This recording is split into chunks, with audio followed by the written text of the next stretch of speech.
Good morning, everyone. Welcome to Cert Nexus, CyberSec First Responder for exam CFR 410.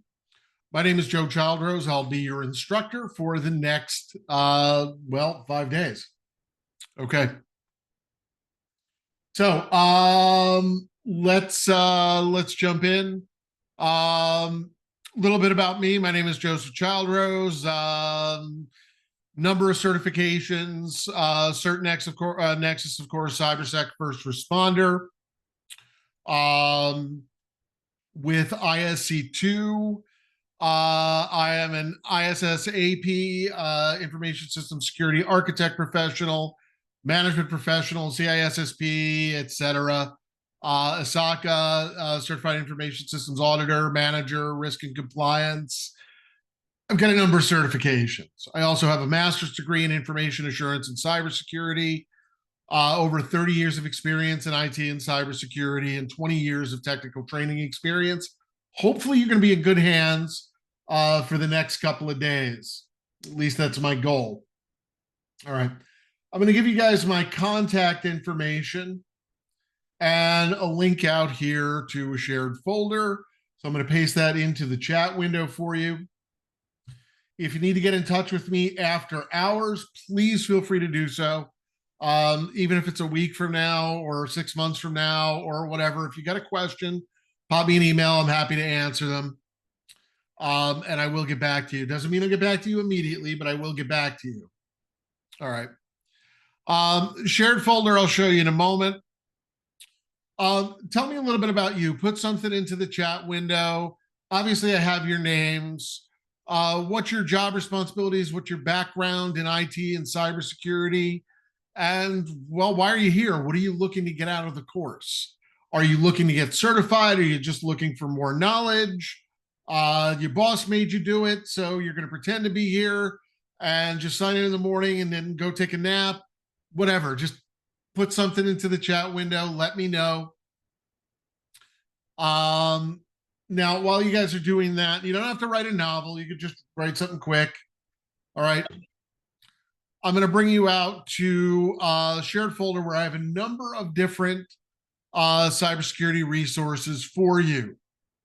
All right. So I have a number of additional books we got some stuff starting on AI a little bit, starting to add things there. DevSecOps. Lots of fun stuff there. Forensics, which for first response could be a little useful. Okay. Linux books for those of you who aren't that familiar with Linux and want to be more familiar. Some pen testing stuff. PowerShell. I got some PowerShell stuff in there, and some general security books as well. Lots of good stuff in there for you to check out. I have additional resources. I have some cheat sheets related to various tools and utilities, some of which we'll be using, which can be useful for you. I have some handouts, additional handouts. This is where I put things where I don't know where they go at the moment. So there's a lot of things that are in there as well. Okay. That's kind of my junk drawer till I figure out where I'm supposed to put it. Okay. Linux cheat sheets. I've got links out to various operating systems, forensics operating systems, security operating systems like Kali Linux and others, Fedora Security Lab. Manning a Commando VM, that's a cool one. That's actually a Windows virtual machine with lots of tools built into it, or, well, you'll construct it. Some privacy-related ones, just general links out to various Unix and Linux operating systems, some really alternative ones if you're into that. And yeah, I've got some stuff in PowerShell in there. Link out to the sysinternal suite, which is always good for troubleshooting and for security. So lots of stuff in there. I add to that all the time. If you lose the link, just let me know and I'll give it to you again. All right, so we had some people put some stuff in here.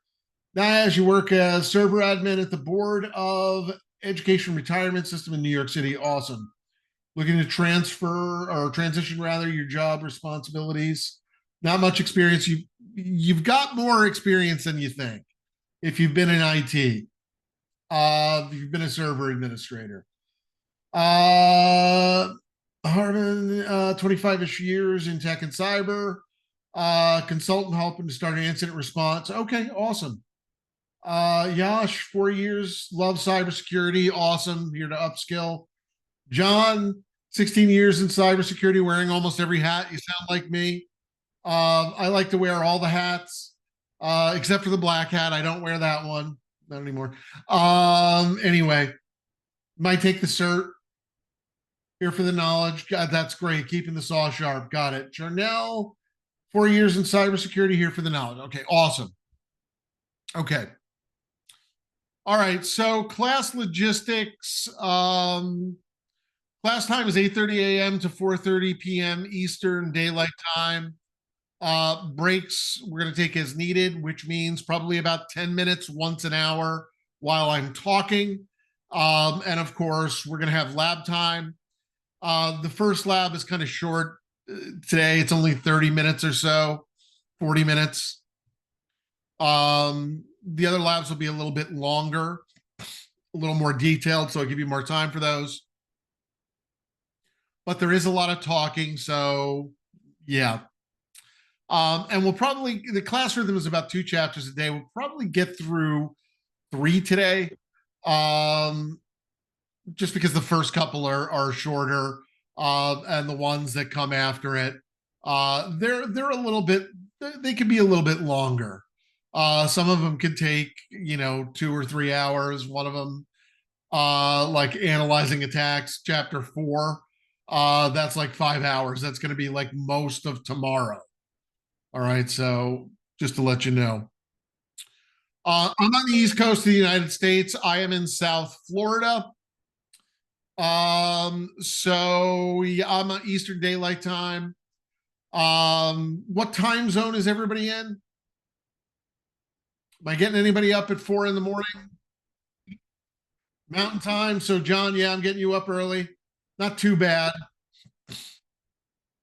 IST.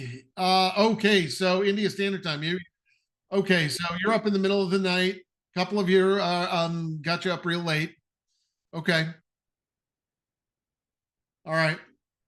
All right, so we're going to take lunch or whatever meal you are eating from 12 p.m. Eastern, that should be Eastern Daylight Time, to 1 p.m. Eastern Daylight Time. One other thing, being on the coast of South Florida, it is that time of year where our weather is, well, extremely unsettled. It's rainy season. I don't think we have any hurricanes about to hit us, but afternoon thunderstorms are a reality, and they're usually pretty turbulent here. In the event I do lose power, I do have enough backup power to run for about 20 minutes or so. If I lose my internet connection, I have an alternate internet connection. So if I get disconnected, I'll be back online within a minute or so. My alternate internet connection is metered, so I have to turn it on. But I'll be right back if something like that happens. Power outages are extremely rare. If it is, it's only going to be for a moment or two, so we should be okay. If it's going to be any longer than that, I'll figure out some way to deal with it. Okay. Switch laptops, go to the ARM laptop, the Copilot that has an 18-hour battery life, that we can do. Okay. Anyway, so there's a solution for everything. All right. Zoom, since you're all in Zoom, and I can see most of you have a microphone and a camera available, and you can hear me. I'm pretty sure you know how to figure out the audio options, so I'm going to leave that there. You've already figured out the chat. Keep the chat window open. If you have a question, feel free to ask it. Now, if you can send me a private message, but it only notifies me if you send it to everyone.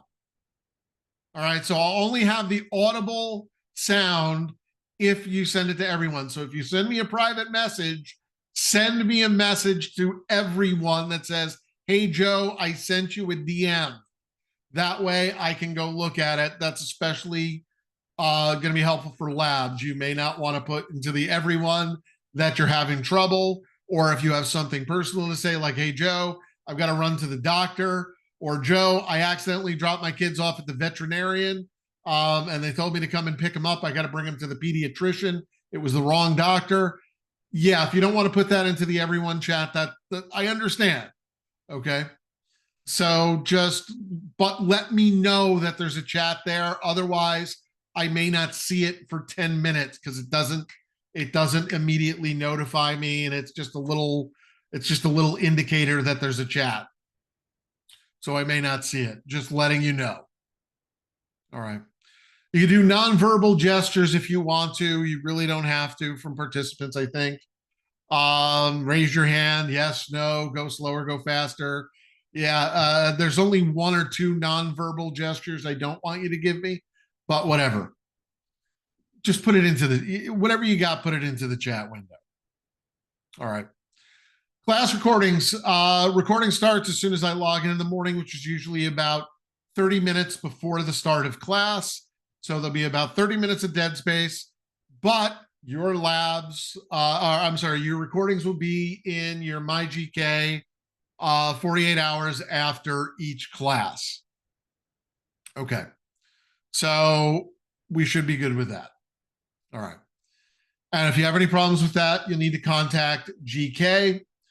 I'm going to give you the number for and the information for GK technical support as well. All right. So you should all have your courseware available to you. You should all have the lab environment available to you. If you don't, you need to contact GK technical support. You can contact them by phone or by email. They're pretty quick to get back to you. So either way is acceptable. If you're having trouble accessing the lab environment, or you're having a problem with the lab environment itself, all right, it's not responding to your keyboard, it's ridiculously slow, etc., contact their technical support. If you're having trouble inside the lab, something doesn't work, you're getting an error message, that's where I come in. I monitor your labs remotely.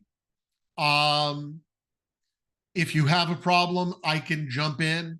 I can take a look. I can see what's on your screen. In some cases, and I will tell you before I do this, I need to take over your lab, which is more common. I just need to see what's going on. Sometimes I need to touch it myself and push the buttons and all that stuff. Verify that you did everything correctly. I may run through the same commands you did just to verify the steps. Not that you did anything wrong. I'm just verifying everything to try and troubleshoot what the problem is. Normally the labs work fine. Follow the instructions carefully and you should be okay. If you're new to Linux, if you haven't used Linux before, you're new to Linux, the command line isn't that difficult. It's no different than working with a command line in Windows or working with PowerShell. You got to put the spaces in the appropriate places. You have to use quotes if you have spaces between folders and things like that in a path. There is one catch. The Linux command line, the bash shell, the born again shell is case sensitive. Okay. Unlike Windows or PowerShell, which is not case sensitive until it is. And then it causes problems. But so be aware of that. Other than that, you should be okay. But if you have problems, I'm happy to walk you through it and take advantage of the books. There's everything in there from, learn Linux in 5 days to, advanced bash shell scripting and working with regular expressions with sed and awk and grep and whatever. Okay. So anything you want is pretty much in there. All right. So technical support, I already gave you the information. You should get an email, I believe, the end of first day survey.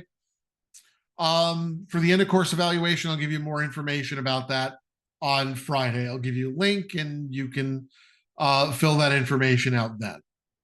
Okay.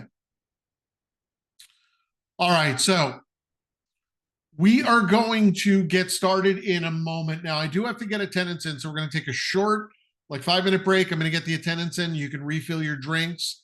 And then we are going to jump in and the rubber's going to meet the road and we are going to move. Okay. So let's talk a little bit about the course. All right.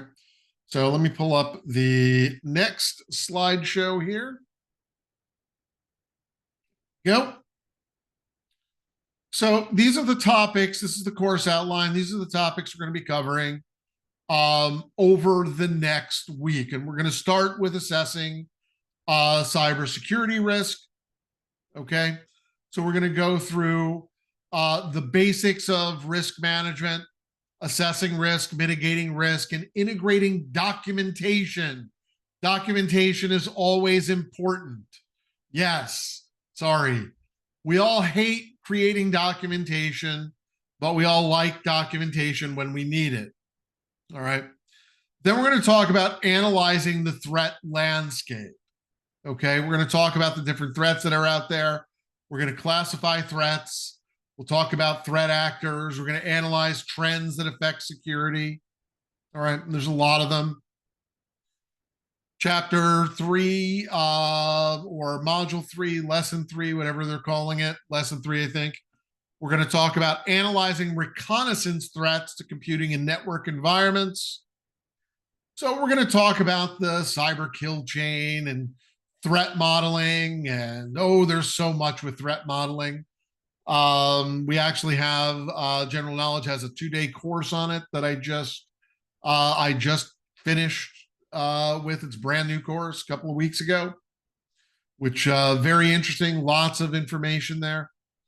All right. We'll talk about the impact of reconnaissance, and we're going to talk about the impact of social engineering. All right, which is extremely important. All right. We'll talk about analyzing attacks on computing and network environments. So we'll assess that's the big one here. Tomorrow, we're going to assess the impact of system hacking attacks, talk about the impact of web-based attacks, malware, hijacking and impersonation, denial of service, threats to mobile, threats to cloud. We're going to analyze post-attack techniques. All right. So we're going to assess command and control techniques, persistence, lateral movement, data exfiltration, and we'll even take a look at anti-forensics. We'll assess the organization's security posture, different ways to do that. So we'll talk a little bit about auditing, vulnerability management, assessing vulnerabilities, and we'll even get into a little bit on conducting penetration testing, which is part of auditing, at least the way I see it. And, well, it's always fun to be able to break the rules, right? Okay. Then we'll talk about collecting cybersecurity intelligence. So we're going to talk about CTI platforms for collection and analysis, collecting data from network-based intelligence sources and from hosts. Then the thing that everybody hates, analyzing log data. Well, luckily we have SIMs and SOARs for that today, but we'll talk about using common tools for analyzing logs and using SIMs, security information and event management, and well, I'll throw in SOARs, security orchestration, automation, and response, which is kind of the next level for analysis. Then we're going to talk about active asset and network analysis. So we're going to analyze incidents with Windows-based tools, with Linux-based tools, and look for indicators of compromise, IOCs. Then we'll talk about responding to cybersecurity incidents.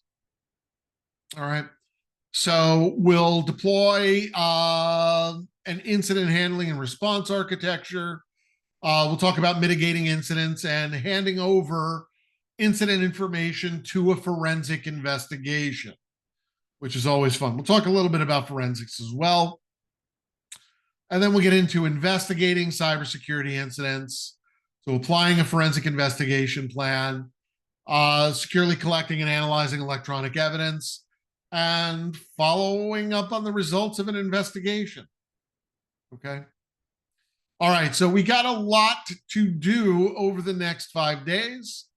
Sounds like fun. All right. So we're going to move into our first lesson, assessing cybersecurity risk. But first, we're going to take 5 minutes so I can get everybody who's here marked in. Anybody who's not, we can get them contacted and remind them, hey, you're supposed to be in class. It's 9 o'clock in the morning now. You're 30 minutes in, so get logged in. For the rest of you, refill your drinks, coffee, tea, soda, whatever you've got going on. And I'll see you in 5.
All right, welcome back.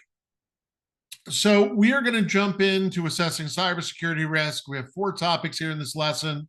Identify the importance of risk management, assess risk, mitigate risk, and integrate documentation into risk management.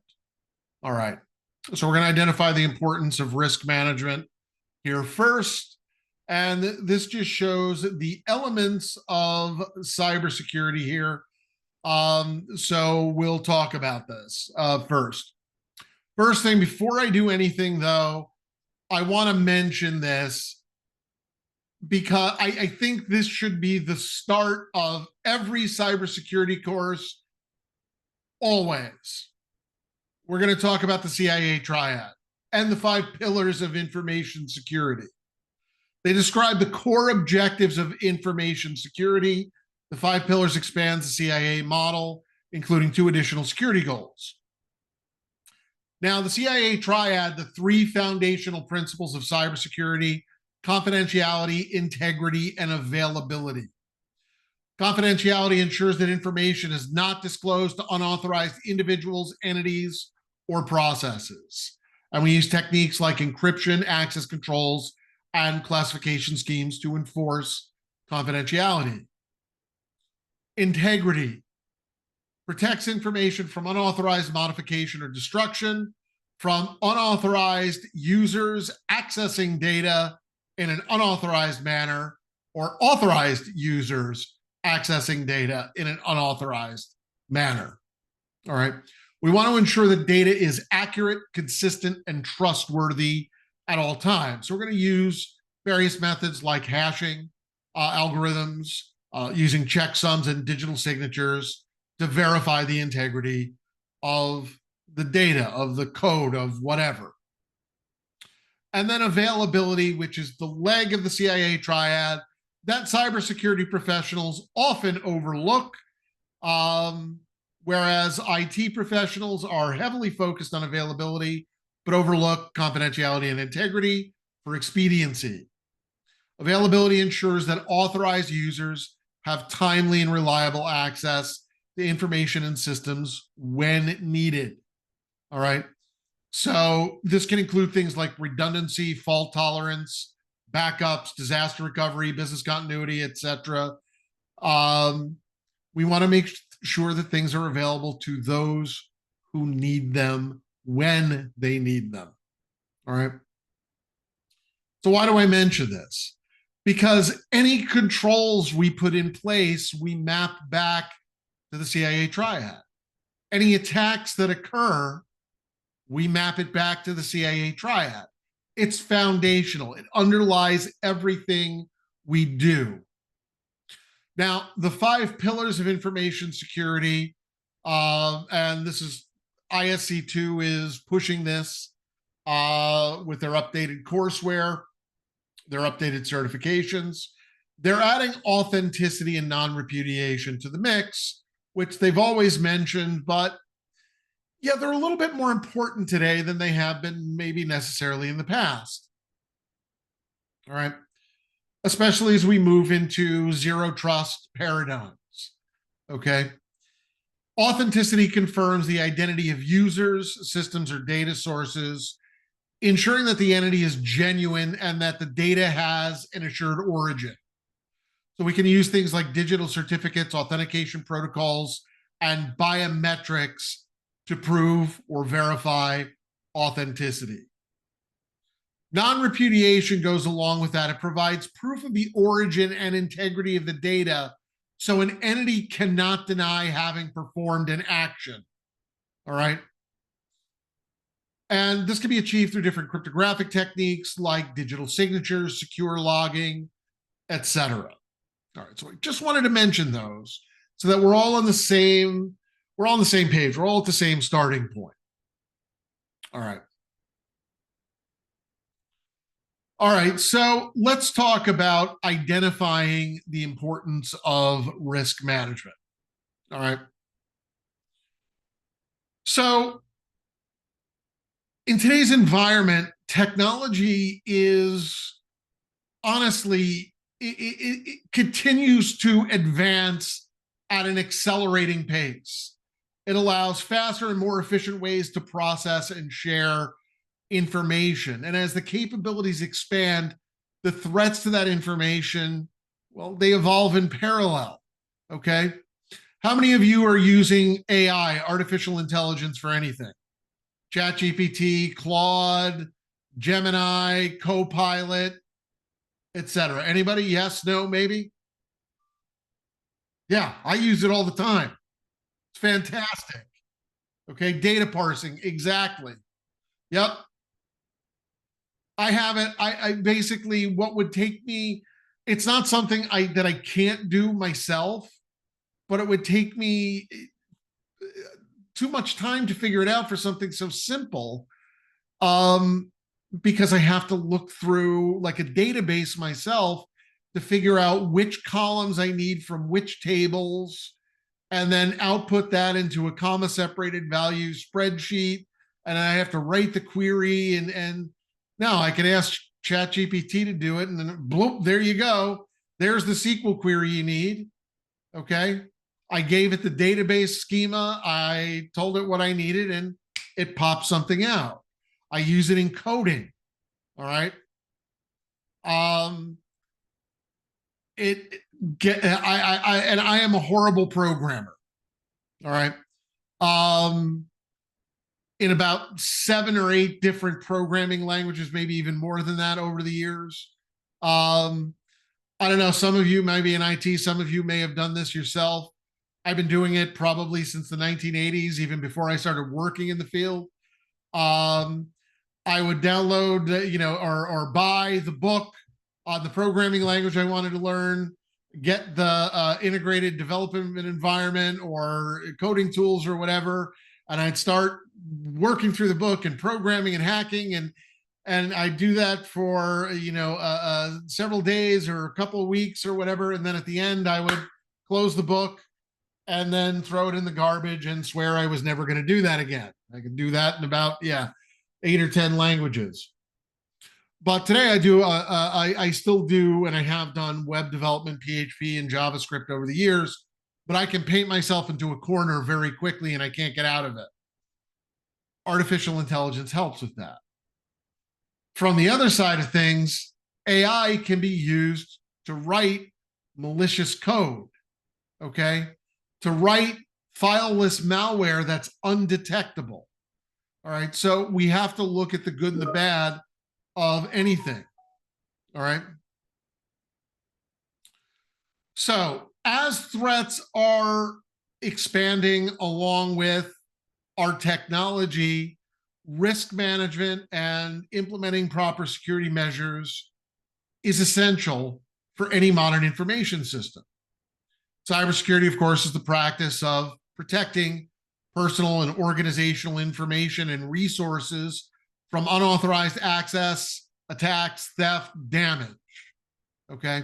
And understanding the key security concepts is foundational to evaluating and managing risk. All right. Our core terms in cybersecurity: an asset is any item of value that can be compromised, stolen, or harmed. And assets include information, physical resources, virtual resources, systems, even organizational reputation. Okay. And I want to put a point on that because you may have heard the term function as a service or serverless applications. Okay, that's the new paradigm that we have today in cloud computing, serverless computing. Not serverless. Okay, what it is it's ephemeral. It only exists for a short amount of time. Function as a service, and when we look at cloud, when cloud first came along, the big move was to take your virtual machines and your physical machines on premises and move them to the cloud. Infrastructure as a service. That was the gateway drug. Okay. Then it became, well, why do we want to run a virtual machine where we have an operating system and drivers and tools and utilities and programs and applications and binaries and libraries and all this crap we don't need to run the application? Why don't we just run the application? Platform as a service. Okay. That was kind of the next evolution. Now we're looking at, well, why are we running this platform as a service, this monolithic application in a container that's made up of dozens of libraries and functions and et cetera? Why don't we split it all up, put each of these functions into their own container, and then only run as we need them? Because that'll save us money. We don't have to run the whole application, and things that are sitting there doing nothing are costing us compute time. So sure, okay. But the problem with that is the main application calls a function, a container is spun up, the function is performed, the container is destroyed. That was an asset while it existed, and we need to know about it. It needs to be accounted for even though it's gone. That's the key piece that people overlook. All right. So a threat, any event, condition, or action that can cause harm to an asset or disrupt services. An attack is a deliberate attempt to bypass one or more security controls in an information system. A vulnerability is a weakness that leaves a system or assets open to harm. Vulnerabilities can come from a number of different things: software defects, weak authentication practices, inadequate physical protection, poor network design, etc. Ad infinitum. Okay.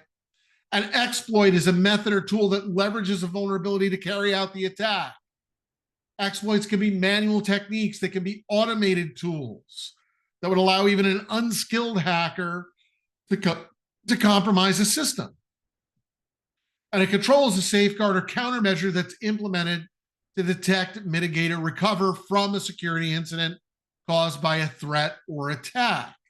Okay. Now we can look at this. Well, we can look at this another way, and I'm going to pull something up here. Let's explain this in a slightly different manner. All right.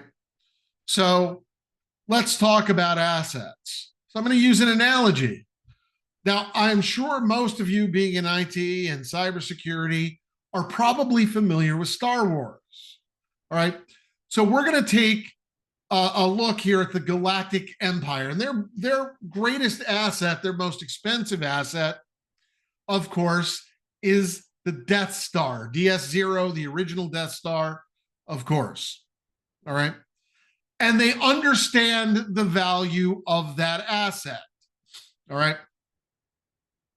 Now, the vulnerability is the exposed exhaust port, which leads directly to the main reactor. And we know from the movie Rogue One that this was put in there deliberately by an insider threat. Okay. Somebody inside the Galactic Empire deliberately designed this flaw so that it could be exploited by an attacker. Insider threats represent 85% of all attacks. 85% of all attacks originate inside your organization, whether it's deliberate or unintentional.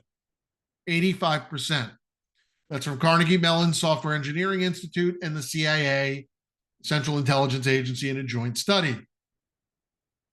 Okay. Now we have our threat. Okay. Our threat in this case, well, is the Rebel Alliance. Their goal as an organization, we could call them an advanced persistent threat. Their goal is to, as a group, destroy the Death Star. They want to attack the legitimate government of the galaxy. All right. And then we have Luke Skywalker. Luke Skywalker, he's a young farm boy from a desert planet, Tatooine. And he's been radicalized by a religious zealot. Okay. Obi-Wan Kenobi. Just so you know which side of the equation I'm on. Okay. I mean, I wouldn't want, whatever. Okay. I don't want you to misunderstand me. Okay. All right. So that's our threat actor. Our threat vector, the means of carrying out the attack.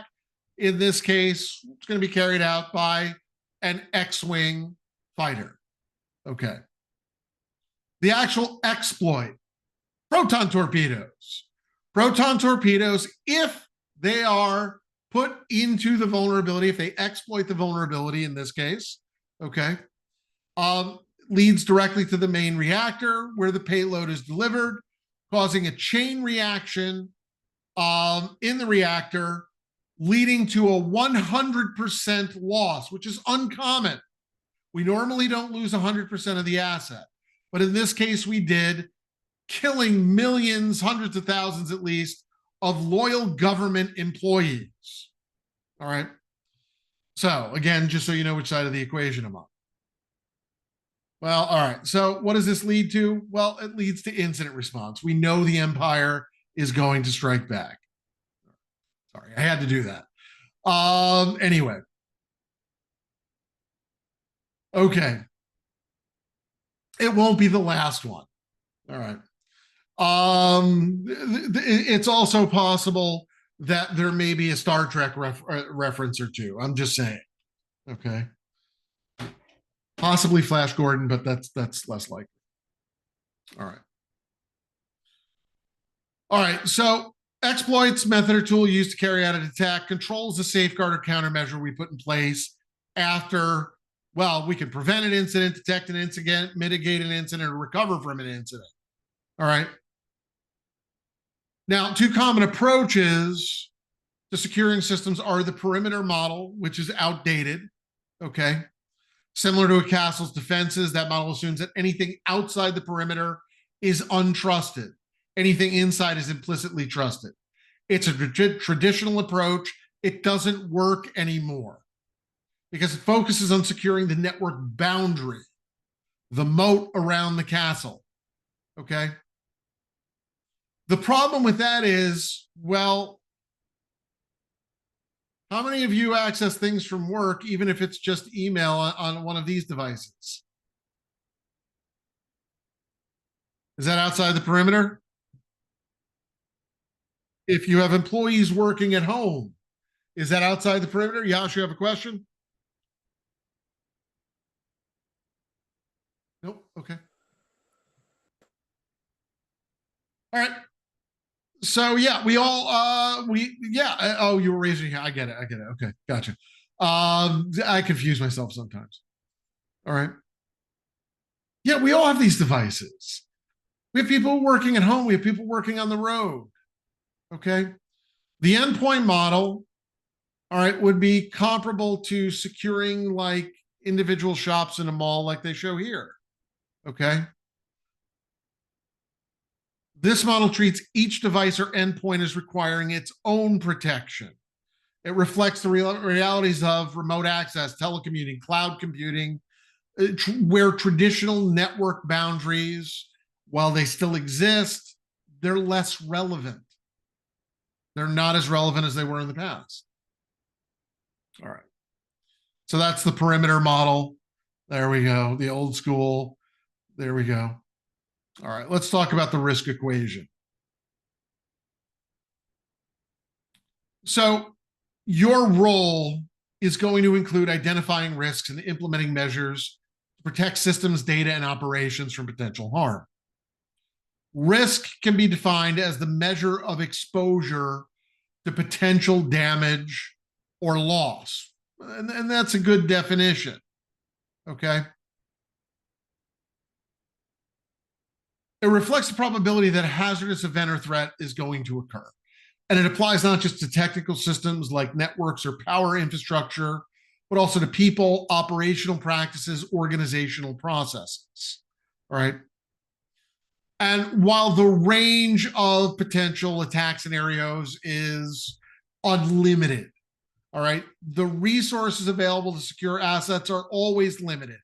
Even if you're in government, federal government, which can literally print money, okay?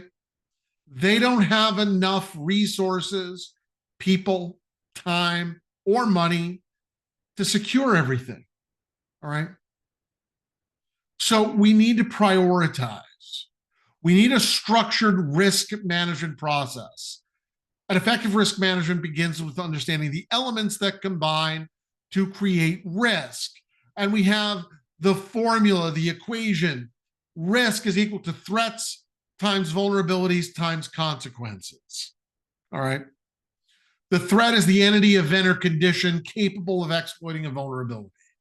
The vulnerability is the flaw, the weakness, technical, physical, procedural, operational, that allows a threat to compromise the confidentiality, integrity, or availability of a system. And then the consequence, the impact, the effect or damage that results when a threat successfully exploits a vulnerability.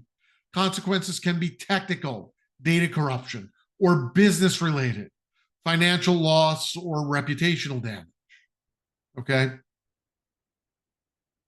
All right. So let's say we have an attacker, all right, a threat, and they convince an inexperienced user the vulnerability to install ransomware. The person a vulnerability? Yes, people are vulnerabilities. All right. Then the ransomware encrypts files on the user's workstation, any map network drives, rendering everything unreadable. That's the consequence. Without backups, we can't recover the data unless you're going to pay the attacker the Bitcoin they're demanding. All right.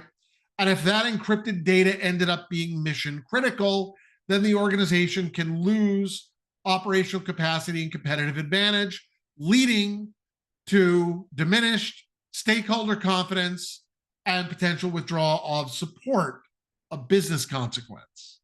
Okay. It can affect us on a number of levels. Okay. So risk management. So if we evaluate the three factors that make up risk, threats, vulnerabilities, and impact or consequences, you can estimate the overall level of risk. All right.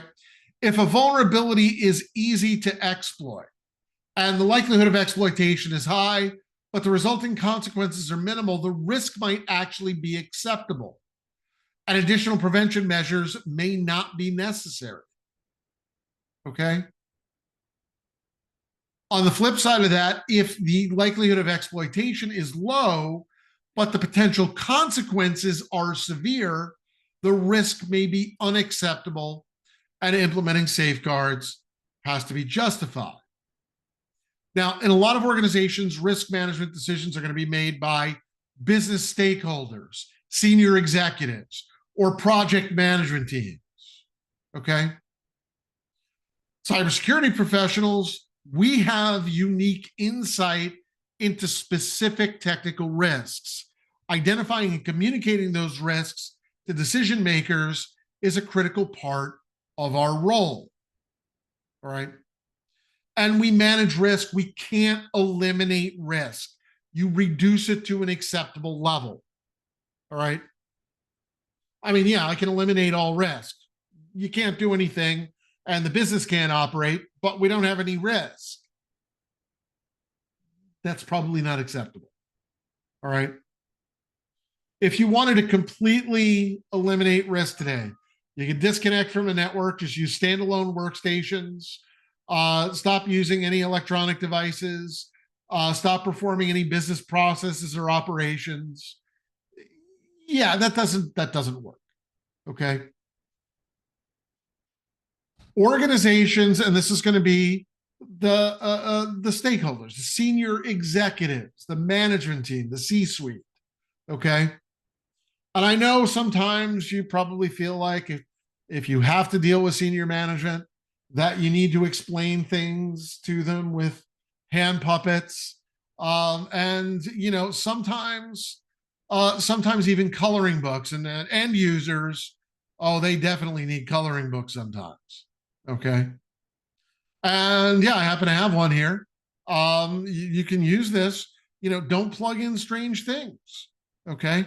So we have Mistake Monkey finding a free USB.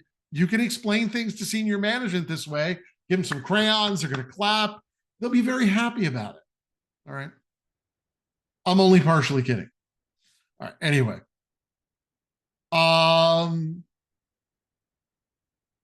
I should, anyway, anybody wants a copy of that, let me know.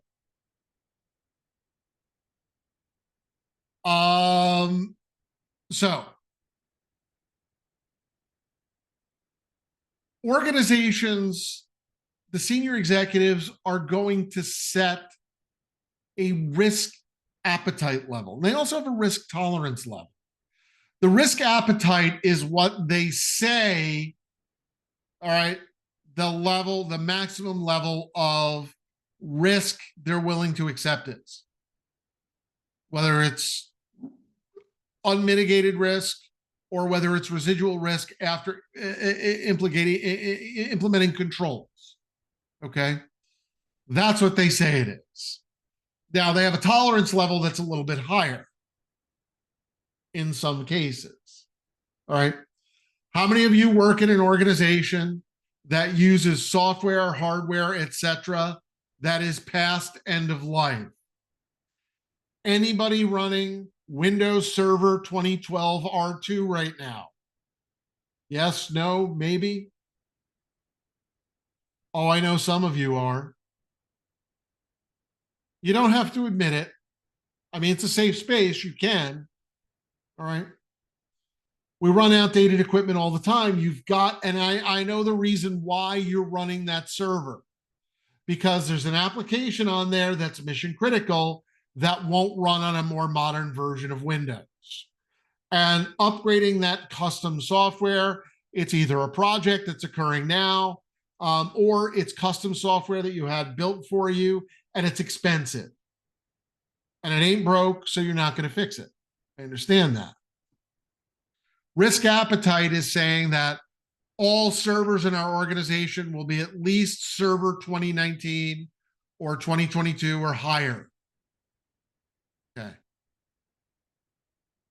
Risk, that's risk appetite.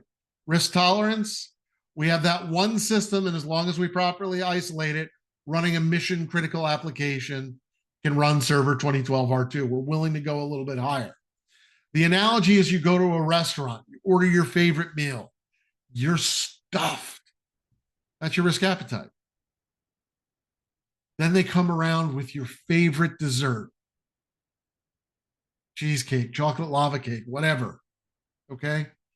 You have a little bit more room. That's your risk tolerance. That's where we're at with that. Okay. Now, the risk management process. All right. Now, to address the constantly changing demands of information security, okay, an information assurance professional has to actively manage risk that affects the organization, that affects information, that affects systems. All right. Anything we do in information security and cybersecurity is cyclical. It's a living, breathing process. Risk management, we identify, assess, analyze, and respond to risk. When we're done with one cycle, we start the next. Why? New risks, new vulnerabilities, new threats present themselves every single day. As long as information exists, it requires protection. Threats, vulnerabilities, operational conditions change, evolve over time. It makes it necessary to revisit the risk management process on a regular basis to ensure ongoing protection. Without active risk management, security becomes passive and reactive. Okay? Period. There's no question about it. All right? Passive security leaves you vulnerable to technological change. All right? Emerging attack methods, new advanced persistent threat actor groups. It reduces your ability to respond effectively to new risk. Period. All right. The goal is always to be proactive, not reactive. If you're running around constantly putting out fires, you're not doing it right. All right. Now, risk exposure. Okay. Risk exposure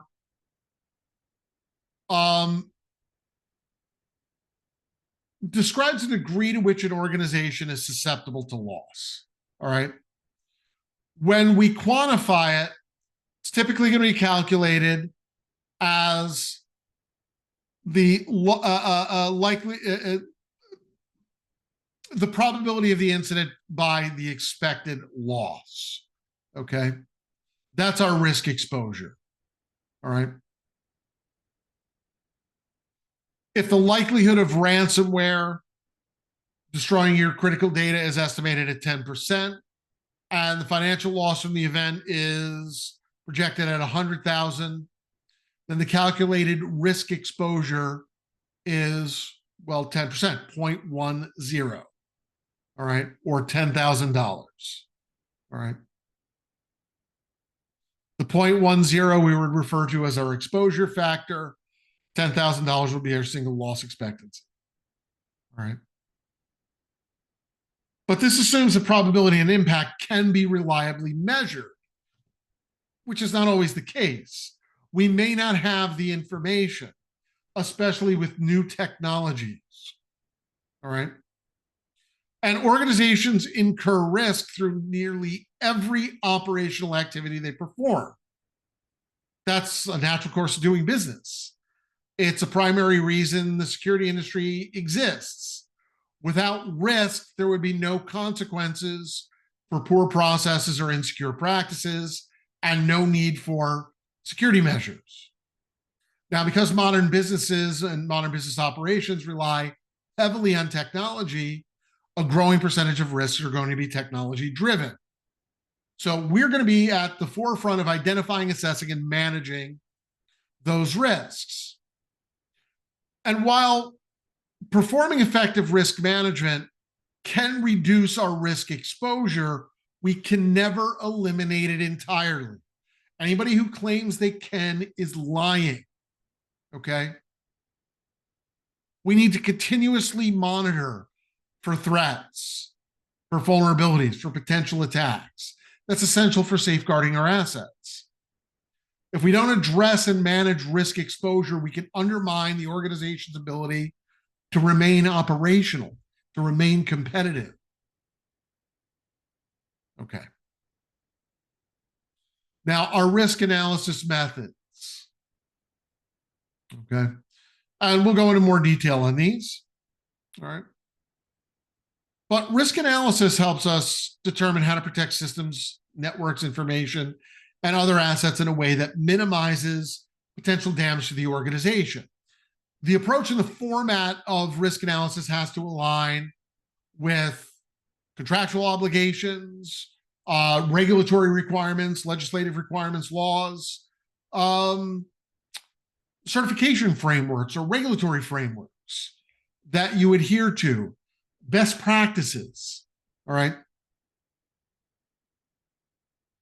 In the United Kingdom, risk analysis performed for government agencies and government contracts presents results in a business language that can be clearly understood by non-technical stakeholders. In the context of an ISO 27000 certification, 27,000, 27K, there's no requirement, provided the likelihood and consequences of identified risks are communicated and understood clearly. All right. But our risk analysis methods generally fall into three categories. All right. Qualitative, quantitative, and semi-quantitative. Qualitative uses descriptive terms rather than precise measurements to assess the likelihood and the impact of risks. So impact ratings may be expressed as high, medium, or low. Likelihood as likely, unlikely, rare. All right. Or you can have more than 3, you can have 5, you can have 7 levels, whatever it is. We typically perform qualitative risk analysis when either the hard numbers are not available or the asset doesn't lend itself to hard number calculations that we're going to use with quantitative. Okay? And I'll explain that in a moment. We can assign numeric values. Trick question on the exam. They'll show you a qualitative, like matrix. Okay. But they'll show you a qualitative matrix, but they'll use numbers. That doesn't make it quantitative. Okay. Because the numbers are arbitrary. Right. Those are for ranking purposes, not for calculations.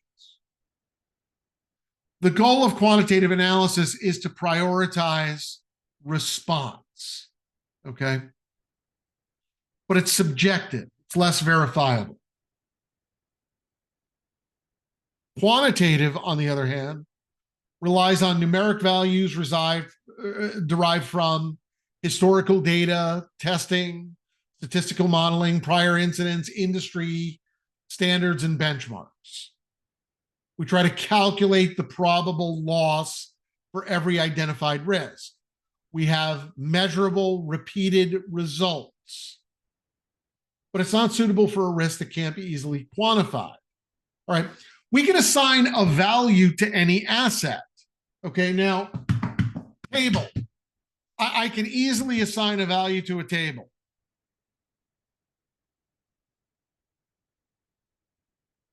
It has a number.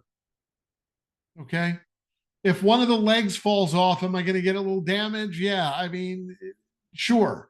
But I can set the asset value of the table. I can determine the exposure factor. I can figure out what the single loss expectancy is. I can figure out how many times over a period of 1 year that the leg is going to fall off the table and it's going to crash to the ground and I've got to replace the leg. Okay. It happens once every 10 years or once every 20 years. Okay. We can quantify that. There's hard numbers for that. What about the reputation of the organization? Does that have a value?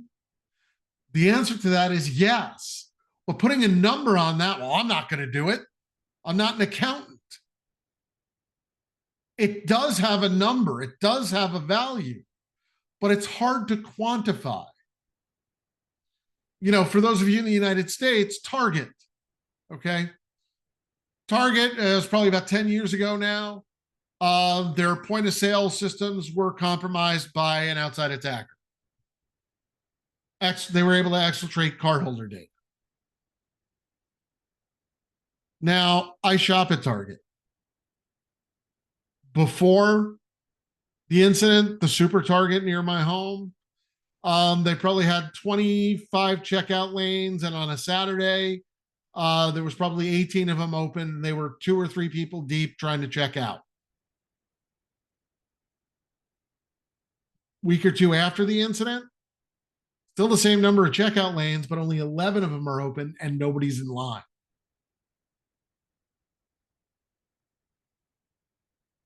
What did that cost the company? It's hard to put a number on it. It's hard to plan ahead for it. But there is a number. It damaged their reputation. How much did it cost? Now, we also have semi-quantitative. It's a hybrid method that combines elements of both quantitative and qualitative analysis. This is going to be used when some risk factors can be expressed numerically, but others can't. Okay. Does a server have a quantitative value? Yes. Does it have a qualitative value? In some cases, yes. Okay. Employee morale. We can express some things numerically. All right. If we have high turnover because of low employee morale, we know that's going to cost more for training new employees.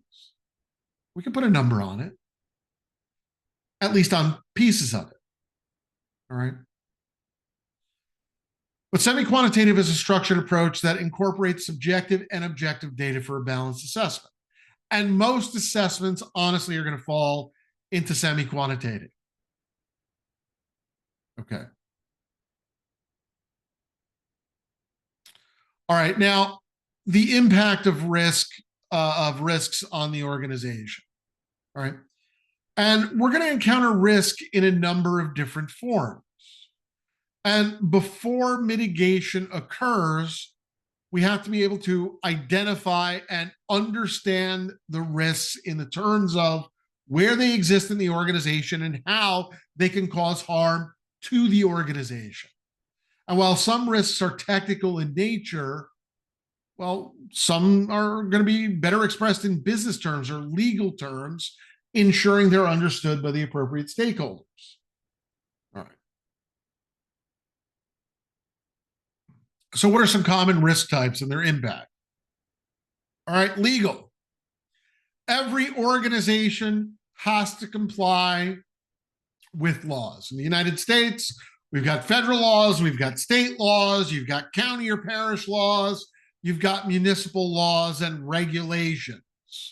Okay. Consumer protection laws, industry specific compliance requirements, contractual obligations. All right. Failure to comply typically results in fines, reputational damage, lawsuits. Unethical practices, employee misconduct, management negligence can create legal exposure. All right. And that can be anything from a notice to a fine or legal fees. Financial risk. Well, organizations have revenue and profit expectations that can be disrupted by a variety of threats. Financial risk can cause direct loss, decreased profitability. All right. Increased operational costs, reduced productivity because of budget constraints. All right. Sure. Severe incidents can raise insurance costs. There's an expense. Okay. If you get into a car accident, does your car insurance go up? Yes, because you're more of a risk. Okay. Physical assets, tangible property, computing equipment, industrial machinery, office equipment is subject to theft, vandalism, damage. Threats can arise from human action or inaction, environmental hazards. Intellectual property, and I hate that term, but we'll come back to that. All right. Software, designs, trade secrets, copyrighted material, all completely unrelated things that we lump together as intellectual property. All right, can be stolen, altered, or destroyed. Infringement and unauthorized use can compromise your competitive advantage. Sophisticated data exfiltration techniques, advanced persistent threat methods carried out by well-funded criminal organizations and state actor groups can make these breaches difficult to detect, and recovery in some cases can be impossible.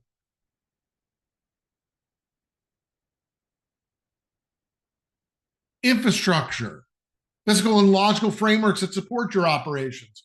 Power, communications, transportation systems are critical to organizational function. Disruption to infrastructure can have a foundational impact on continuity. Operations. Disruptions to daily business processes can affect productivity, market position, and service delivery. Operational risks consume time and resources that would otherwise be dedicated to core activities. If cybersecurity fails to mitigate operational risks effectively, additional investment in process improvements is warranted. Reputation. Public perception plays a huge role in organizational success. Data breaches, unethical practices, poor quality in products damages brand value, undermines trust. And once that trust is lost, well, your efforts to correct that can have limited effectiveness. And then health, and this really should be the number one item in this list. Employee and customer safety must be considered in all operations. Your number one job is to protect human life and health, period. Okay? All right. So that leads us to a little activity here that's in your courseware. And it's a couple of questions. You can review that one. I'm going to go over some of these, but not all of them. This one is it's a little too early to start going over stuff. Let's wait till we get into a little bit more meat. So we're going to move into our second lesson here, assessing risk. But it is a good time for us to take a break. So we're going to put 10 minutes on the clock. Stretch your legs, clear your heads, do what you need to do. We'll be back, and we'll pick up with assessing risk. Whoops. All right. Enjoy your break. I'll see you in a bit.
All right, welcome back. All right, so we're going to talk now about, well, assessing risk. All right, and there's a number of different security standards and frameworks, of course. Okay. So NIST, the National Institute of uh, Standards and Technology. All right. NIST is probably the number one location, at least in the United States, that we're going to use. Uh, Everything they produce is, first of all, it's free, and I mean it is like the standard. I can't think of anything honestly better when it comes to cybersecurity. Um, when it comes to cybersecurity stuff. All right. Now we have a number of different standards and frameworks, all of which are excellent, that organizations can use, adapt, adopt to help define their security objectives and the processes that they need to implement in order to achieve them. A lot of them directly address risk management, others provide guidance, indirectly supporting risk assessment and mitigation.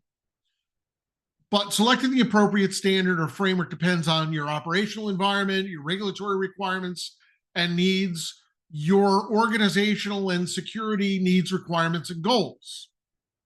All right. Now, with the National Institute of Standards and Technology, we have the Cybersecurity Framework. All right. That provides a common language and structured approach to managing cybersecurity risk. And there's different components to that. The core is cybersecurity activities and outcomes across functional areas, profile, organization specific outcomes aligned to business needs, and then tiers, the indicators of organizational maturity in applying risk management. We also have NIST Special Publication 800-61, the Computer Security Incident Handling Guide, which offers guidance for every phase of the incident response process. The Risk Management Framework, developed by NIST and adopted by the Department of Defense. All right. Integrates information assurance and risk management into the system development lifecycle. It's defined in Special Publication 800-37, the Risk Management Framework for Information Systems and Organizations, and Special Publication 800-53, Security and Privacy Controls for Information Systems and Organizations. Now, from an organization that I'm a part of, ISACA, we have COBIT, Control Objectives for Information and Related Technology. That's a framework for IT governance and management, promotes 5 core principles, meeting stakeholder needs, end-to-end coverage, integrated framework, holistic approach, separating governance from management. The Information Technology Assurance Framework, ITAF, provides auditing guidance, roles, responsibilities, methods for integrating risk assessments into your audit processes. Okay. We also have, well, some general cybersecurity ones, ISO IEC, the 27K series. It's a suite, a family of standards from the International Organization for Standardization and the International Electrotechnical Commission. ISO 27K1. Those are the requirements for information security management systems, ISMS. ISO IEC 27K33, 27033, network security. ISO IEC 27040, data storage security. From the Information Security Forum, there's the Standard of Good Practice for Information Security. Internet Engineering Task Force. There's the Site Security Handbook. Sure. I'm trying to think. The CIS controls. All right. These are, and they're kind of short shrifting it here. These I find, these are pretty important. Now, the CIS controls, it's basically a prioritized set of 18, we call them control categories, but really actionable cybersecurity safeguards. The latest version was released, I think, about a year ago. It may have been updated since then. Don't quote me. All right. But the 18 controls, inventory and control of enterprise assets, inventory and control of software assets, data protection, secure configuration of enterprise assets and software, account management, access control management. I won't go through the whole list. It's huge. Okay. And then the controls are decomposed into implementation groups, into safeguards from there. All right. And the CIS controls are not replacements for existing frameworks. They map to and support major standards like the NIST cybersecurity framework, the risk management framework, NIST special publication 800-53, ISO 27K1, PCI DSS, payment card industry data security standard, HIPAA, Health Insurance Portability and Accountability Act, etc. Okay. It's a task-based, measurable foundation for your cybersecurity efforts. And we'll leave it at that.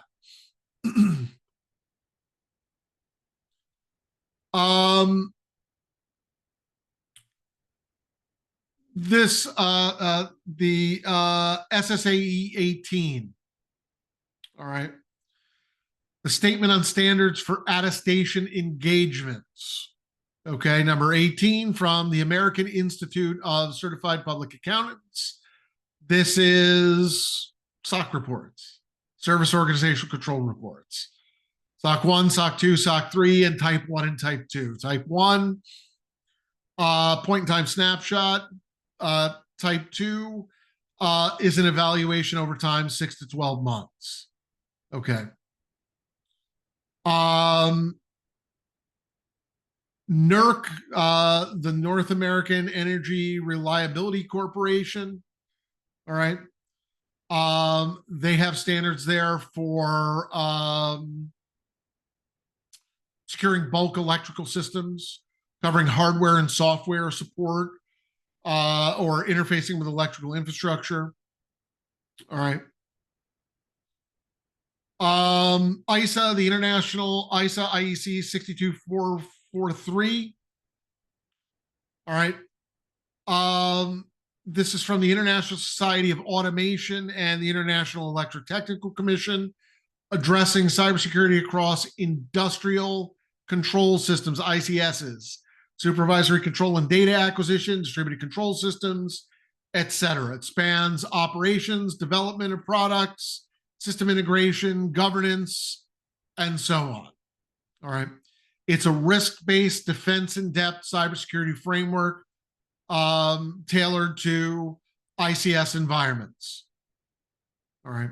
And industrial control systems are, well, I don't want to say they're easily hackable, but they're easily hackable. All right. Okay. All right. And we also have the Open Web Application Security Project, OWASP. That's a community-driven organization. They offer secure coding tools, resources, best practices. They publish a number of different top 10 lists, most critical web application application risks, API risks, application programming interface risks, IoT, Internet of Things risks, etc. And the Cloud Security Alliance, the CSA, is an industry coalition that promotes cloud security best practices. And they provide research, tools, training, guidance for both cloud providers and consumers. Okay. Now, security laws and regulations. Yeah, we got to worry about these. Well, sort of. Okay. I need to know a little about the law, about the law. You do too. Do I need to be a lawyer? No, I don't. Okay. I'm going to talk to lawyers. I'm going to talk to the legal department and I'm going to let them tell me what I need to do. Then I can translate that into technical steps, processes, controls, mitigations, remediations, etc., policies that I can implement. All right. Now, non-compliance with these laws and regulations can result in legal penalties, reputational damage, financial loss, etc. All right. But the laws are going to impact how risk assessments are performed and prioritized. Okay. Now we'll start with the United States, Sarbanes-Oxley. All right. United States law, of course, enacted back in 2002 that establishes requirements for the storage, retention, and management of documents related to an organization's financial and business operations. And it's applicable to publicly traded companies with a market value of at least 75 million. All right.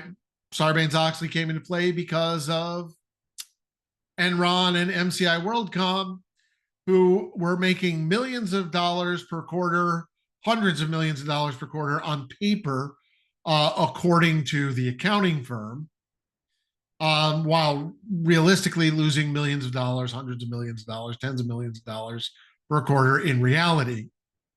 But the auditing of the accounting books was performed by the same accounting firm that did the accounting, so they found nothing obviously wrong. Okay. Well, SOX changes that. FISMA, the Federal Information Security Management Act of 2002, and then FISMA, the Federal Information Security Modernization Act of 2014. All right. Both were designed to improve and implement cybersecurity in federal organizations. All right. It applies to any federal agency and any organization that works with a federal agency. The requirements for FISMA define system boundaries, identifies information within those systems, document system details, and conduct risk assessments, implement defined security controls and certifying them before operation, and continuously monitoring system performance and security posture. All right. The 2014 update just strengthened the ability to respond to cyber attacks that were targeting departments and agencies, et cetera. All right. The CMMC, the Cybersecurity Maturity Model Certification. This is the Department of Defense, United States Department of Defense framework that was introduced back in 2019 to evaluate the cybersecurity posture of Department of Defense contractors. Organizations have to be certified by an accredited third party to demonstrate compliance with defined cybersecurity requirements. It's currently mandatory for all DoD contracts, potential for future expansion to all government contractors. Then in the United Kingdom, we have the Computer Misuse Act, which criminalizes unauthorized computer access and modification. I suppose the equivalent to that in the United States would be the Computer Fraud and Abuse Act, okay, which is nasty. Written specifically because of the way the federal government works. For those of you outside the United States, the 50 states are sovereign entities in and of themselves. If honestly, if the United States were created 100 years later, it probably would have been called the United Nations of America. Um, Now, while it's less than that than it was originally, there is a lot of difference from state to state. So the Computer Fraud and Abuse Act is written very carefully uh, to not tread on state sovereignty and states' rights. So it mostly has to deal with interstate commerce, but there's a twist to that. All right. So this was originally enacted in 1986 as an amendment to the Comprehensive Crime Control Act in 1984 to address computer-related offenses, and then updated various times. Last time I think was 2008 with the Identity Theft Enforcement and Restitution Act, which broadens its scope. All right. The key to this is a protected computer, which in the United States with the Computer Fraud and Abuse Act was originally defined as a computer used exclusively by or for U.S. government agencies or financial institutions. And was later expanded to include any computer used in interstate or international or foreign commerce, which basically encompasses every device connected to the internet. It's an overly broad law, but it's the only tool in the federal government's arsenal. All right, so back to the UK.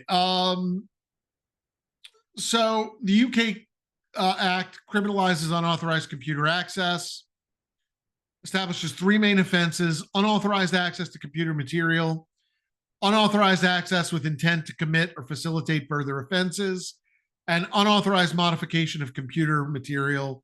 It's designed to deter and penalize criminal activity involving computers. All right. The Computer Fraud and Abuse Act is a bit more broad. It criminalizes unauthorized or excess access to sensitive government data, unauthorized access to financial records or consumer files, unauthorized access to non-public U.S. government computer systems, accessing a protected computer without authorization or exceeding it to commit fraud.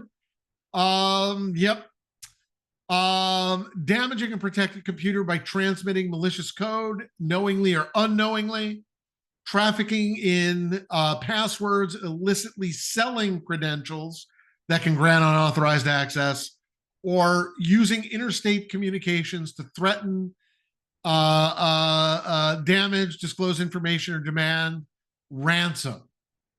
So extortion. All right, anyway. So there's been a number of issues with it, but we won't get into those. Okay. Are those the only laws? No, of course not. Okay, those are the only laws we're going to talk about for the exam. Let's talk about privacy standards and frameworks. All right. Privacy and security are closely linked. All right. Privacy relies on effective security controls. All right.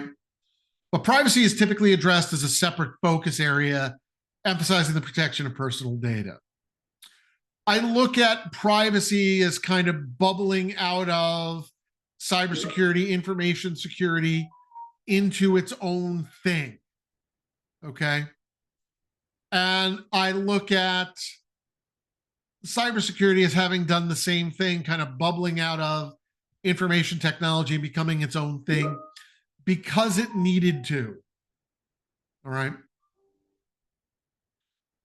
There's a number of different standards and frameworks that provide structured guidance for managing privacy risks and ensuring compliance. All right. The NIST privacy framework, published by, again, National Institute of Standards and Technology, helping organizations identify, assess, and manage privacy risks. It's designed to build trust, meet compliance obligations, and communicate privacy practices to stakeholders. Follows essentially the same structure as the NIST cybersecurity framework. The ISO 27K series does delve into privacy. ISO IEC 27K18 27018, protecting personal data in cloud environments. ISO IEC 27110, cybersecurity framework development. ISO IEC 27701, which defines a privacy information management system, and others. I won't go into all the details. All right. There's ISO IEC 29100. That's a privacy framework that defines privacy-related terminology, roles, responsibilities, controls, and references to establish best practices. All right. GAP, which generally accepted privacy principles. This was jointly developed by the American Institute of Certified Public Accountants and the Chartered Professional Accountants of Canada. And it has, well, 10 principles. I could go into great and boring detail on this. I won't, because it's not on the exam. But honestly, it's something you really should know, okay? So the objective with this is to assist management in creating privacy programs to address privacy obligations, risks, and related business opportunities. All right. Now, the core principles, okay, 10 principles, each of which are accompanied by objectives and measurable criteria. Management, for governance, policy definition, and accountability assignment. Notice, which is a big portion of this, disclosure of policies and the purposes of data handling. Choice and consent, so individual options and consent mechanisms. Collection, limiting data collection to disclosed purposes. Okay. Use, retention, and disposal. Limiting use, the retention period, and securely disposing of data. Access, enabling individual access and updates to personal data. Disclosure to third parties, we restrict data sharing to disclosed purposes only and with consent. Security for privacy, we protect data through physical and logical controls. Quality, we maintain accurate, complete, and relevant personal information.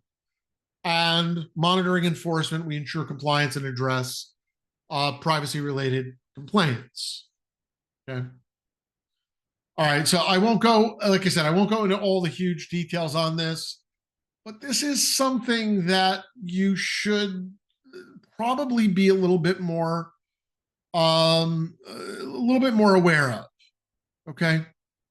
Now, as far as collecting the data, here's the one thing I'm going to say. All right.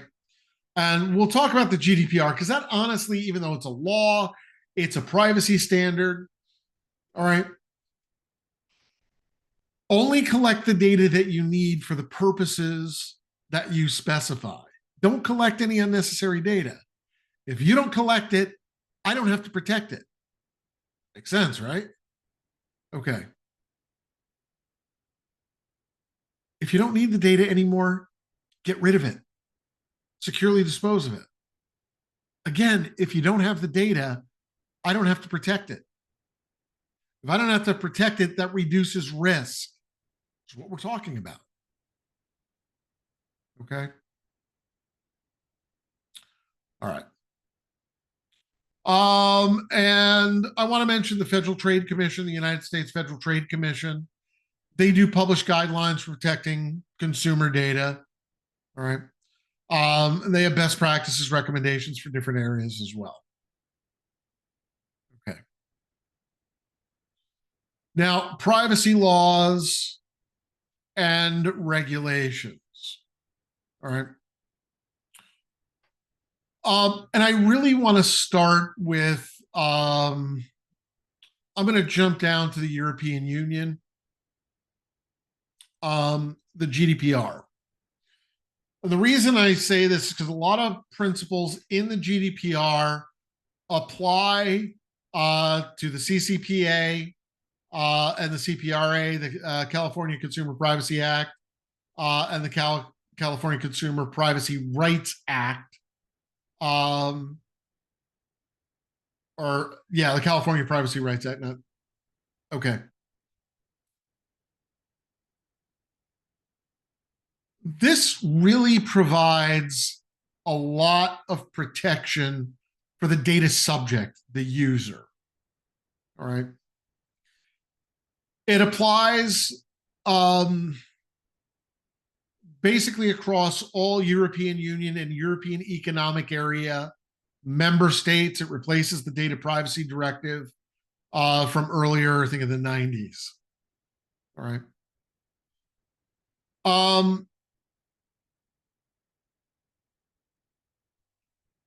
This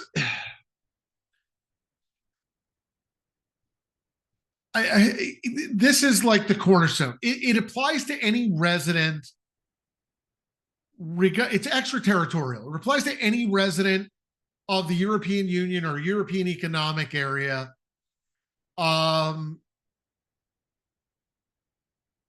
Regardless of where the data is collected. Okay.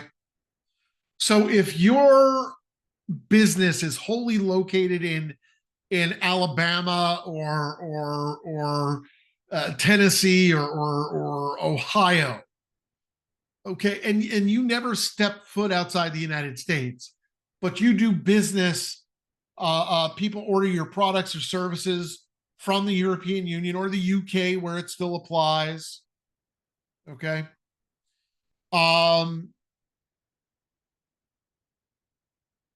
You technically are subject to the GDPR. And with the California Consumer Privacy Act and the California Privacy Rights Act, providing the same basic protections to California residents as European Union residents, you might want to start looking at adopting this. All right.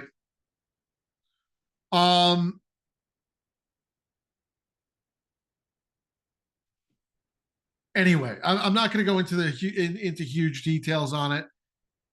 I did just want to mention that. All right. It regulates the collection, processing, and export of personal data for European Union citizens, and it applies globally. All right. It provides rights for individuals, the right to correct personal data that's collected about them, the right to withdraw their consent, the right to erasure, also known as the right to be forgotten, to have their personal data deleted. There's breach notification requirements. Breaches have to be reported within 72 hours. There's significant penalties for non-compliance, up to 20 million euros or 4% of your global turnover, whichever is higher. Okay. So huge penalties, especially for multinational organizations like Google and Facebook and Twitter and others. All right. So circling back. All right. And again, we're not going into the details. We're not lawyers. We just need to know the basics. HIPAA, Health Insurance Portability and Accountability Act, establishes rules for safeguarding patient information, particularly in electronic medical record systems. Requires restricted access, secure sharing procedures, and privacy protections for healthcare data.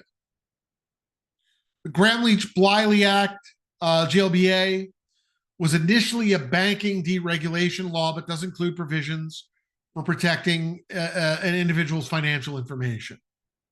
Requires financial institutions and certain service providers like tax preparers to implement privacy safeguards, establish risk management processes, and impose penalties for violations. All right. We have COPPA, the Children's Online Privacy Protection Act, of 1998, which essentially is useless. It's a toothless law. I don't want to say it's toothless. I mean, you could be charged under it. Um, it protects the personal data of children under 13. All right. So if you're in the United States and you've ever visited a website that asks you if you're older than 13, it's because they're not going to create an account with you because they don't want to comply with the requirements for COPPA. Okay. It's easy to just say, yeah, well, this stuff isn't intended for children anyway. So if they lie and that's on them, it's not our problem. Okay.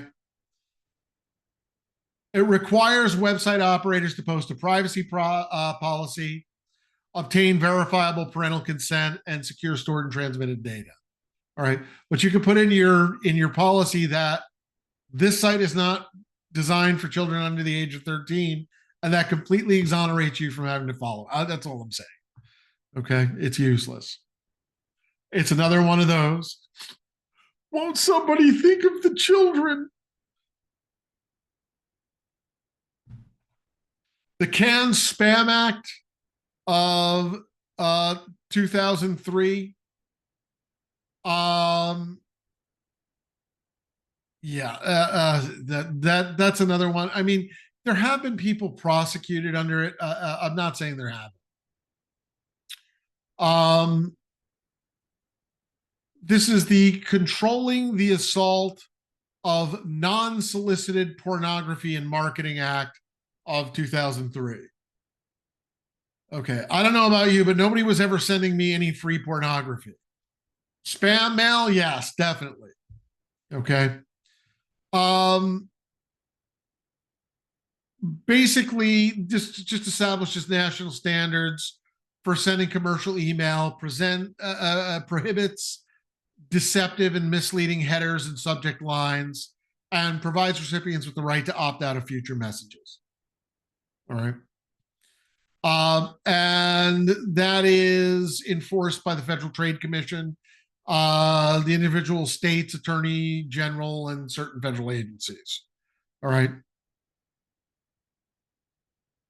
All right. Moving into Canada, we have PIPEDA, Personal Information Protection and Electronic Documents Act, which governs how private sector organizations collect, use, and disclose personal information. Initially, it was applied only to federally regulated entities in Canada, extended in 2004 to cover most private organizations. It aligns with the EU privacy principles as far as, you know, with GDPR, you can't store data outside the European Union if the jurisdiction you're moving it to doesn't provide the same level of protections. PIPEDA is an equivalency, okay, as are other countries. The Data Protection Act in the UK regulates the processing of personal information, including collection, storage, and disclosure. PCI DSS, that's not an industry standard. I'm sorry, that is an industry standard. It's not a law or regulation. It's a proprietary standard for securing credit card, debit card data from major payment brands. Visa, American Express, MasterCard, Discover Card, etc. It's optional. You don't have to comply with PCI DSS if you don't want to accept credit and debit cards. If you do, then you must comply. All right.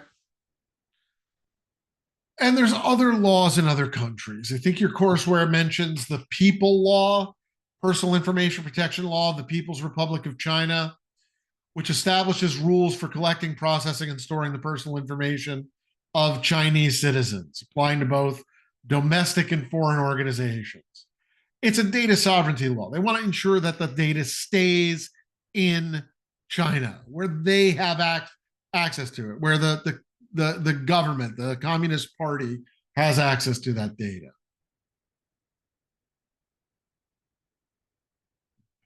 Okay.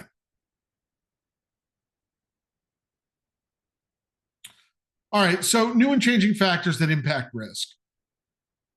All right. Industries evolve, technologies evolve, the world evolves, people evolve, etc. Risks evolve and change at the same pace. All right. What are some factors? New and changing business strategies. Yeah. Organizations adapt.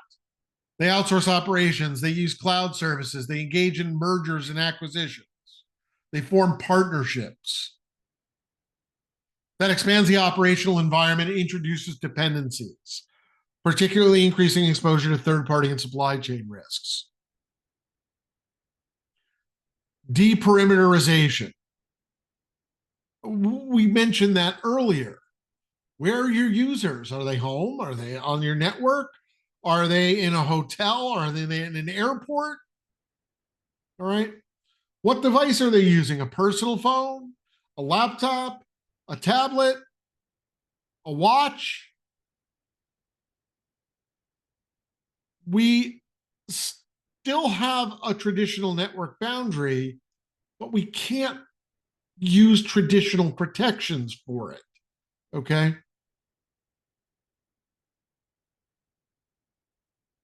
User behaviors. Okay. End users are the biggest source of risk that we have. They lack awareness, they lack education, they lack technical expertise, they inadvertently mishandle sensitive data, and they can fall victim to social engineering quite easily. Everybody can. I can, you can, everybody can fall for it. Okay.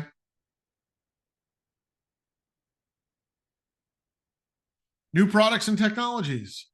Adoption of new products and platforms introduces previously unseen vulnerabilities.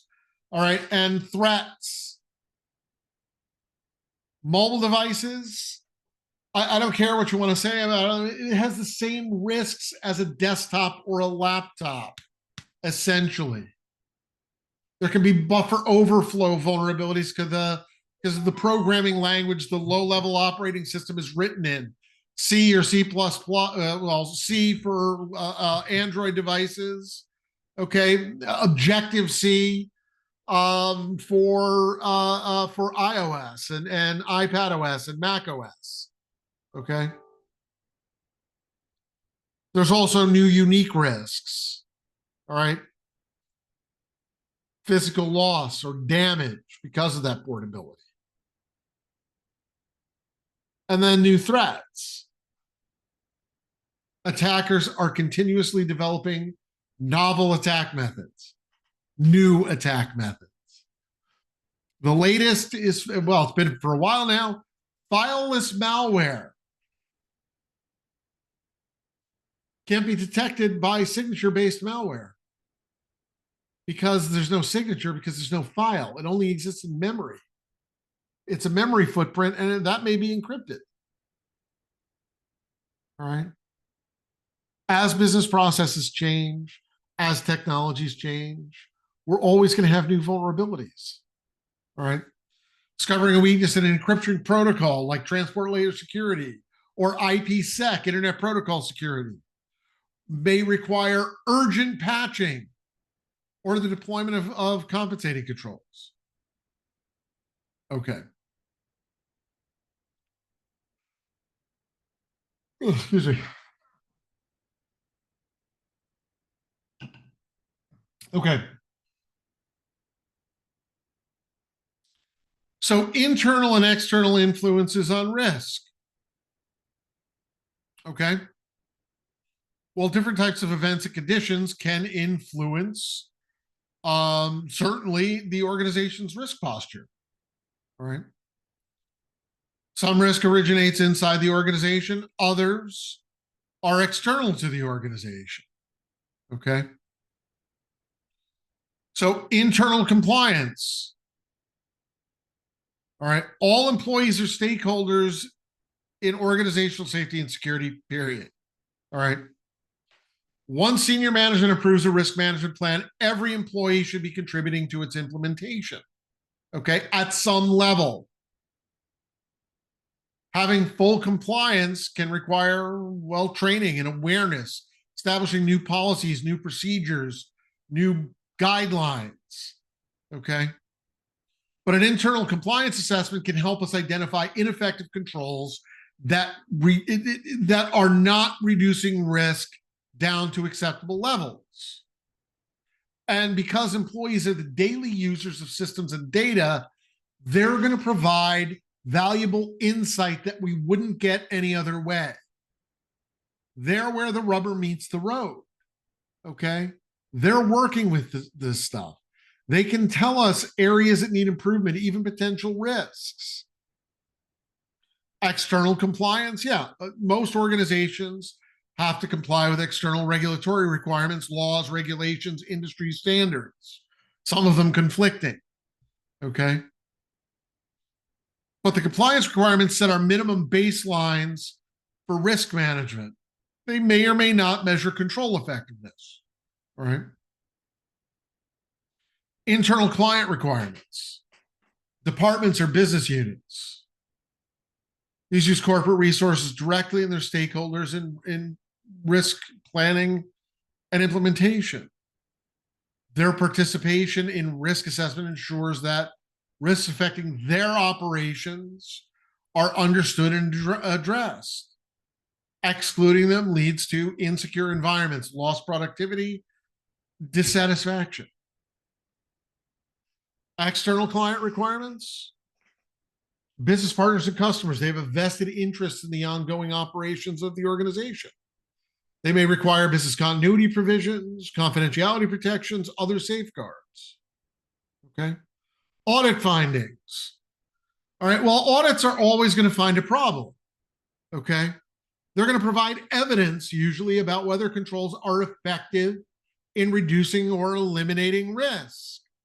Okay. And just because a control was effective last time you did an audit doesn't mean it's effective this time or as effective. Things, controls, mitigations we put in place lose their effectiveness over time. All right. So if our results are falling short, we need to decide whether we're going to mitigate, transfer, or accept the risk. And we'll talk about that later. Some risks are unavoidable, legacy systems. But we can work around that. Top level management, senior management. Well, executive leadership plays a critical role in risk assessment and decision making. Accurate quantitative analysis, clear metrics enable management to make informed operational decisions and allocate resources effectively. Communicating both internal and external risks can improve stakeholder buy-in for mitigation strategies, for funding. All right. And competitors. Well, pressures from competitors can drive the introduction of new products, adopting emerging technologies, or expanding into new markets. While those activities support growth, they introduce new risks that have to be identified and managed. Okay. All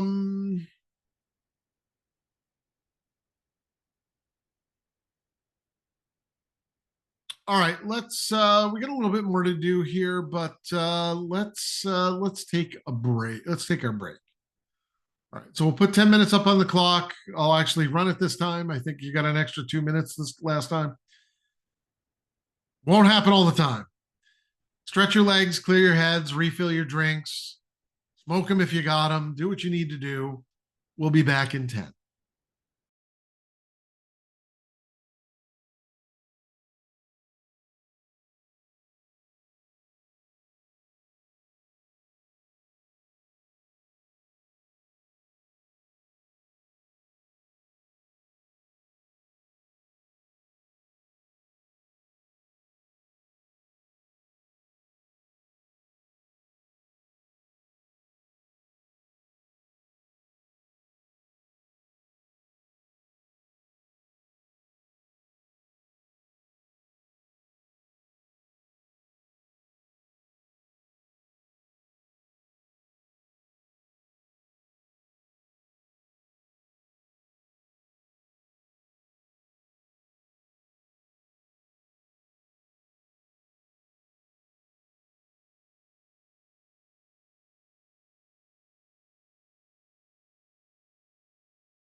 All right, welcome back.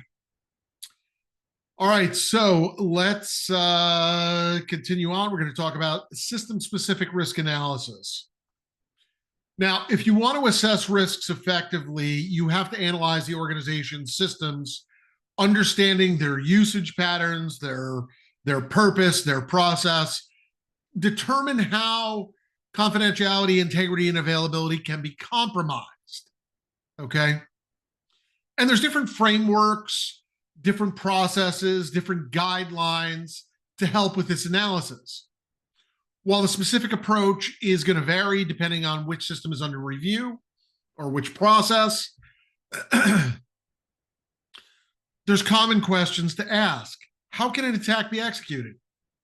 Okay. You have to look at every possible way that something can be attacked, even if it's ridiculous.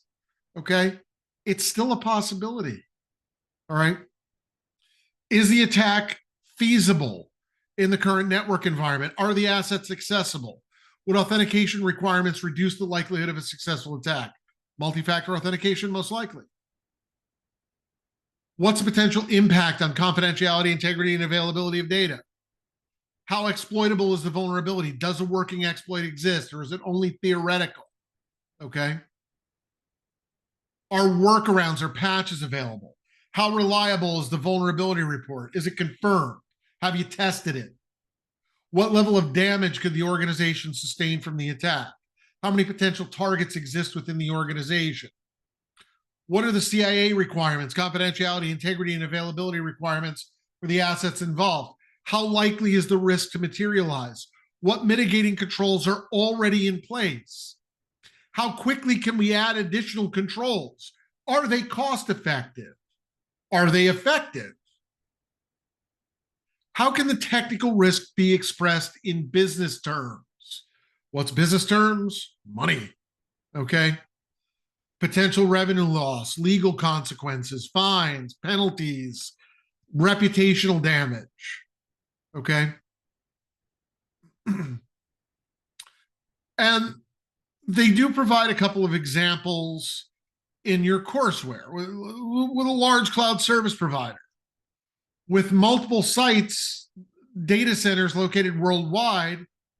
You need to focus on the probability of a successful attack, what data and services can be compromised, and the specific vectors that could be used in an attack. Patch management can be less relevant if attackers bypass software vulnerabilities entirely. And the cost effectiveness of controls might be a lesser concern because you have a larger security budget. Whereas with a small organization where you have limited redundancy and resources, cost effectiveness is the key consideration. We focus on potential damage to internal systems. A successful attack, even a single one, could have severe consequences. All right. But the basics, risk analysis should be tailored to the organization's size, resources, and operational context. Focus on what's relevant. Then the process itself becomes more efficient, more effective, and produces actionable results. Okay. Now, risk determinations. So, an important part of risk assessment is identifying how specific risks can impact the organization. Two primary factors influence that determination: likelihood and impact, the magnitude of the impact, the severity of the damage, and the probability that the threat will exploit a vulnerability. Okay. Now, to determine the likelihood of a threat, we need to consider the motivation. What does the threat actor have to gain from executing the attack? Okay, but keep in mind that accidental incidents and events, natural disasters, floods, fires, earthquakes, tsunamis, hurricanes, Godzilla, that might be a man-made threat. I'm not sure. That one kind of falls in the middle. All right. They don't have a motivation. They just occur. Okay, we still have to be prepared. We need to identify the source, the threat actor, or the cause. Is it an individual, group, insider, outsider, natural event? What's the capability or experience? The annualized rate of occurrence, or the annual rate of occurrence. How often does the threat successfully exploit the vulnerability and affect the organization? And we also have to do a trend analysis. We have to identify emerging threats, emerging vectors, assess their effectiveness, and examine how they have been exploited previously. Okay. Now, we can do a quantitative risk assessment. All right. Now, the first part of this is we have to establish the asset value. We need to know the value of the asset that we're protecting, the total worth of the asset. Then we have to identify the exposure factor, the percentage of the asset's value that's expected to be lost if the risk occurs. All right. So this could be, a natural occurrence like a fire. You could expect a 50% loss. Or data exfiltration. You could expect a 20% loss of protected data. Okay. If an asset's valued at $10,000 and the event is expected to cause a 50% loss, that is our single loss expectancy. Asset value times exposure factor. 10,000 times 0.5, $5,000. All right. Now we also need to know the annualized rate of occurrence, and this can be based on historical data, industry trends, educated guessing. How many times per year do we expect this event to occur? This could be a large number. It could be 25 times a year. It could be a small number. It could be once every 10 years. All right. That would be an annual rate of occurrence of 0.1. All right. But let's assume that the event we have is going to occur 3 times a year.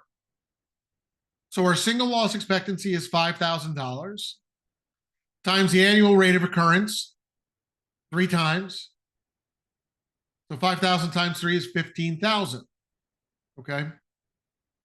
Now, what does that tell us? That tells us we can expect to lose $15,000 per year before we put any controls into place. If we put a control in place that is effective, okay, then what are we going to do? We're going to calculate this all again with the effect of the control put into place. So we're going to come up with a new annualized loss expectancy. All right. The goal is to reduce the exposure factor or the annual rate of occurrence, or both, when we put a control or mitigation or remediation into play. All right. So let's say I reduce the annualized rate of occurrence. Instead of 3 times a year, it only happens once every 5 years. That's good, right? All right. So now my annualized loss expectancy, my single loss expectancy of $5,000, but I'm going to multiply it by a new annual rate of occurrence. Instead of multiplying it by 3, okay, what did I say? Once every 5 years? So I'm going to multiply it by 0.2, 20%. Okay. That's an annualized loss expectancy of $1,000. So let's say the control cost me $5,000. How do I know if this control is cost effective? Well, I take the original annualized loss expectancy of $15,000. All right. I subtract out the annualized loss expectancy after putting the control in place, which is $1,000, and then subtract out the cost of the control, which I just said was $5,000, I think. Okay. So 15,000 minus 6,000. Do we have a positive number? Yes, $9,000. I win. Okay. If it's a positive number, then it is worth putting the control in place. Now, you're going to do this. You're going to do a quantitative risk assessment for every asset, and then you're going to do the cost-benefit analysis for every control you are considering putting in place to protect that asset. And that could be multiple controls, not necessarily just one. This is not a trivial task, okay? Calculating the single loss expectancy and the annualized loss expectancy, the annualized rate of occurrence, requires detailed research. The annualized loss expectancy is probably going to change over time as threats evolve and new data becomes available, okay? What's the risk of a system on your network being affected by a commercial, not a commercial, but an off-the-shelf virus or worm? It's basically zero, okay? What about a zero-day vulnerability? Well, yeah, that's a much higher, okay? Those are the threats that we have to deal with today, though, all right? And not all risks follow predictable annual patterns. That's another thing to take into consideration. Some can be event-driven, some are situational, okay? So all of that needs to be taken into account. All right. Documentation of your assessment results. All right. And again, we all hate documentation. I hate documentation. I hate writing documentation. You hate writing documentation. All right. But you like reading documentation. You like documentation when it suits you. And it does. Okay. So be kind and write your documentation. All right.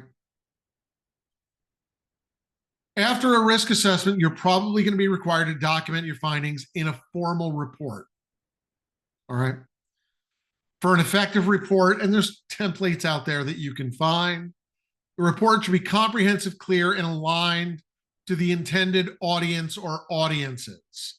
Okay. It should address certain questions. Who requested the assessment? The individual or entity that authorized it. That establishes authority and accountability, which is important in case of organizational restructuring, personnel changes, etc. What were you asked to do? What's the scope of the assessment? Clearly state what was included, ensure you met all the expected objectives without exceeding the scope. What did you assess? Processes, systems, assets, operations, whatever. Include any relevant operational, administrative, and technical components. Be specific. Avoid vague descriptions. Be explicit about what was examined. What did you do? What methodology did you use? What was your hypothesis? What was the approach? What were the tools? What were the techniques that were applied during the assessment? That allows the stakeholders to understand the process and verify the validity of the results. Okay? So at a high level, you're doing an executive summary. You're explaining it again with comic books and hand puppets. All right? Just a brief overview. We're getting into methodology. You're providing the specific things you did. Okay? And if I did something and I came up with a result, okay, much like in forensics, John or Charnel or Michael should be able to follow the same steps I did and come to the same conclusion I did. If there's a difference, we have to look at the process, either mine or theirs. Okay? You're going to present your findings in a clear, organized manner. Just the facts. Tailor the language to the audience's knowledge levels. Okay? Don't use unnecessary technical jargon and acronyms. Okay. If there's no other way to explain something, include a glossary that explains what the jargon or acronym actually was and what it means. And then what are your conclusions? Interpret your findings, explain what happened, how it occurred, who or what is responsible. Just the facts, much as possible. All right. Support conclusions with evidence. Some conclusions may carry some bias. That happens. But justification and supporting data makes it more persuasive to stakeholders and decision makers. Okay. All right. So our guidelines for assessing risk. All right. Review industry standards and frameworks, assess applicable security and privacy frameworks, determine how they strengthen your organization's risk management processes. Identify any applicable laws and regulations that apply to your organization. All right. Evaluate new and changing business factors, strategies, partnerships, mergers, acquisitions, technology adoptions that can alter your risk exposure levels. All right.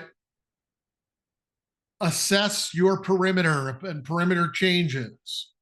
Account for the impact of practices like remote work and bring your toys to, bring your own device to work, not bring your toys. Okay. On the network perimeter, how it affects the network perimeter, how it affects the attack surface. Consider compliance, internal and external factors, client requirements. What are your compliance obligations? Your client requirements, your audit findings can influence risk prioritization and treatment. Analyze the impact of CIA on your systems, how identified risks affect confidentiality, integrity, and availability.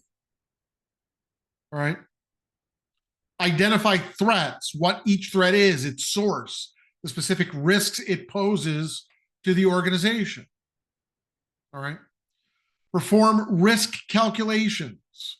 Calculate the single loss expectancy and the annual rate of occurrence for identified threats. All right. Then determine the annualized loss expectancy to quantify potential financial impact. And document results, clear, comprehensive documentation. All right. Including scope, methodology, findings, conclusions, and put it into a format that's suitable for stakeholders. Okay. When you're writing documentation, we'll talk more about that. That's the last topic we're going to talk about. But yeah, there are ways to do it effectively and efficiently. I'll show you one that I use. Okay. All right. So this brings us to the activity, and there are 3 questions here. So why don't I put these up? And let me find them. Let's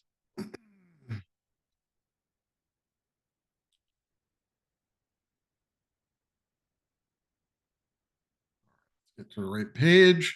You may or may not have your courseware open, so I'm just going to pull it up for you.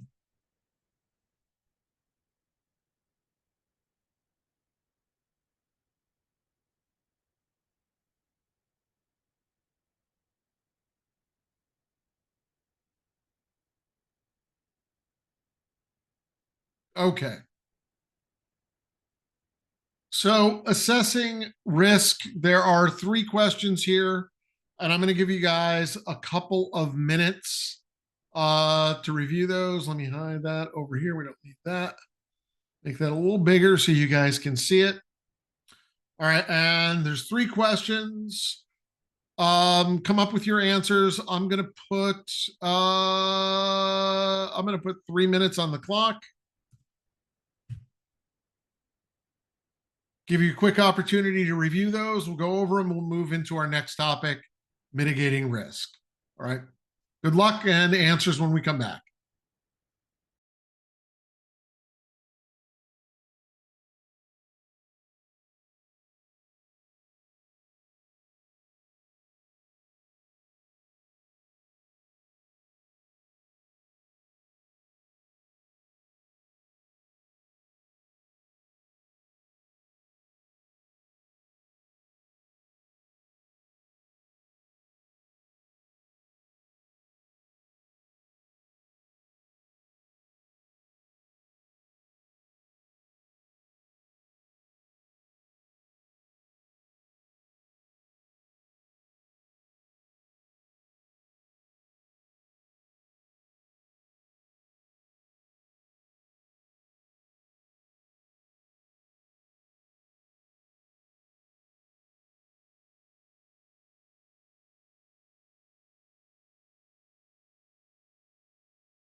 All right. So, question one.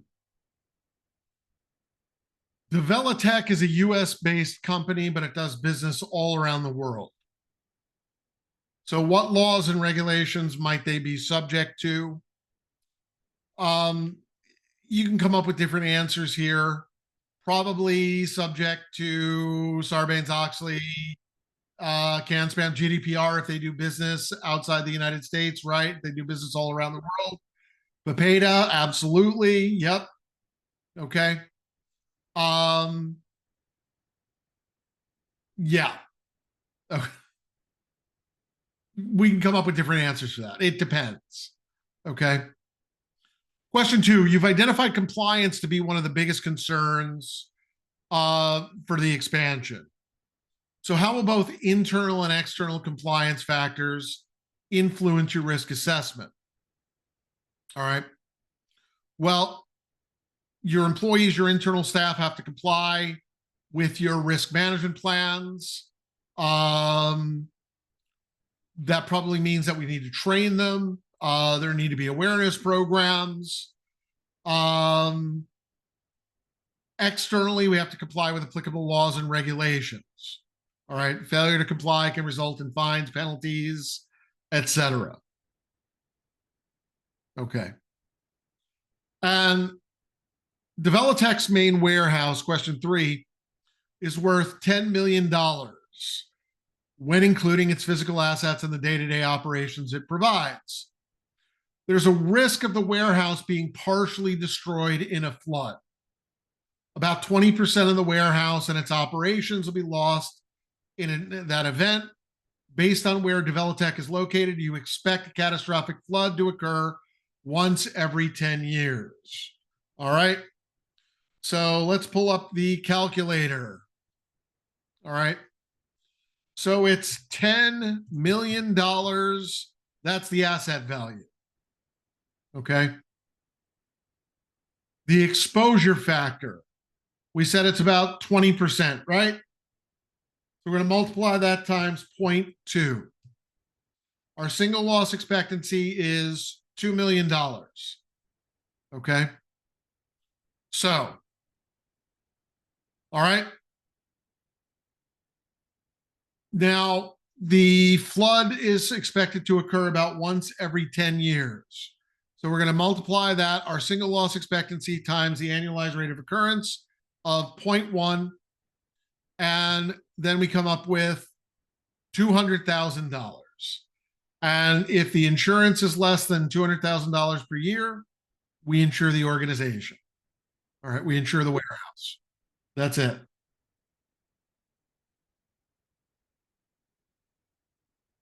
Okay.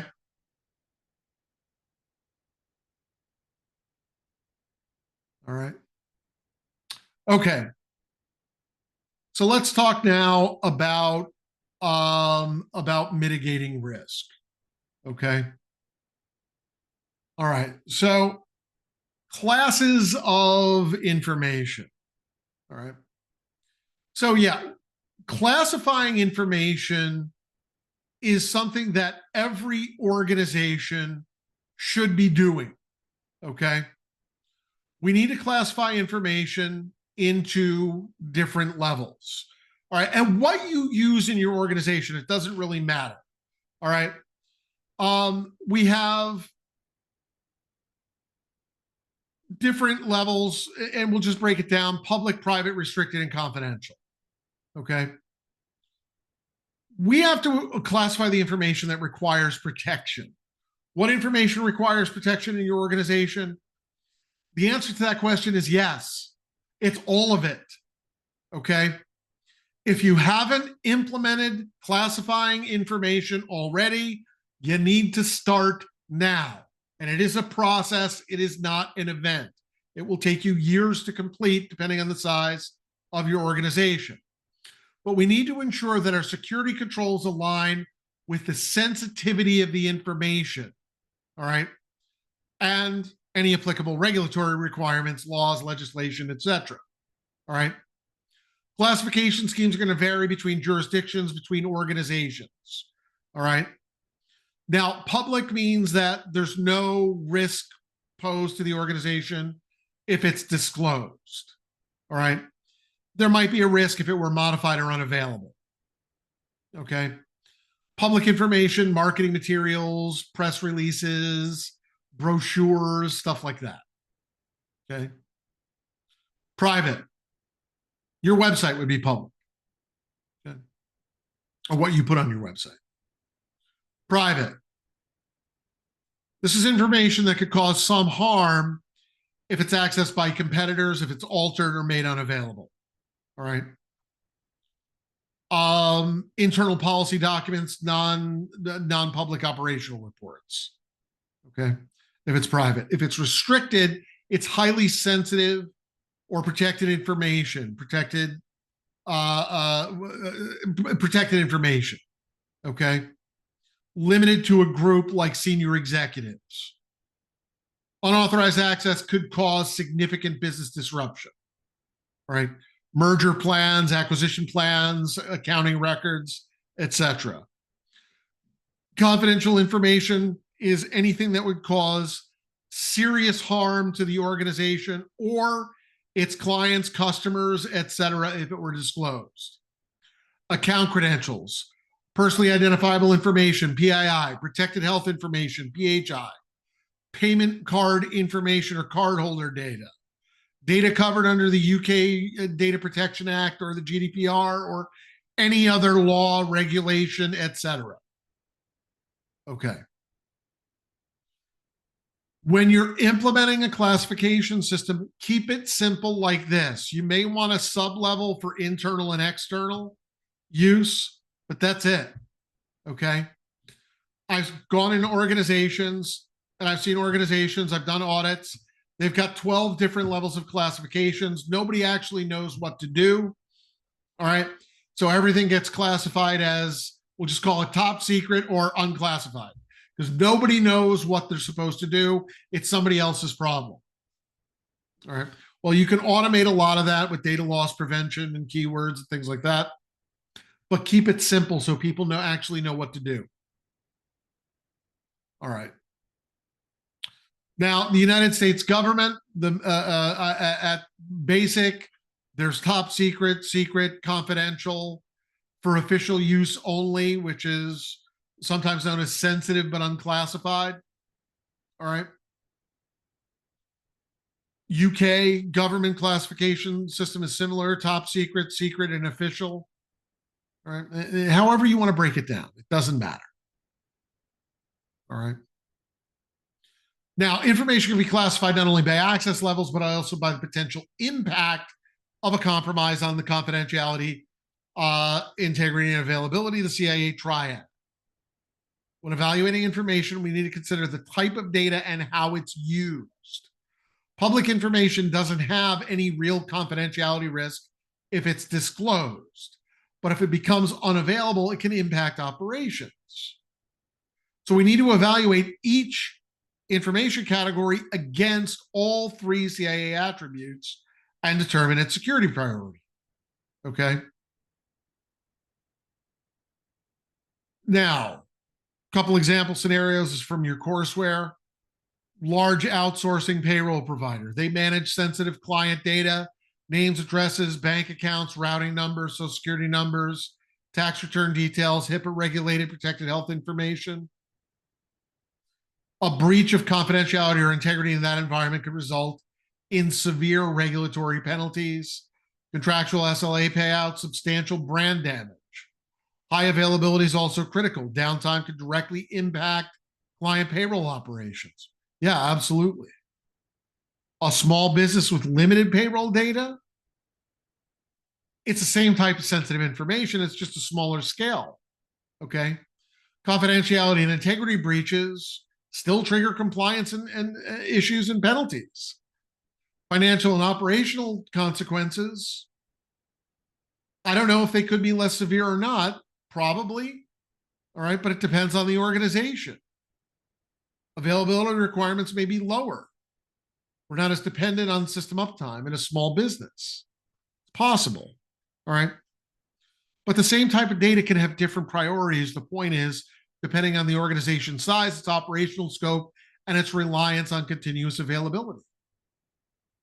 If we map our information types to CIA impact levels, we can tailor the controls, the mitigations, the remediations, whatever we put into place to help manage actual risk. Okay.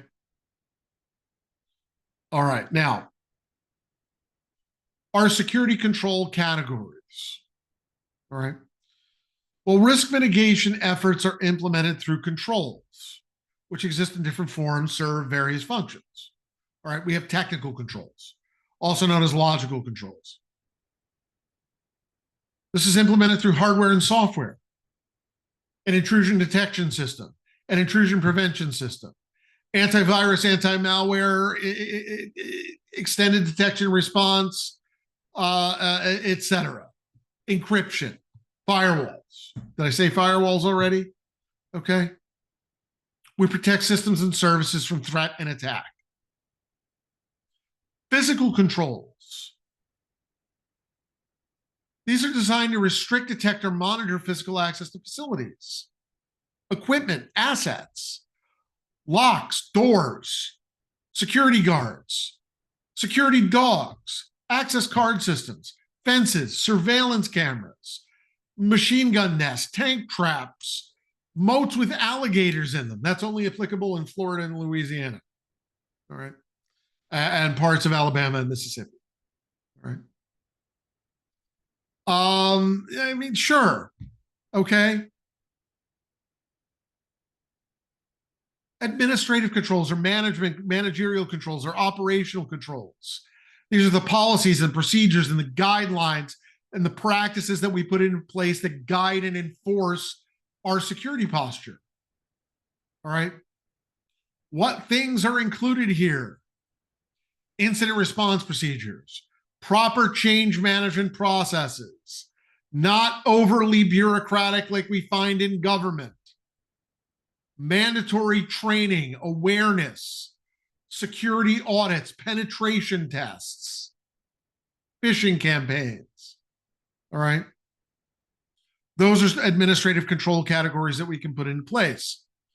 Effective risk management requires that we regularly review the performance of our existing controls across all three categories, determine whether the current controls are functioning as intended, where there are gaps, and how do we fill the gaps? Do we need to put in additional controls to address the gaps and address evolving, changing, novel, new risk? We do. Okay. Living, breathing process. All right. All right. So our control selection based on CIA requirements. All right. So once a risk is quantified, the next step is to identify and implement controls that address the CIA requirements. A single control very rarely addresses all three attributes. So we need a layered approach for comprehensive protection. Okay. And yeah, they show this filled out, so I'll just move to that. All right. So technical control, user permissions for a network share. Does it uphold confidentiality? Yes, it restricts access to authorized users only. Does it uphold integrity or availability? No. Okay. Well, it's not designed to. That user permissions aren't used for that. Okay. What about having a load balancer on a web server? Does that protect confidentiality or integrity? No. That protects availability. It routes traffic to operational hosts that have the available capacity to service a request. Okay. What about message authentication codes, hash-based message authentication codes, HMACs, used in digital signatures? Okay. Does it uphold confidentiality? No, it's not designed to. That's not the function of a digital signature. Does it uphold integrity? Yes. We can verify the hash value, the message digest value. Does it match the expected value? If it does, it upholds integrity. If it doesn't, it was corrupted in transit or modified in transit. Does it uphold availability? No, it's not designed to. All right. We're going to have to use multiple controls to protect ourselves. And that's not a bad thing. That's a good thing.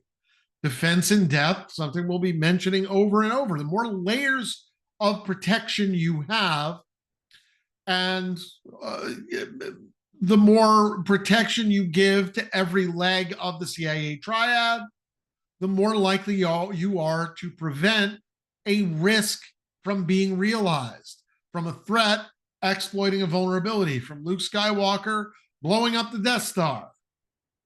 Okay?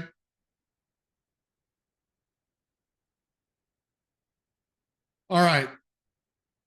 Selecting the controls has to be driven by your organization's risk profile, the risk appetite, the risk tolerance level, the operational needs and requirements and goals.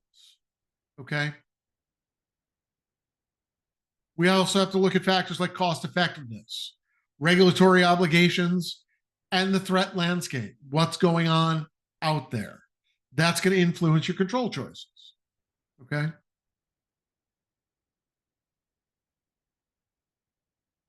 All right. A risk scoring system. All right. So once business critical information has been classified according to its confidentiality, integrity, and availability attributes, and stakeholder input and control measures are evaluated, it's possible to assign risk scores to that information. All right. Risk scoring is typically subjective, at least in its early stages. It's just a numerical scale. 0, there's no risk. 1 is the lowest risk. 10 is the highest risk. Now, these basic scores can be assigned by the data owner, the person responsible for the information, or a cybersecurity professional. This helps with initial prioritization, but there are more sophisticated scoring systems like Common Vulnerability Scoring System, CVSS, that have a standardized assessment framework. All right. There's no single authoritative scoring method. I would disagree with that. CVSS. All right. There are different models and there are overlapping methodologies. But regardless of the system that's used, the primary value of scoring, we want to rank risks by severity so mitigation efforts can be prioritized efficiently. All right. If something is low likelihood and low impact, ends up with a score of 1 or 2, we may never get to remediating that vulnerability. It's not cost effective, it's not time effective, it's not resource effective to do so. Okay?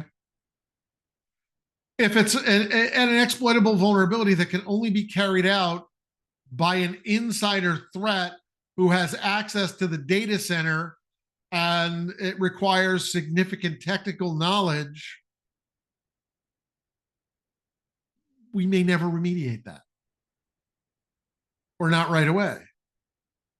If it's something that can be exploited remotely by a script kiddie with some tools they download from the internet, that's going to have a severity of 8 or 9 or 10. Yeah, we're going to remediate that quickly. Okay. Likelihood and impact. All right.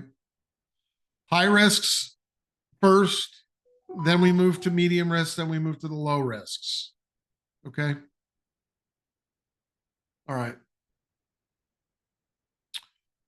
And I should say that, risk scores alone aren't enough for stakeholder decision making. You're going to have to present things to stakeholders, to senior executives, to senior management in clear, non-technical terms, illustrating both the cause and the effect on the business. So rather than stating like the risk of a denial of service attack on a public website, you would say something like, due to malicious activity targeting the public website, the website may become overloaded and inaccessible. This would prevent clients from accessing their accounts, resulting in a service outage of approximately X number of hours and a potential revenue loss of X number of dollars. Well, the senior executives, the guys at the top, all right, Fat Cat and Greedy Gopher, all right, they understand money, all right? Frame it in a way they understand what the risk is, how it would occur, who would be affected, and what the impact on the bottom line would be. All right. I don't want to poke fun at senior management. Well, yes, I do, but that's another discussion.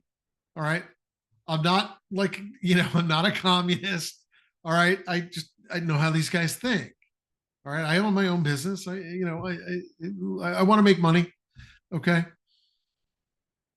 But we have to present the risk to them in a way they understand, especially in a large organization. All right. In a small organization like mine, I just make the decision. Okay. Lock everybody out of everything.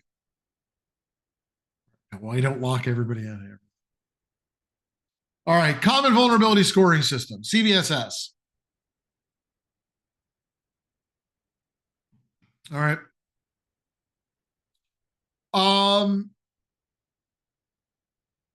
Vulnerabilities are, of course, a core component of overall risk.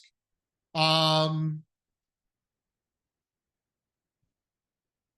vulnerability scoring system is a way of presenting that risk in a standardized format. All right. Most public feeds right now are currently publishing version 3.1 base scores, which I think in the shared folder, I can't remember if I did 3.0 or 3.1.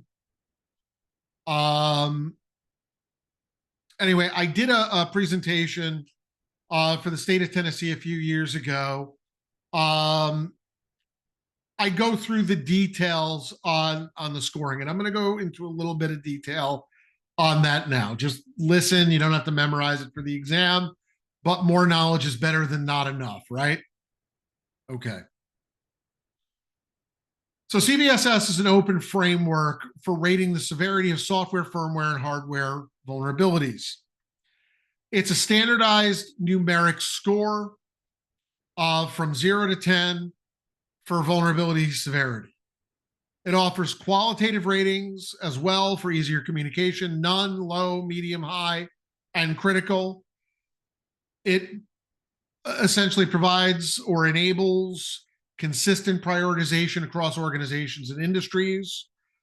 And it's a basis for integrating severity data into vulnerability databases like we'll be talking about, National Vulnerability Database, vendor advisories, etc. The current version is 4.0. At any rate, most threat feeds are still using the 3.1 base scores. All right, but they're switching to 4.0 as we go over. This is going to cover the 3.1, not the 4.0. All right. Now, you may see a CVS vector string, and I'm just going to pull up a note here. Go.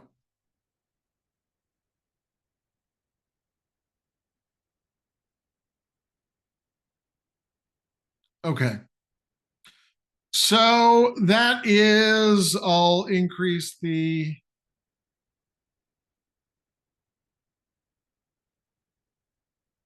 whoops.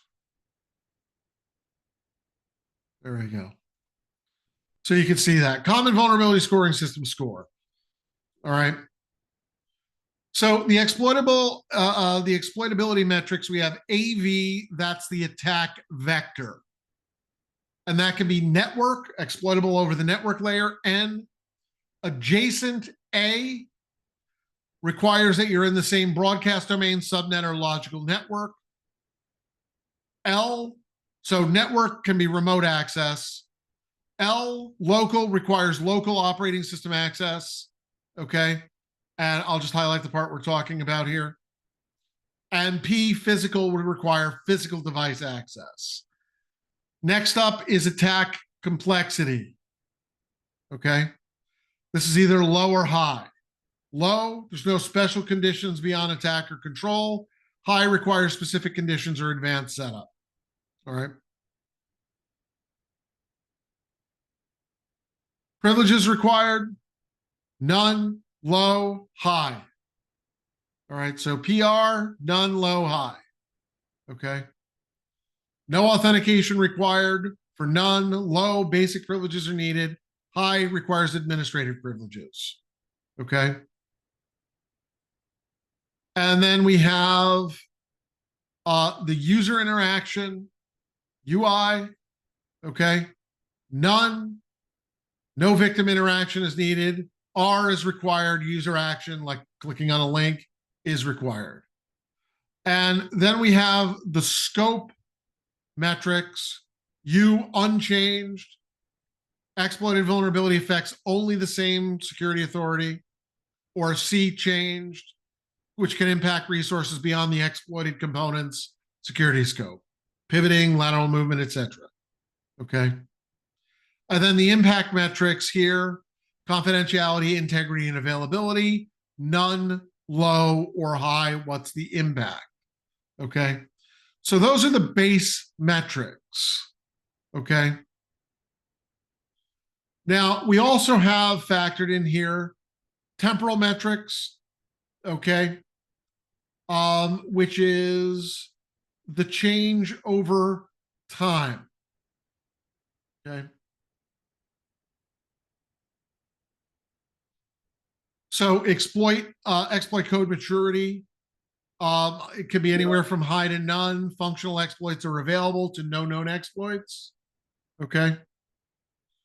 Remediation level. What's the availability of the fix? Unavailable, workaround, temporary fix, official fix. And report confidence. Confidence in the report's accuracy. Confirmed, reasonable, unknown. All right. Temporal metrics change over time as the threat landscape evolves. All right. And then environmental metrics. These are organization-specific adjustments, modified base metrics. All right.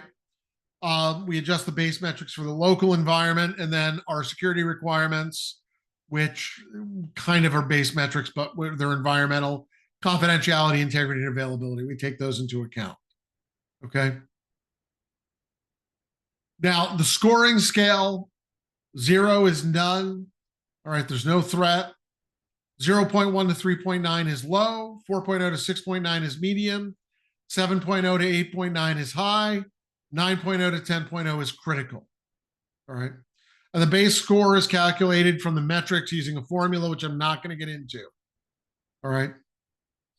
CBSS 4.0 separates base, threat, and environmental scoring to avoid confusion, conflating intrinsic severity with current exploit status. There's a safety metric added for operational technology, industrial control system, industrial Internet of Things, whatever we want to call it. Recovery metric for system restoration. There's explicit Internet of Things and operational technology considerations in there. But again, I'm not going to go into the details. All right. But yeah, this is important. Okay. It produces consistent, repeatable results for vulnerability security across both base and temporal metrics, allows customization of environmental metrics to match your operational priorities. And it's widely supported. And there's tools out there like NIST has a calculator. All right. See if I can find, I think they have a V4 common vulnerability scoring system. Yeah. So I'll give you the link to their website.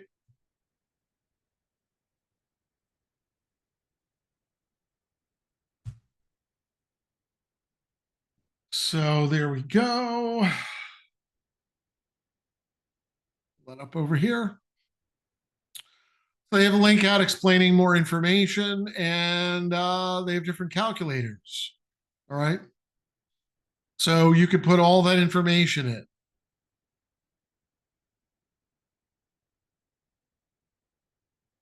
3.0, 3.1, and there's a 4.0 as well. All right. Do your own calculations.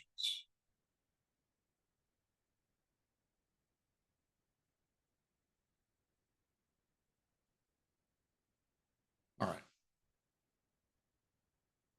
Common vulnerabilities and exposures, CVEs. Okay. All right. Um, Common vulnerabilities and exposures. This is maintained by the MITRE Corporation, funded by the Department of Homeland Security. It's a publicly available dictionary of known vulnerabilities, and it's available at, it should be at cve.org. Yes, there we go. Common vulnerabilities and exposures. Manage my cookies. I'll give you guys the link. I'll put it in the chat window. All right. So they have the mission, and you can search, okay, by keywords. So I'm going to look for SQL injection. See if we have any SQL injection vulnerabilities. All right, there we go. Vulnerability classified as critical has been found in code projects in the Simple Art Gallery 1.0, blah, blah, blah. All right. And it tells you what the severity is with different scoring. Okay. There's also, it points out to common weakness enumerations. All right. Common weakness enumeration, community developed list of software, firmware, hardware, service component weaknesses, basically programming errors. Okay. We got SQL injection here. Do search for another one. Let's look for a problem with NTFS. There's always a problem with NTFS. All right. Here's one from, well, about 6 days ago. NTFS elevation of privilege vulnerability, null pointer to reference in NTFS allows an authorized attacker to escalate privileges locally, and they map it out to common weakness enumerations, tell you about the CVSS score, what the vendor status and its version numbers of where it's affected. Okay, so you look at the product status for different Windows 10, Server 2019, etc. Okay, going down the list, lots of different versions of Windows are affected. All right, and then a reference out to the Microsoft Security Resource Center. Again, they just have basically the same thing, but they go through a lot more detail. All right. Lots of fun stuff. Absolutely. Okay. So common vulnerabilities and exposures. CVE record typically consists of an identifier, always starts with CVE, specified by, followed by the year, and then some number of numbers, 4 to 5 digits, sequential number. Gives you the description, summary of the vulnerability's nature, reference list of URLs to authoritative sources for more details, and the date it was created. Okay. That's it. So the related MITRE databases to CVE, there's common weakness enumeration. There's also CAPEC, common attack pattern enumeration, and classification. I'll give you the link to that as well. Okay.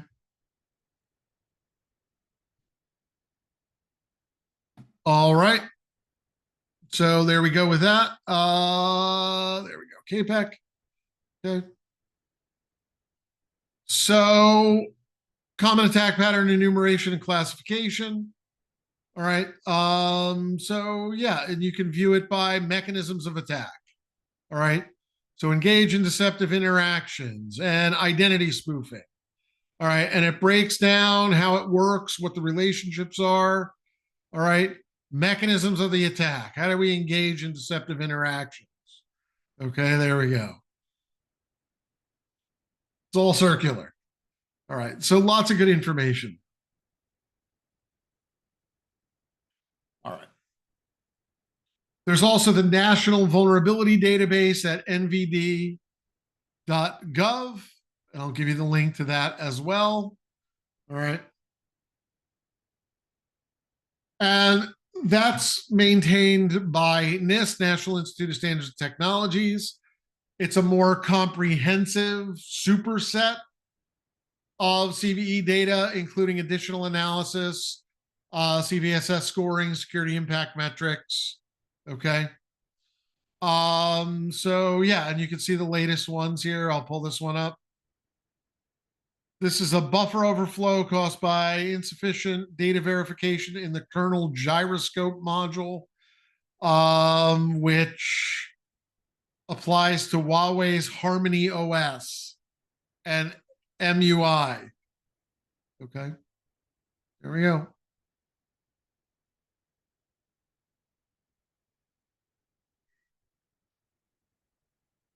Of course, in the United States, you're probably not using Huawei equipment, but that's another discussion.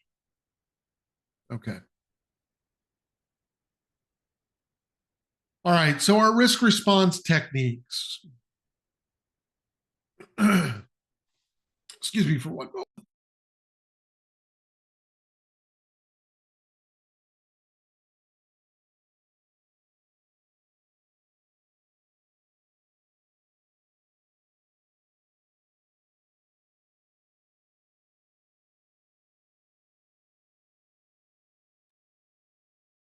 Sorry about that. All right, risk response techniques. How you respond to risk depends on your risk appetite, the level of risk you're willing to accept, and the thresholds for different risk categories. All right. There's four, technically five approaches. All right. You can avoid the risk. All right. You eliminate the risk entirely by discontinuing the process, activity, or application that causes it. True zero risk scenarios are rare. A lot of risky processes are essential to business operations. But maybe there's a third-party chat program in use in your organization that you disable access to. Okay. Transfer the responsibility. Partially. All right. You can shift the responsibility for managing the risk to a third party, like an insurance provider or an outsourced service. That's effective if risks are too complex or resource intensive to manage internally. So you might purchase insurance for your data center rather than implementing a disaster recovery plan, assuming you can afford all the downtime. Or use a cloud service provider to host and secure your data instead of managing it on premises. Sure. You're transferring the risk. You're not transferring the responsibility. You're not moving the responsibility. You're still responsible. Okay. So let me explain this. So your organization, you collect protected health information. You're a medical billing company. And you store your data in the cloud in a SQL database. Okay. You do everything completely possible on your end to ensure that the data is secure. There's a breach at the back end on the provider, and an attacker is able to exfiltrate data from your database. Now the question is, who is responsible? And the answer is, you are. You chose the cloud provider. So you are responsible for all the fines, all the penalties, etc. Now, can you lessen that? Yes. All right. If you can prove that you exercised due diligence, okay, or that the organization, the senior executives, organized due diligence and due care. Okay. Due diligence, this goes to governance and risk management, is the process of identifying, understanding, and evaluating security risks before taking action. You're going to research threats, assess vulnerabilities, determine the appropriate safeguards before implementation, ensuring that your decisions are informed, documented, and based on reasonable analysis. All right. This is the what should we do to protect our data? Okay. Do care is the execution and operational process of implementing and maintaining security controls to mitigate identified risks from the due diligence process. So we're going to carry out the necessary protective actions, put controls into place, monitor their effectiveness, and ensure compliance with policies and standards. Due diligence is the planning, due care is the doing. All right. So if you can show that you did your due diligence in selecting your service provider, your cloud service provider, ensuring that they were ISO 27K1 certified, and you thoroughly reviewed their SOC 2 Type 2 report, okay, you can minimize the fines and penalties, but not completely eliminate them. You are still ultimately responsible, okay? It is what it is. Okay. Mitigating risk.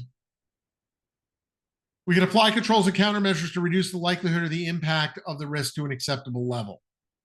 Some residual risk is going to remain after mitigation. As long as we get it below the risk appetite to an acceptable level, that's all we need to do. All right. You can accept the risk, acknowledge the risk, determine it's within the organization's appetite. All right. Take no additional action. Acceptance follows evaluation. It's not the same thing as ignoring the risk, which is our fifth choice. You can put your fingers in your ears and go, la, la, la, la, la, la, la, nah, I can't hear you. All right. That's not the same as accepting it. All right. Accepting a risk, you acknowledge it. All right. How do we acknowledge it? It is recorded in a risk register. Somebody in the organization essentially signs off on it. They're accepting responsibility for the risk. Every risk has to be avoided, transferred, mitigated, or accepted and recorded in the risk register as to what you do. Ignoring risk means you're either not identifying it, you're not evaluating it, or you just don't care. Okay? Now, can you combine responses? Yes. Risks can be mitigated to an acceptable level, and then the residual risk is accepted. Okay?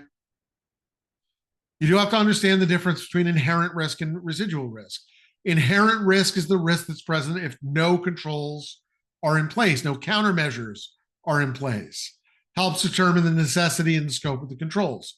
Residual risk is what remains after you've implemented all the controls. All right. That measures the effectiveness of the implemented controls, identifies areas where further mitigation may be needed. Okay.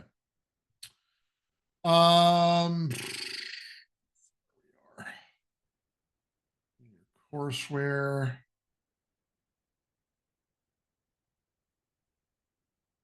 Yeah, let's finish up and then go to lunch, and then we'll just have the one left after lunch. Communicating recommendations for mitigating risk. Okay, if you're not the final authority for risk management decisions, then you need to talk to the decision makers, senior management, executive leadership, who are the ones who are approving and allocating resources.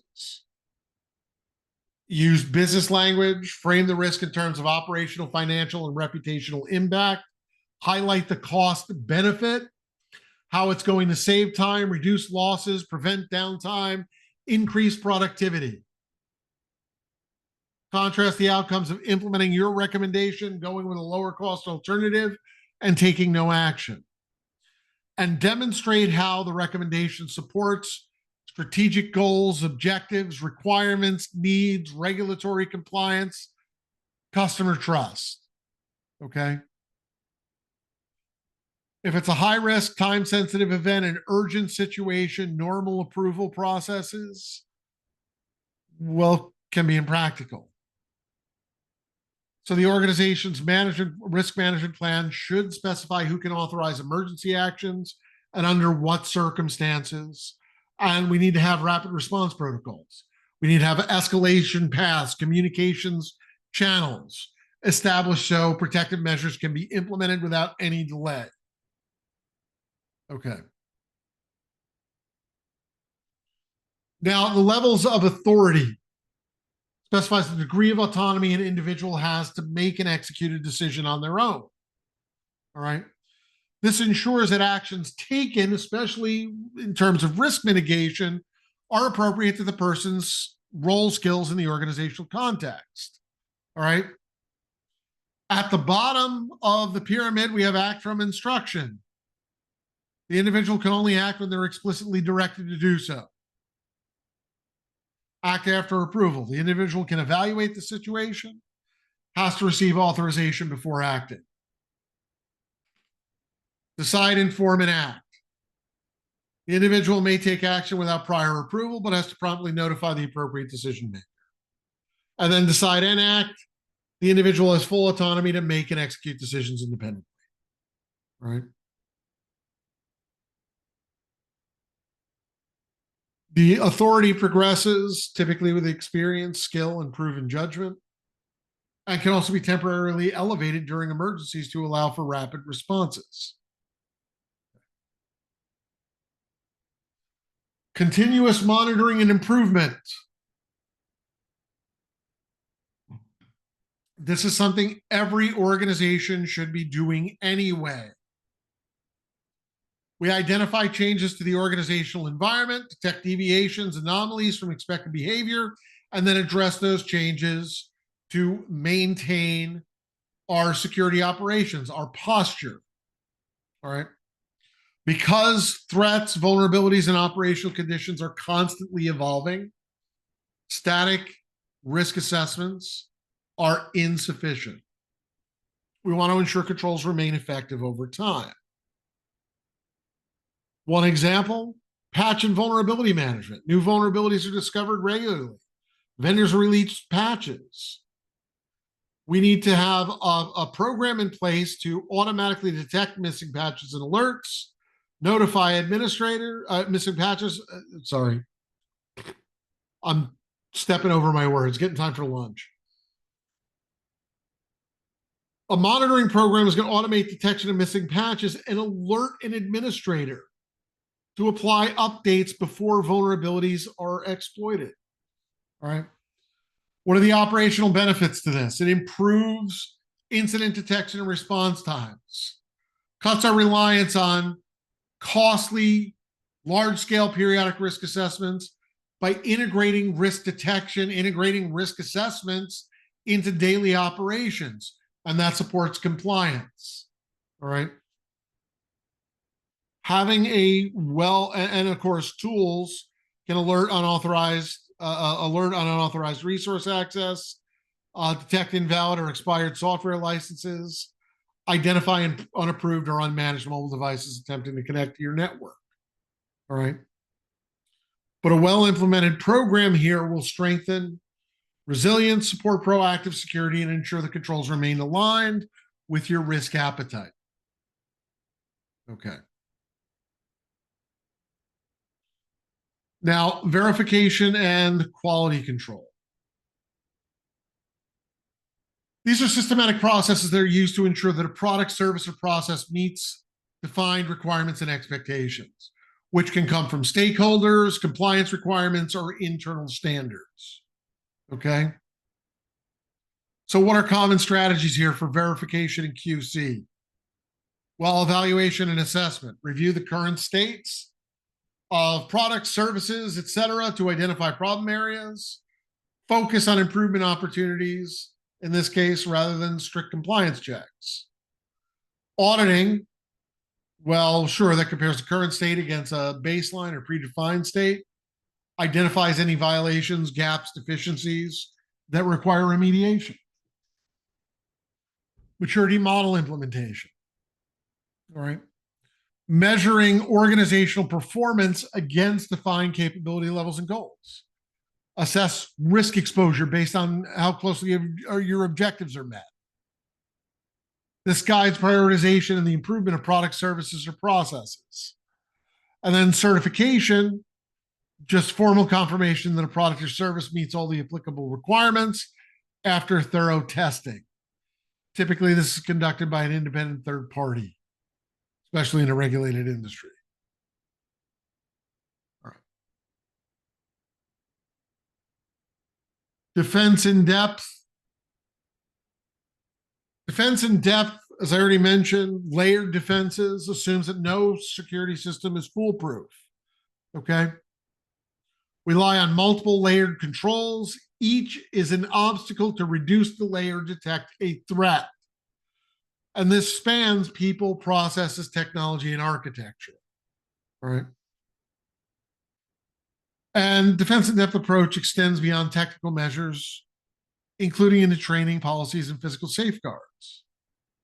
Core components are personnel who we need to provide them with role specific security training, enforce best practices, cross training for critical functions, dual control processes to prevent unilateral decisions. No one person has control over an entire process. Clear rules for external sharing, succession planning for role transitions. Processes. Continuously improve and test your operational processes. Schedule regular reviews for compliance. Retire any outdated processes that can't be improved. Technologies. Deploy appliances, intrusion detection or prevention systems, SIMs and SOARs. Use pen testing and cryptographic protections for stored and transmitted data. Leverage automated reporting to alert staff to issues quickly. Consider security as a service if in-house management isn't feasible. And then architecture design. Incorporate secure network topology in both physical and logical layouts. Use segmentation to isolate network segments so a breach in one doesn't spread to others. Okay. All right, so I'll skip the guidelines on that one. Let's go ahead and go to lunch. Come back, we'll finish this up and get you guys onto a little lab. All right, so we are going to set the lunch timer to, 1 hour and 2 minutes. I'm going to give you an extra 2 minutes. We will be back at 1:10 Eastern time. Enjoy your meal.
ইয়েতে পাতে। ও Gemini আমি এখনই খুলবো, তোমাকে আরেকটা ইয়ে দিছিলাম, তুমি ওটা ট্রাই করছো? এলন মাস্কের কঠিন মাল। আমি অ্যাপ ইনস্টল করলাম, ওটা 2 দিনের জন্য ফ্রি দিছে, আমি কিছুই করি নাই, খালি আমার একটা জুয়েলারি আইটেম আপলোড মারিয়া ভিডিও বানাই দিছে, দেখি নিজে নিজে ভিডিও হয়ে গেছে। কঠিন।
দেখছো আমার মাইয়া হেডফোনে ইয়ে মিউট করে দিয়েছে, আমি দেখিই নেই।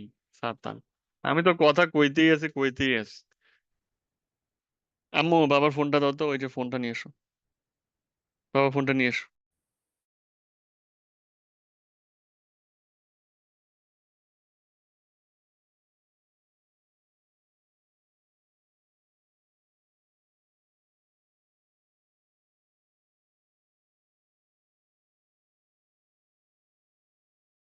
উম, হ্যাঁ হ্যাঁ, আইসি আইসি। দাঁড়া, আর কোষ না ভাই, তেনা বেলায় বেলায় আমার একদম। মা দাঁড়া।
হুম হুম, আছি আছি। আছি রে ভাই, আছি। Verify using your credential, sign in to web upload your, what the fuck. আমি দেখতেছি, দাঁড়াও।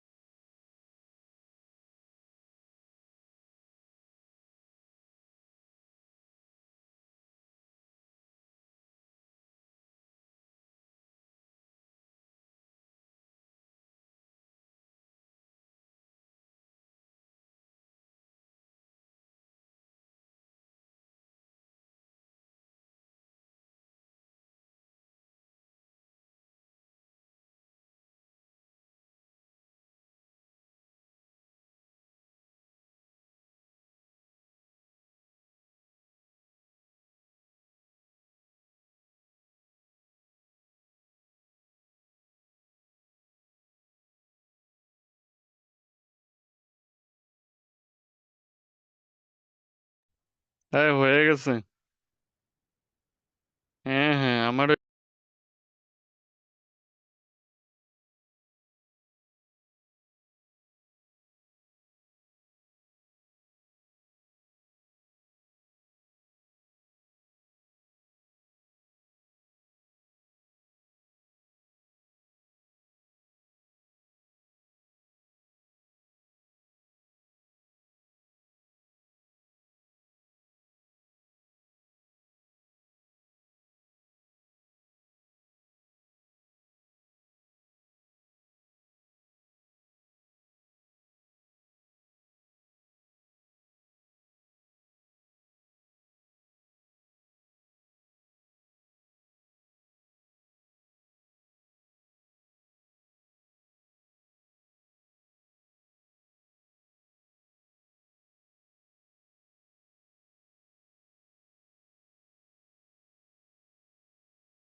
All right, welcome back, everybody.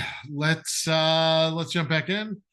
Last bit in the first lesson here is integrating documentation into risk management. So let's talk about that. And we're going to talk about here, well, from policies to procedures. All right, different types of documentation that we have. Documentation kind of follows a hierarchy, starts with policies, and then that's operationalized through standards, guidelines, and procedures.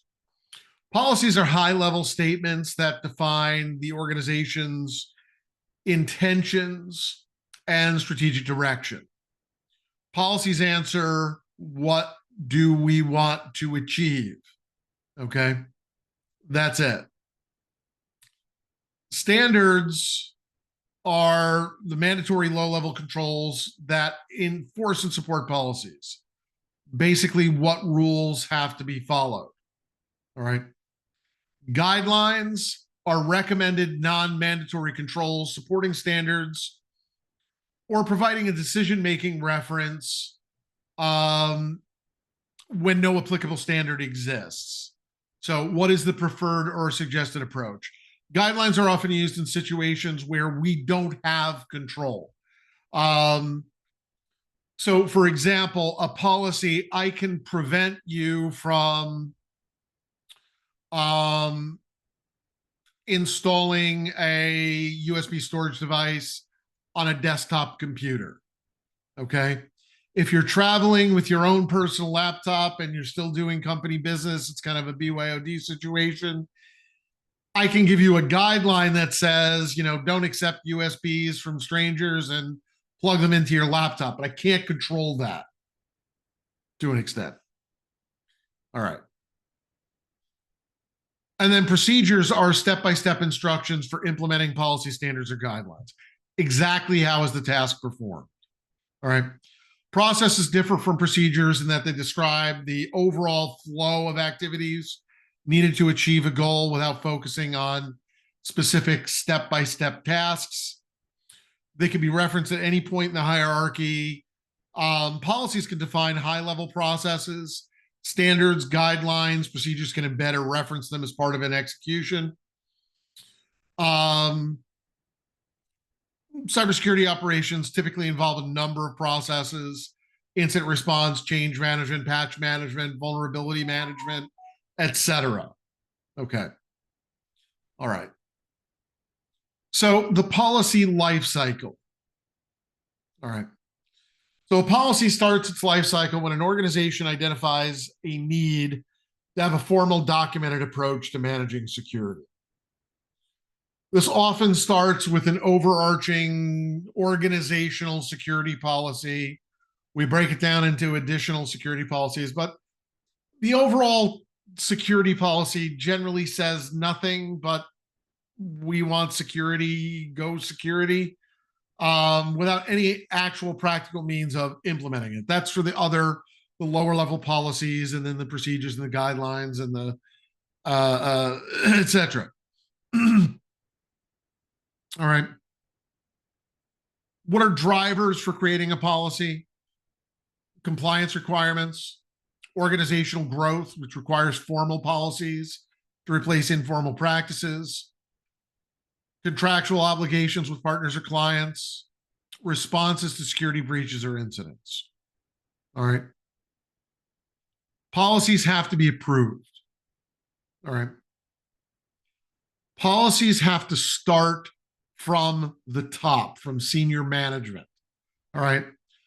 Policies have to be approved and signed off on by senior management. In a larger organization, this may also involve the board of directors.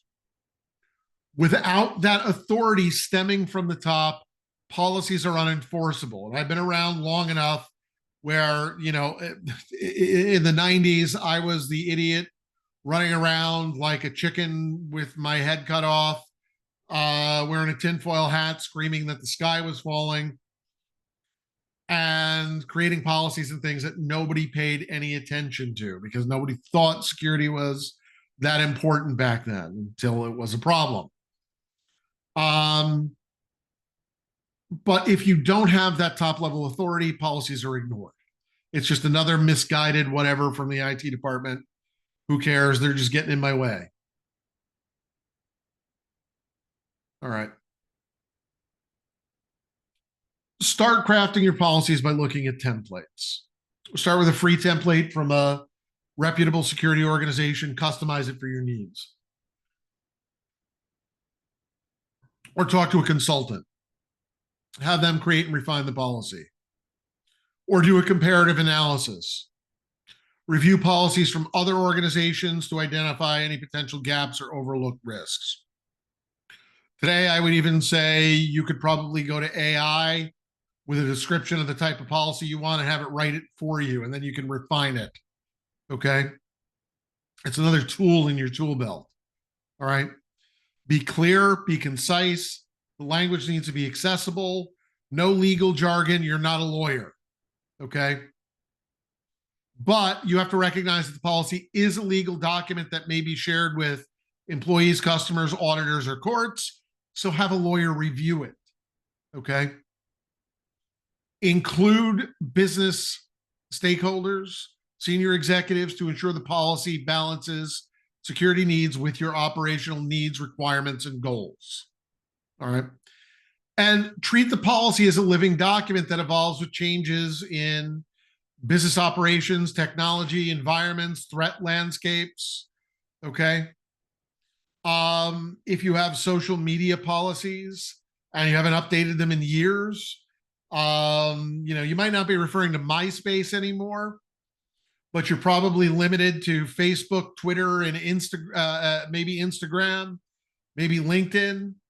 Okay, you're not counting in Substacks and Blue Sky and Threads and Truth Social or whatever. I don't know. Okay, it's a living document.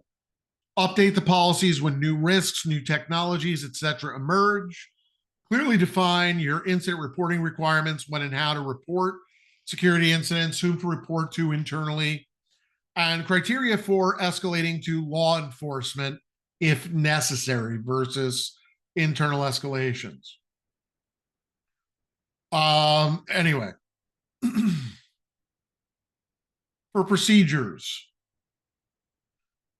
procedures support your organizational policies, providing the detailed step-by-step instructions on how to implement and enforce your security functions. They're how-to documents that ensure consistent execution of security practices across the organization. All right. Procedures have to be written so anybody expected to follow them can do that successfully. If a certain level of technical skill is required, that should be explicitly stated in the document. All right. A data handling procedure for system administrators may assume platform specific knowledge. So if you don't have it, that procedure is not for you. You might have a similar procedure for non-technical staff that'll include more explicit guided instructions. Tailor the level of detail in the format to the intended audience. Commercial organizations typically use more flexible procedural formats. Government, military, emergency services, etc. Those are typically more prescriptive and directive. Step 1, step 2, step 3. This is exactly what you do. Do not deviate. All right. Procedures are typically developed in parallel with policies using a similar process. As far as finding examples, you can look at predefined standards and frameworks, again, templates.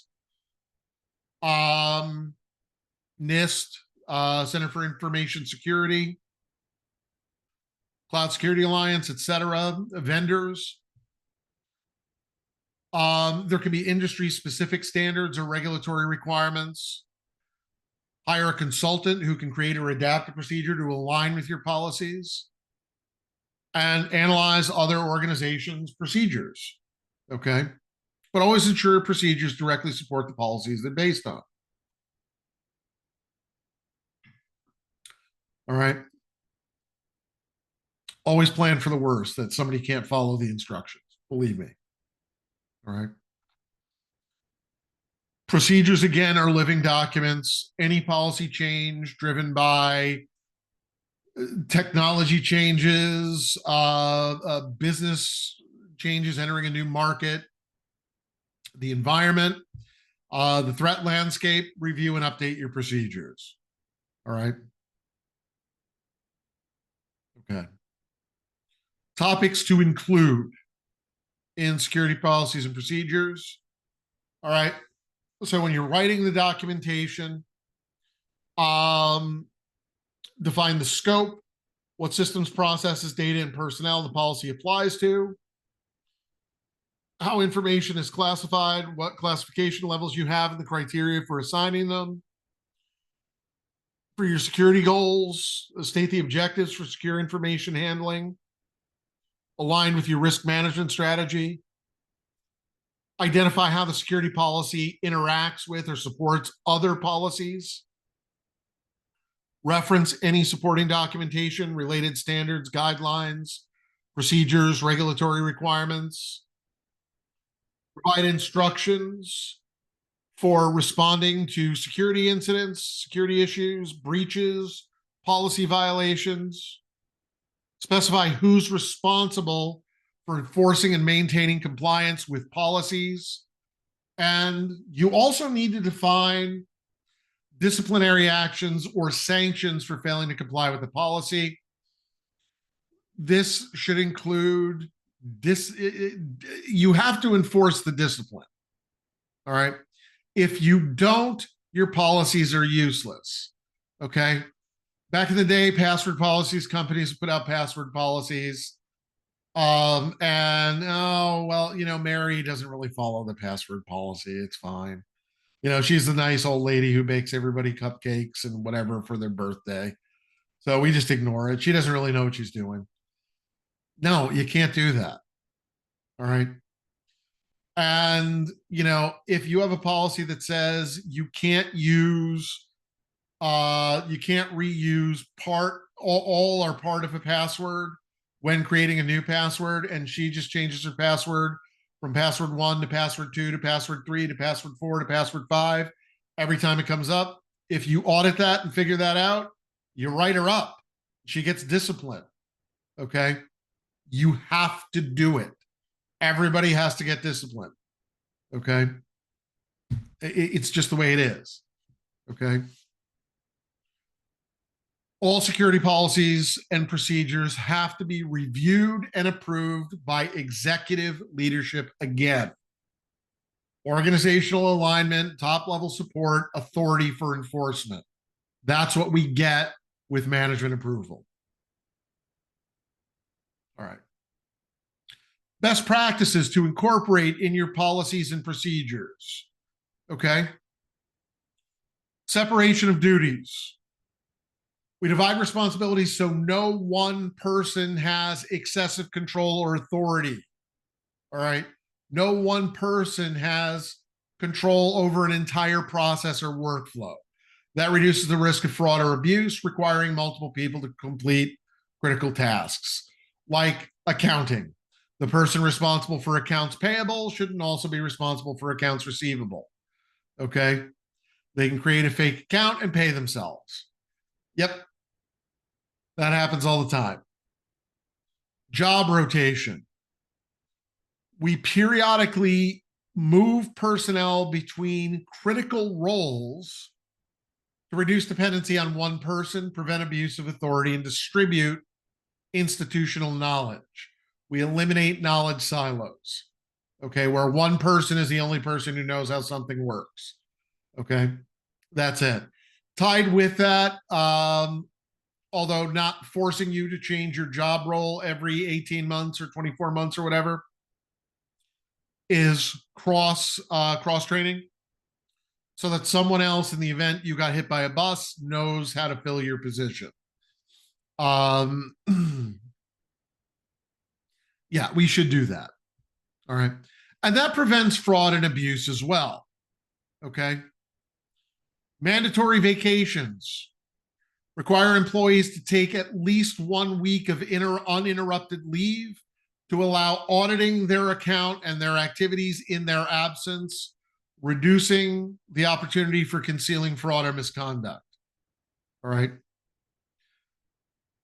Implement the principle of least privilege, and I'll throw need to know along with that. Limit users and system access rights to the minimum rights, privileges, and permissions that are necessary for performing their job role. Nothing more, nothing less. We want to reduce the attack surface potential for misuse. Now, tied with that, well, least privilege, if we're talking about classifications and security clearances, just because you have top secret clearance, it doesn't mean you need access to everything at the top secret clearance level. All right. So we can incorporate need to know along with that.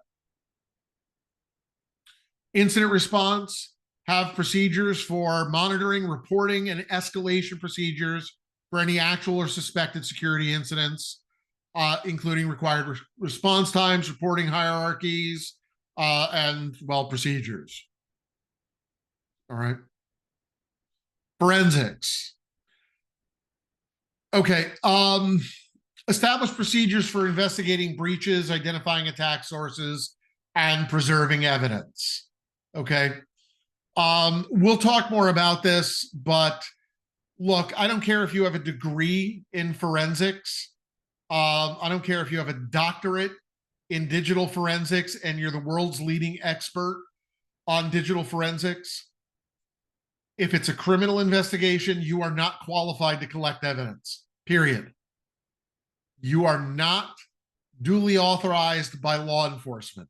You are not a law enforcement officer or someone authorized by law enforcement to collect evidence. The evidence you collect, I don't care if you follow every single step, okay, in chain of custody, etc. It's not evidence. In a civil investigation, it is. All right. In an internal investigation, it certainly is. All right. Just keep that in mind. All right. But define notification triggers, responsible personnel, legal considerations. Basically, if you are performing incident response and you find evidence of a crime and you want it criminally prosecuted, take your hands off the computer, get on the phone to the legal department and have them get law enforcement over ASAP. Oh, and by the way, they're going to take your stuff. So if that was a mission critical server, you better have another one in place. Okay, that's all I'm saying. All right, anyway. Employment and termination, you have to have structured onboarding procedures, verifying employment history, education history, certifications, etc., checking references. All right. Structured offboarding. When somebody leaves the organization, as soon as the decision is made to terminate them, account access should be immediately revoked. They should be kicked off of any system they're currently on. They should be approached at their desk by their manager and at least one other person, preferably a security guard. Collect their stuff. Allow them to collect their personal items while simultaneously collecting any work-related items. Escort them to HR. Have them interviewed. And trespassed from the grounds. All right. Do not return today. All right. That's it. You've got to follow these procedures. All right. Continuous monitoring. Specify tools, mechanisms, and events to monitor continuously for risk changes based on prior risk assessments, including provisions for ongoing improvement, continuous improvement. Okay. Training and awareness, two separate things. Okay. Training is sitting down in a classroom. You provide targeted training based on employee roles, covering security threats and required protective practices. All right. Awareness, having things like login banners, reminding people, hey, this is a protected system. All right. Having printed materials, sending emails. Okay. My silly little coloring book. All right. That's awareness. Okay. It's different from training. Awareness is ongoing. Training is an event. Awareness is ongoing. Posters, etc. Okay. Auditing requirements and frequency.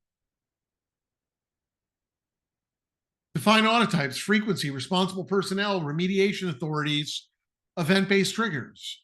Extend auditing requirements to contractors and partners in relevant agreements if you can. All right. You're not going to audit Microsoft 365 or Azure. They're going to laugh at you if you try to show up at their data center and knock on the door and say, hi, yeah, we're one of your customers. We're here to audit you. Bye. But they do produce documentation. They have ISO 27K1 certifications, FedRAMP reports, SOC reports, etc. Okay. And then again, information classification. Classify information by sensitivity and criticality. All right. Public, private, restricted, confidential. Prioritize protection measures and align them with the CIA triad. Okay. Confidentiality, integrity, and availability. All right. Different types of policies. Okay. So yeah, there are a number of different types of policies that we can use. Okay. And I won't go through all the details here, but an acceptable use policy. Okay. Defining the restrictions, the rules you have in place for accessing things like the internet, accessing servers. It outlines general behavior or specific behaviors that you believe are going to either reduce or increase or have no effect on risk. Okay. You can have an account management policy. All right. Which outlines the responsibilities administrators in keeping data secure, all right, identity data, etc. There's a number of different things that we can do there. Okay. All right. Anyway, data ownership policies. Who owns the data? Well, that's important. Okay.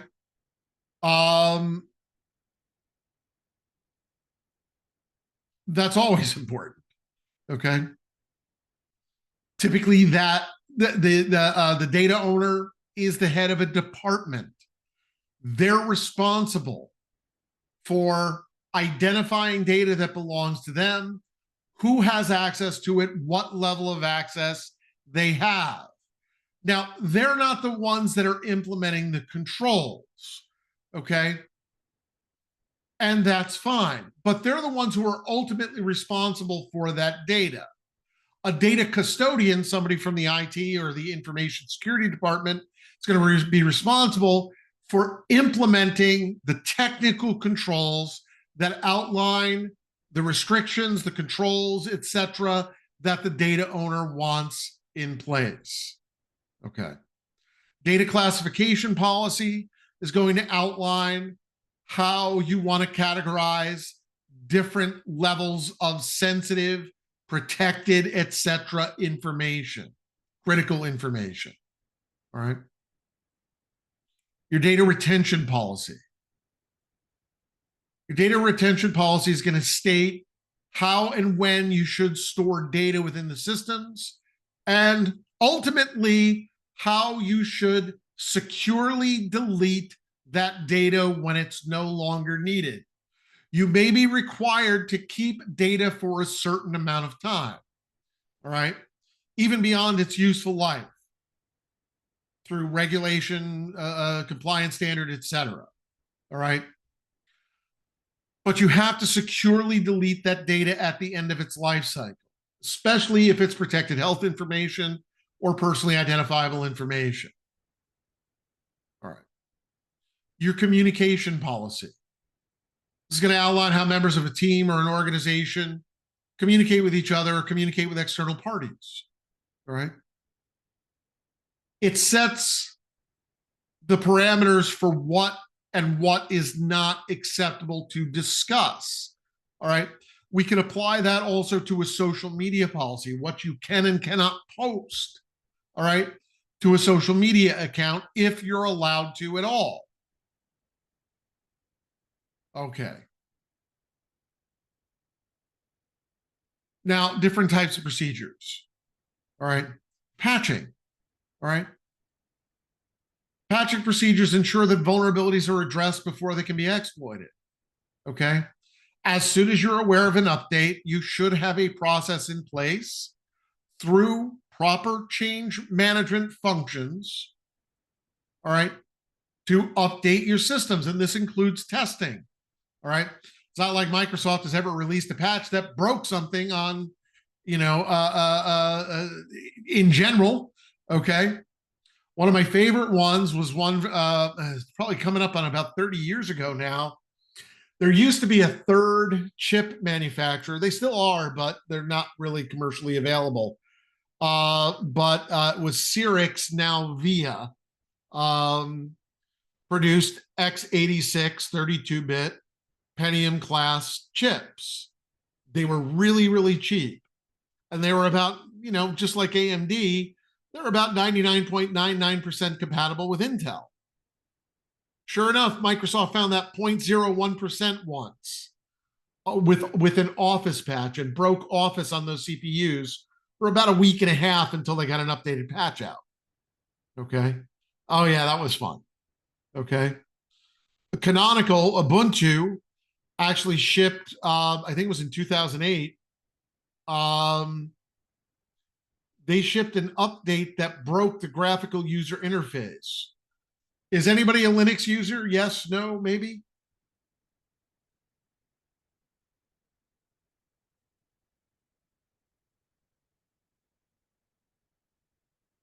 We got one. Okay, okay.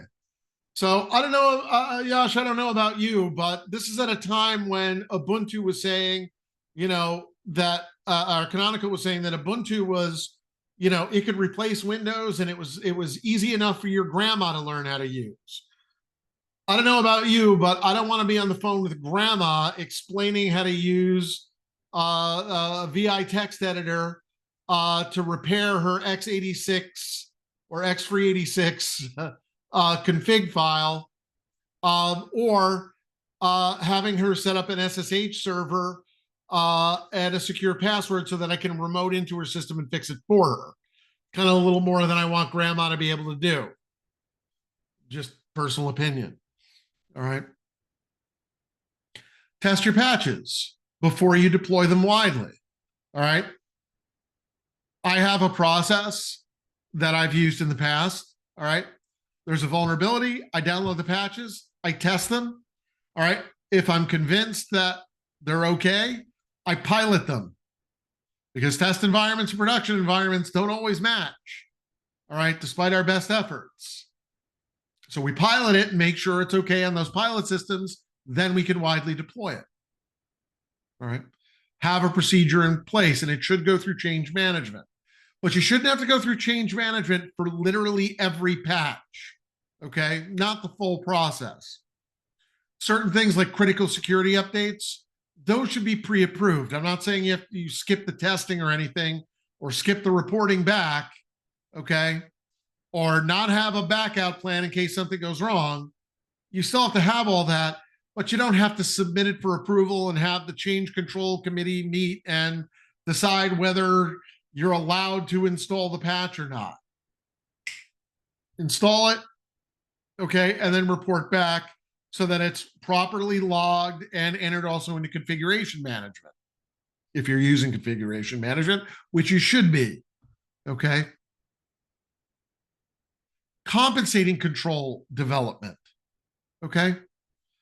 Compensating controls can mitigate risk when a primary security control fails, or it's insufficient, or we can't implement it, okay? Now, they give an example. If a host fails to alert administrators of repeated failed logins, manual log reviews can be a compensating control, all right? And compensating controls can also tighten existing security mechanisms through activity like trend analysis, event correlation, data analytics, etc. All right. But compensating controls can also be used in place of a primary control when that primary control is not available. All right. So if you have multiple data centers and your organization and you're in the process of upgrading them to use biometric locks on the data center doors, all right, but you've got 10 data centers and you've only implemented it in 6 of them, well, those other 4 are out of compliance with the policy. So we implement a compensating control that is as strong or stronger than using a biometric lock. We can put a security guard or 2-man control, verifying IDs, all right, picture identification before allowing someone into the data center. That's a compensating control. Okay. Control testing procedures. We need to have a process in place for evaluating the effectiveness of security controls in reducing risk relative to cost. Okay. And those are performed on an ongoing basis. Why? Controls become less effective over time. Let me ask you a question. All right. Some of you have been around for a while. You've used signature-based antivirus, Norton, McAfee, whatever. All right. 10, 15 years ago, that was what you had. That's what you needed, and it prevented a lot of attacks. How many attacks does it prevent today? Any? Not really, not unless somebody is using some malware, some Trojan horse, or built something with a Trojan horse or virus or worm constructor kit that leaves its fingerprints all over it so we can tell. All right. Almost no malware today is of that type. All right. They're different. So do we get rid of it? No, we still can't get rid of it. But we know it's less effective over time. And, well, if we want to stay aligned with evolving threats and technologies and business needs, we evaluate those controls and see if we need to put additional controls in place, which, of course, we do. Remediation planning, just defining the steps to correct security issues identified in assessments or reviews. All right, temporarily removing or isolating affected systems from production to prevent any type of impact. Exception management. Well, there are situations where standard remediation, standard policies, procedures, etc., can't be followed. If you have a critical legacy application, you can't update the system without breaking the functionality. We create exceptions, all right? But that's going to define escalation to a decision maker, going through the risk acceptance process, and possibly and most likely implementing compensating controls to reduce the exposure. All right. And then evidence production supports forensic investigations by detailing how evidence is going to be collected, preserved, and authenticated, and ensuring the chain of custody is documented. All right. And ensuring the evidence meets internal needs or external legal requirements. Again, criminal law, because of the nature of criminal law, you're not qualified to collect evidence. That has to be done by someone authorized by law enforcement. All right. Collecting things for civil investigation or internal investigation, it's a dog and pony show. All right. There's a bit to it involved. There's a lot of theater and drama. Okay. When it comes to a criminal investigation, we're bringing out the full circus. All right. We're talking clowns and elephants and trapeze artists. All right. Because if I'm collecting evidence, all right, so like everything in my room, right, everything in my office is evidence, okay, right now in a criminal investigation. There's going to be somebody recording, video recording everything that's going on. They're going to come in, they're going to map the entire scene, they're going to take the whole video of the room, all right. Then we're going to start going around identifying individual pieces of equipment. Then somebody, and they'll be recorded doing this, they'll pick up this and say, okay, this appears to be a mobile device based on the camera configuration. It appears to be a Galaxy S whatever. Okay, it is in a black OtterBox case in good condition. No scratches on the screen, no scratches on the lenses. That gets put into an evidence bag, sealed, all that information written on the outside, signed off, hand it off to somebody else who's going to put it into an evidence container, signs off that they received it, put it into the evidence container. Eventually, the evidence container will be closed and sealed, and they'll sign off on that, hand it over to the courier, who's going to sign off that they've received it and put it into the van. It's a lot, okay? Why? Because the evidence standard in the United States for a criminal investigation, you have to be guilty beyond a reasonable doubt, okay? So if this device had evidence on it and it was unattended for 10 minutes, it's not evidence. Somebody could have tampered with it because it was unattended. We don't know, okay? When it comes to a civil case, it's preponderance of the evidence. You're 50.1% guilty, not 100% guilty. There's a difference, okay? All right, anyway, sorry. Everybody likes to throw forensics in there, and there's a lot more to forensics than people realize. Okay. This is the big one. They're going to ask you questions about this on the exam. And these are business documents that support security initiatives. And I'm going to jump down to one of them. The vast majority of these are legal agreements. The memorandum of understanding is not a legal agreement. It's an informal agreement. It outlines the intent of two parties or two or more parties to work together towards a common goal. It may have background information, partnership history, timelines for collaborative activities. It has the legal weight of you declaring that little Jimmy or little Susie is your best friend in third grade. Okay, that's it.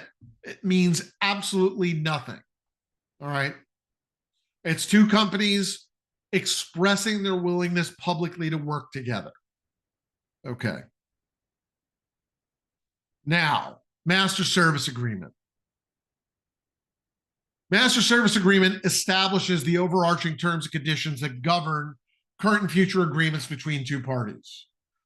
It's designed to reduce redundancy when multiple agreements are formed over time. It's a common baseline for contracts, for contractual relationships. All right. A statement of applicability. This lists security controls in place within the organization and explains their purpose. This is not a legal document, but typically derived from risk assessment outcomes.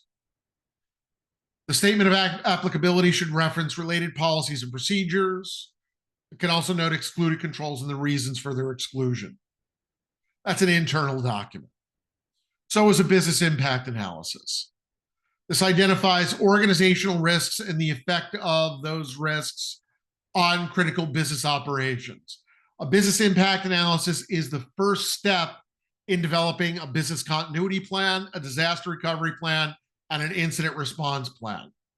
We have vulnerability assessments, risk evaluations, consideration of different business phases, departments, programs, etc., processes to support a business continuity strategy of some type. Okay. An interoperability agreement. This is a contractual agreement covering cooperative relationships where organizations are going to exchange resources working towards shared objectives. Okay. It's a who does what. An interconnection security agreement defines security standards for interconnecting information systems between partner organizations, ensuring that confidentiality, integrity, and availability concerns and requirements are met. This is legally binding, all right, and can support other agreements like a business partnership agreement. SLA, service level agreement, also a contract. It specifies the services that a provider will deliver, including support parameters, performance metrics, uptime guarantees, and resolution timelines. This may cover hardware, software, and personnel services. It's used to establish liability and performance expectations. An operating level agreement is essentially an internal SLA. All right. It clarifies roles and responsibilities between internal groups or divisions. And often these are used to support SLA, service level agreement commitments to external customers. All right. Non-disclosure agreements are legally binding contracts ensuring that confidential information shared between parties is not disclosed to an unauthorized entity. It specifies permissible uses of shared data. It's not enforceable, though, for information obtained through a public source. And a business partnership agreement outlines the operational, financial, and security terms of a business partnership, specifying the scope of shared resources and how interorganizational access is going to be managed. Okay. All right, so our guidelines here. All right, when you're incorporating documentation into risk management strategies, download free templates to streamline creation, hire consultants if needed, if your internal policy development resources are not sufficient, use direct, concise language, avoid legal jargon, involve business leaders in policy development and obtain executive management approval for enforcement. Back policies with well-defined documented processes and procedures. Ensure the processes and procedures match the technical proficiency of the intended users. All right, so they're easy to follow.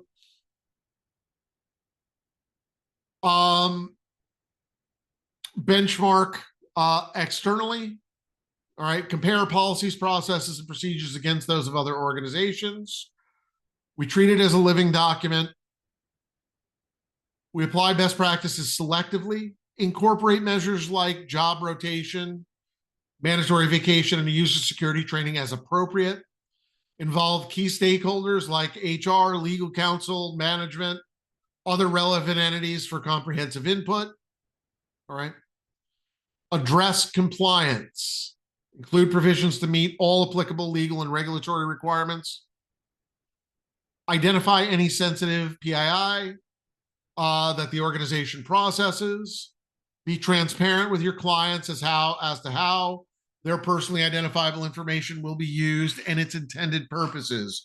Do not use it, especially GDPR, CCPA, CPRA, MPETA, etc. Do not use it for anything other than the purpose for which you collected it.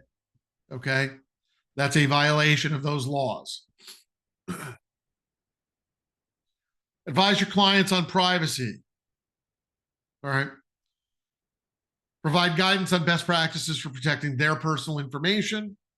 All right. Use the relevant business documents and agreements that are applicable to your organization's needs. And use security-focused contracts where needed, like SLAs for partnerships, business partnership agreements, interconnection security agreements that involve strong security requirements and legal and financial accountability and liability. Okay. All right, so that takes us out into, we got an exercise, integrating documentation into risk management. All right, so, all right, let's pull up the lab. You're going to go into your lab environment you should have access to. Mine looks a little bit different than yours, but the activities are the same. All right. And you're going to be launching Assessing Cybersecurity Risk. It says the expected duration for that is 3 hours and 48 minutes. No, it's not. All right. Now we are going to be coming across a break again. And I'm going to give you 30 minutes to do this lab. So I'm going to put 40 minutes on the clock. So that should give you more than enough time to complete these labs. All right. If you're not familiar with the lab environment, I'll give you a quick demo before I put the clock up. And I'm going to, let me add a new one. We'll call this lab exercises. Okay, and we'll put 40 minutes on the clock for that. All right. All right, so here we go. Now, it gives you information and it's logging right into Kali Linux. Just pay attention to that. All right. As before, you have a Microsoft Windows 10 computer. On the resources tab, there's your Windows 10 computer. You can switch to it. Sometimes they'll have that information in the instructions. Like right here, it says log on to Windows 10. So if I go back to Kali Linux and I'm in the instructions and I click on Windows 10, there it goes. And it tells me I can log in as a student, and there's my password. You can manually type it, but anytime you see this green text, you can just click, maybe. Apparently, it's just copying it to the clipboard. So you could copy and paste it like that. Go to the lightning bolt menu and paste it. Normally, it inserts it in there. I'm not sure why it's not doing that. But you could type the clipboard text, log in. Okay. And apparently, this is all just copying the clipboard. So just type it out. All right. Make your life easier. Follow the instructions as you're going through. That's pretty much it. Okay. So this is going to bring you through getting a document, reviewing it, making some changes to it, etc. That's it. When you're done, okay, give you the opportunity to end your lab. Make sure you end your lab and mark it as complete. Okay, that's all. If it's still showing up as incomplete in the interface, don't worry about it. Okay. We're not grading you on it. It doesn't matter. I promise. All right. So that's it. So the lab environment, just quickly, you have the instructions. You have resources here where you can switch between virtual machines as needed. The help just gives you some information. Click on help. It's actually going to bring you to, well, it shouldn't even bring you there. But anyway, you have to contact GK Help. Okay. General Knowledge Skills Soft.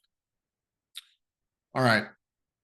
You can also switch between virtual machines with this center title bar item.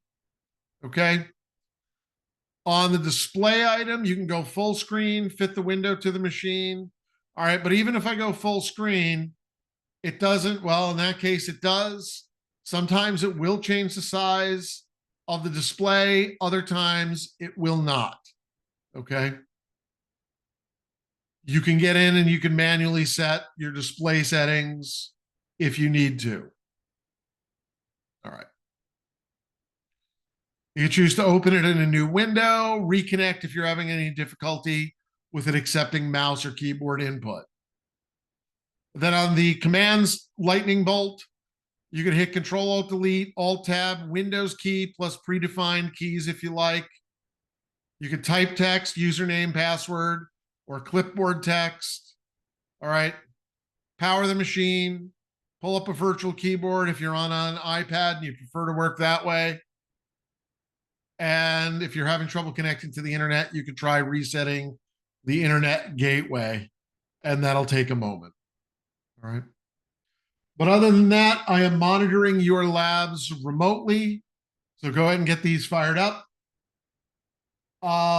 We've got 40 minutes on the clock. All right. So 40 minutes on the clock for the labs. And then when we come back, we're going to move into, and this will probably be pretty quick. Yeah, for the most part. We're going to talk about analyzing the threat landscape. Then we'll probably get started on lesson 3 before we leave today. Okay. All right. So 40 minutes on the clock. Good luck. Have fun. I'm here. I'm going to turn off the camera and microphone. I'm here in the background. If you have any questions, issues, problems, concerns, just want to chat, you know where to find me.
All right, welcome back, everyone.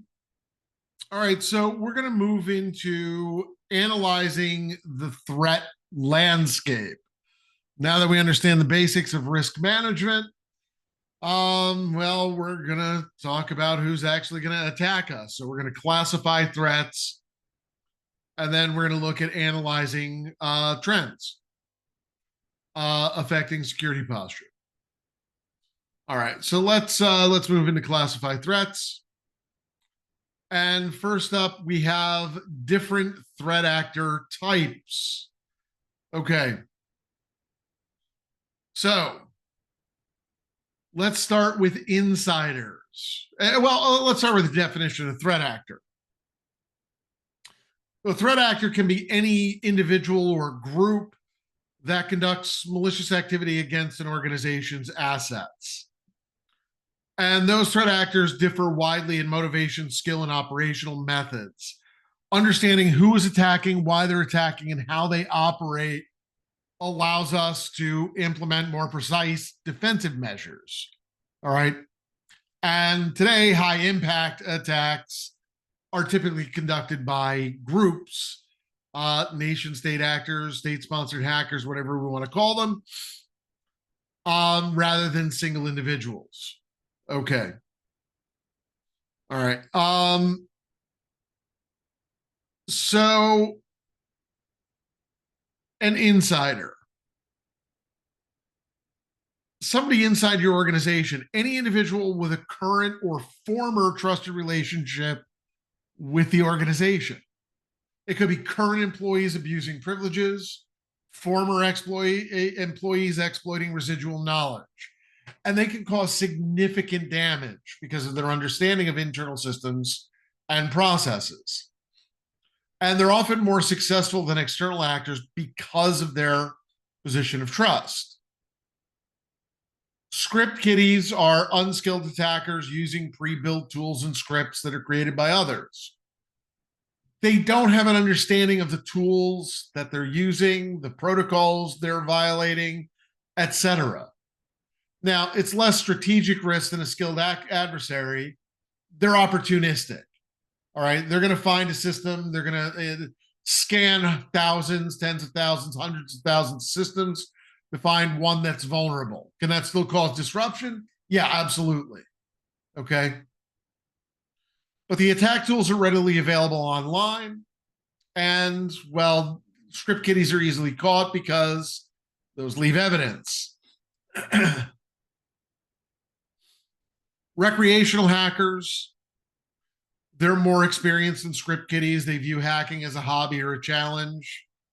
They may not always seek to cause major damage, but they can be persistent and increasingly bold.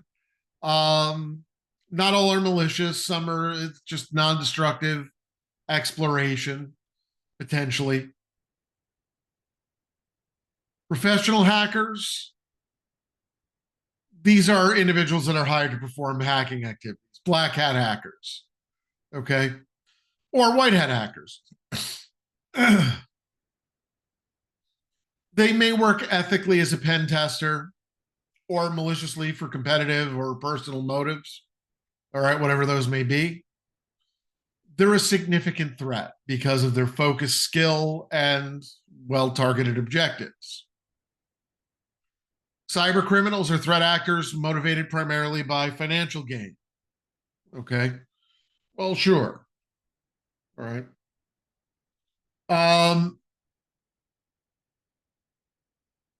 They're going to engage in theft, fraud, identity theft, blackmail. They typically operate in organized cybercrime rings, buying and selling stolen data and tools.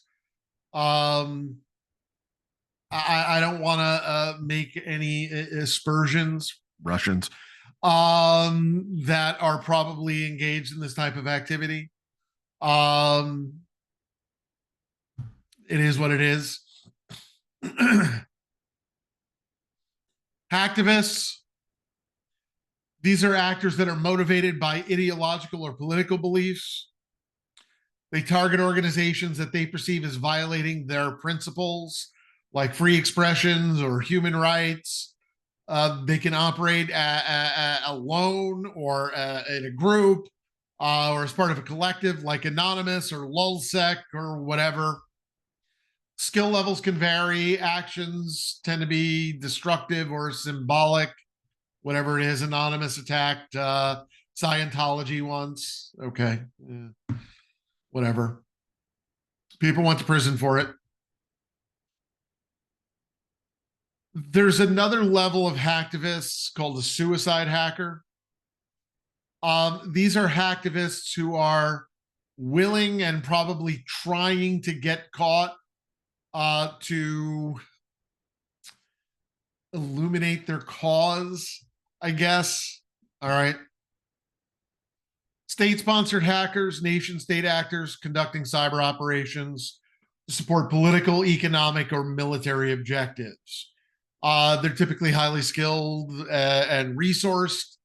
They have access to advanced tools. They typically use custom built tools for the target to evade detection. They can engage in espionage, sabotage, influence operations.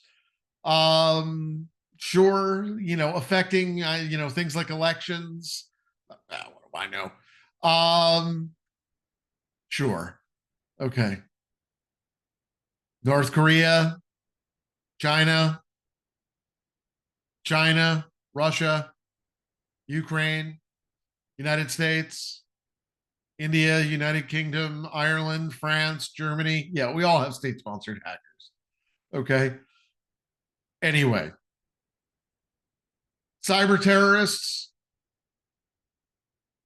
These are threat actors using cyber attacks to cause disruption, damage, and fear, typically for political purposes.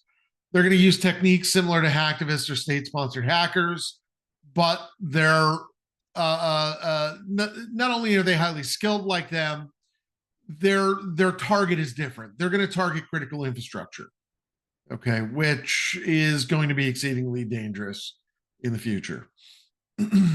Okay. So what are their motives? Now, honestly, about this, I say, who cares? It doesn't really matter what their motives are, although it does help with threat modeling. All right. Certain actor types are going to be more frequently associated with specific motives. Criminal organizations are, well, desire for money. All right. Script kiddies or, recreational hackers, fun, thrill, exploration. All right. As an example. But the categories aren't exclusive. Attribution can be difficult. Understanding the motivation, though, helps predict their likely behavior, potential persistence, and operational risk. All right. So what are the common threat motives? Well, desire for money. That's most common, especially for cyber criminals. Targets can include individuals' bank accounts, corporate financial systems, monetizable data. Financially motivated attackers can act quickly for immediate gain, theft or fraud, or they can be patient and acquire and sell intellectual property or sensitive data. All right. Hackers that are hacking for money, they're typically experienced, they're methodical. It makes them less prone to making a mistake. All right. Desire for power. Everybody wants to rule the world, right? Okay. So they're focused on control over systems, data, or people rather than direct financial gain. This is common for cyber terrorists, insiders, etc. All right. It could involve taking systems offline, exfiltrating and destroying data, holding assets for ransom. Their behavior can be reckless, which can create some opportunities for detection. Reputation or recognition, getting credibility within a peer group or notoriety in the broader community. This is typically seen with script kiddies and recreational hackers, more so with recreational hackers trying to distinguish themselves from script kiddies. They may escalate to targeting higher profile or more secure environments, for prestige, although they can be careless here, which increases the likelihood that they'll be exposed. All right. Association or affiliation, acting in alignment with the goals of a group or a cause. That's common for hacktivists, state-sponsored actors, cyber terrorists, criminals. Okay. Motivation can be ideological or political rather than for personal gain. But the group affiliation provides anonymity and operational resources.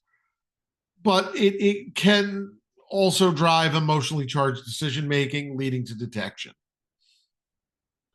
Fun, thrill, exploration. Okay. Attacks conducted for personal enjoyment, curiosity, or skill development. All right. This can be driven by a perceived challenge or experimentation by newcomers to cybersecurity. It's less dangerous than financial or politically motivated actors. These things can still cause accidental harm. Revenge, retaliation against a perceived injustice, possible at any skill level, from insiders to organized cyber criminals.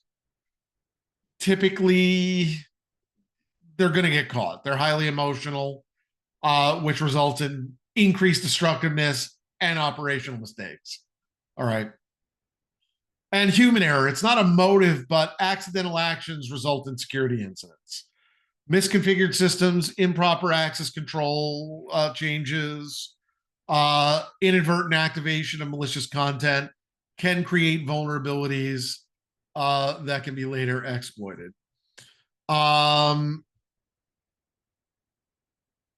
Now,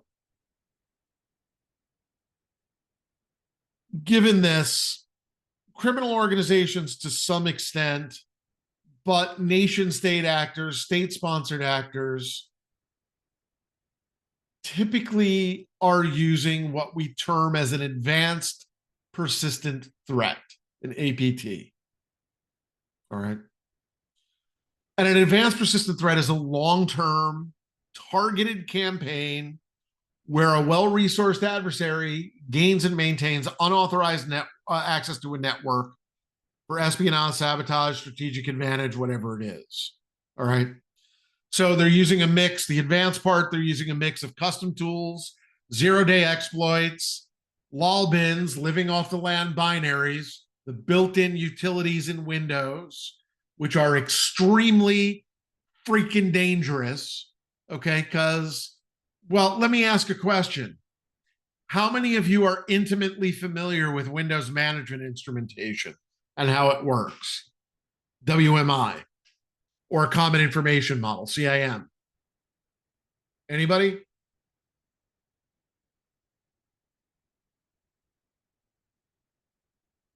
Somewhat. Okay. For those of you who aren't familiar, just query it for info. Yeah, I use it in reconnaissance when I'm doing a penetration test all the time. Okay. But, and let me pull this up for those of you who aren't familiar with it. Where am I hiding that? Here we go. Windows Management Instrumentation Explorer. So I'm going to connect to my own system and root CIM v2. We'll enumerate all the classes. There we go. And oh, I should have included system classes as well. All right, but I'll go down to Win32 and let's pick Win32 computer system. That one. No, it's this one. So Win32 computer system. There's only one instance, obviously, because I'm connected to myself. Okay. 64 properties that can be manipulated, 4 methods that can be used.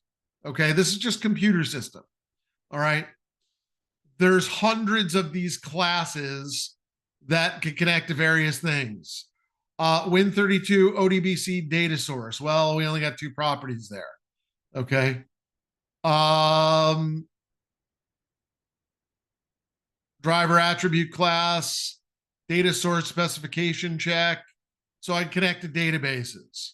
All right, ton of different things I can do with this. Okay, check offline files, physical memory stuff. A ton of different things I can do. All right, it has its uses, but it's normal. WMI is going on in the background. It's normal system operations. Attackers will embed themselves in there with WMI subscriptions, essentially remaining undetected. Okay. They're persistent. The objective is sustained, undetected access over months or years, not a quick attack. All right. And they'll maintain a presence even if they're detected in some systems. They'll use multiple vectors to gain access to your systems.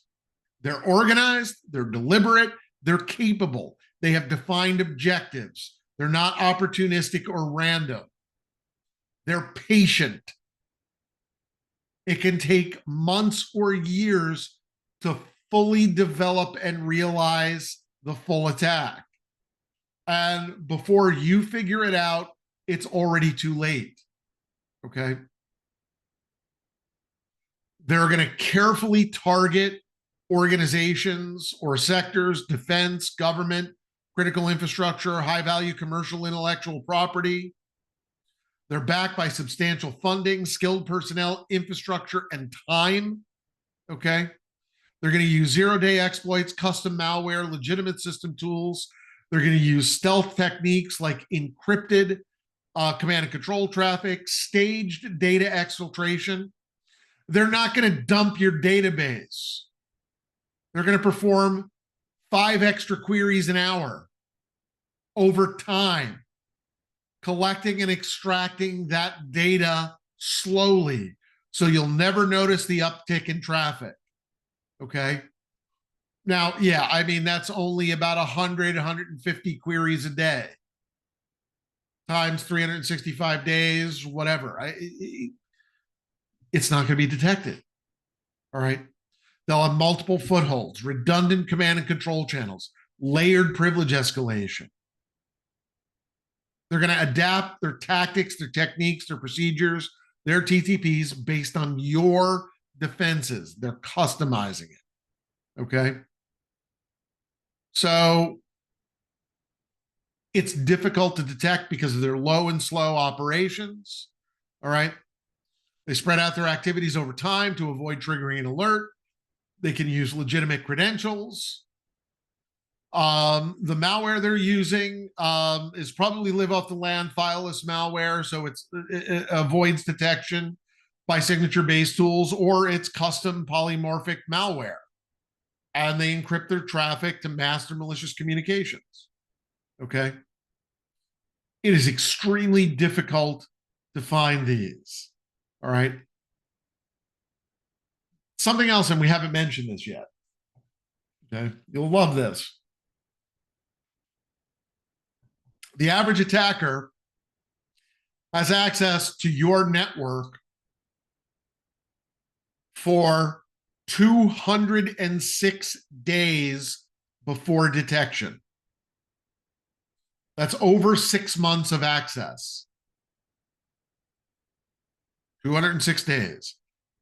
That's from the Verizon data breach incident report and from Microsoft Security Research. 206 days. That's a long time for somebody to be in your network, gathering information, embedding themselves further before detection. And if they pivoted, if they've moved laterally within your network, you may not find every avenue for command and control, for re-entry into your network. Okay. Just saying. All right. All right. So threat motives, we talked about threat intentions. Okay. What are they trying to do? Theft, Okay, that's the most common. Sure. What are they stealing? Well, whatever they want because they're in your network. All right. Information, credit card data, financial records, personally identifiable information, intellectual property, high profile customer databases. Or they can do this low profile, just small scale theft to avoid detection. But the consequences for your organization are financial loss, reputational damage, and operational disruption. All right. Espionage. Okay. The unauthorized collection of sensitive information for competitive or strategic advantage. State-sponsored espionage targets government, military, government contractors, defense contractors, economic data. Industrial espionage focuses on competitor trade secrets, product designs, business plans. All right, if you're North Korea, Sony's movies about your fearless leader. All right, that was about 10 years ago, I think. All right. What are the outcomes? Well, accelerated competitor product launches. Okay. If your competitor gains access to your R&D and sees you're about to release the most advanced widget now with AI, they beat you to market. Okay. Could be strategic disadvantage, could be compromised national security in the case of state-sponsored espionage. All right. Defamation or defamation of character, deliberate harm to an individual's or an organization's reputation. Publishing damaging information, whether true or false, about them. It's going to be associated with revenge or competitive sabotage. It can influence business outcomes, personal decisions, public perception. Blackmail and extortion. Coercion through threats to release damaging information or cause harm unless demands are met. So blackmail, okay? Or extortion, threat of harmful action unless demands are satisfied. Motivations here range from financial gain to personal satisfaction to competitive advantage. Activism and political objectives. Using cyber attacks, promoting ideological, political, social, religious causes.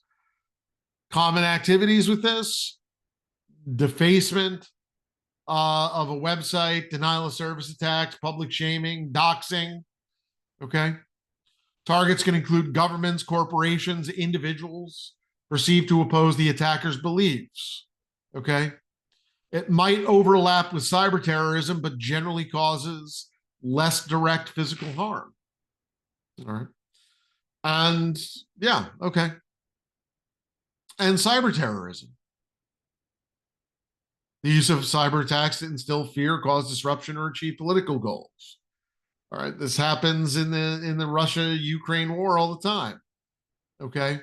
They're targeting each other's critical infrastructure, public safety systems, essential services, causing economic disruption, public panic, indirect loss of life.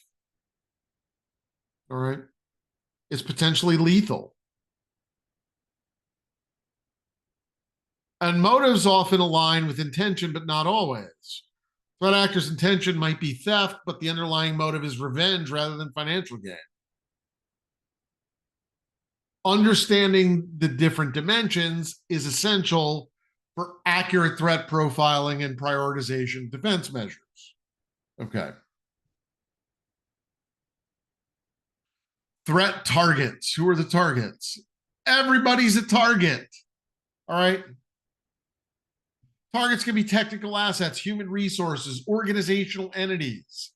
Identifying high value targets, the threats they face, and the likely adversaries is a critical step in threat profiling and defense planning. All right. Individuals, people are targeted for financial, political, or personal reasons. High value individuals, executives, politicians, etc., may be targeted in whaling attacks to obtain significant payouts. Any person can be subject to identity theft to exploit credit, financial accounts, or personal information. Motivations could also include revenge or targeting based on socio-political beliefs. Corporations. Large businesses hold extensive financial, intellectual property, and brand assets. So threat actors might be seeking direct monetary gain, conducting espionage to obtain trade secrets or damage the corporation's reputation through sabotage or hacktivism. Competitors might pursue industrial espionage for strategic advantage. I don't know who would want to attack a nonprofit or charity, but there are people out there who are just jerks. Okay.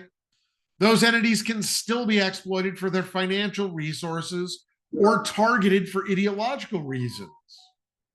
Okay. Security budgets can be smaller, making them more vulnerable to attack. And believe me, they are small budgets. I work with a couple of nonprofits to help them. I volunteer my time. Okay. Because they can't afford it. Threats can aim to discredit their mission or disrupt operations. Planned Parenthood in the United States is a prime target for this. Okay. Governments. They're highly secure, but also high value targets for political, strategic, and reputational reasons. I hacked the NSA. Yay. Okay. State sponsored actors and other governments conducting cyber warfare, potential attacks, again, espionage, infrastructure disruption, theft of classified information. But they can also be targeted by recreational hackers seeking prestige. I mean, we have a problem right now with, technologies. Anytime,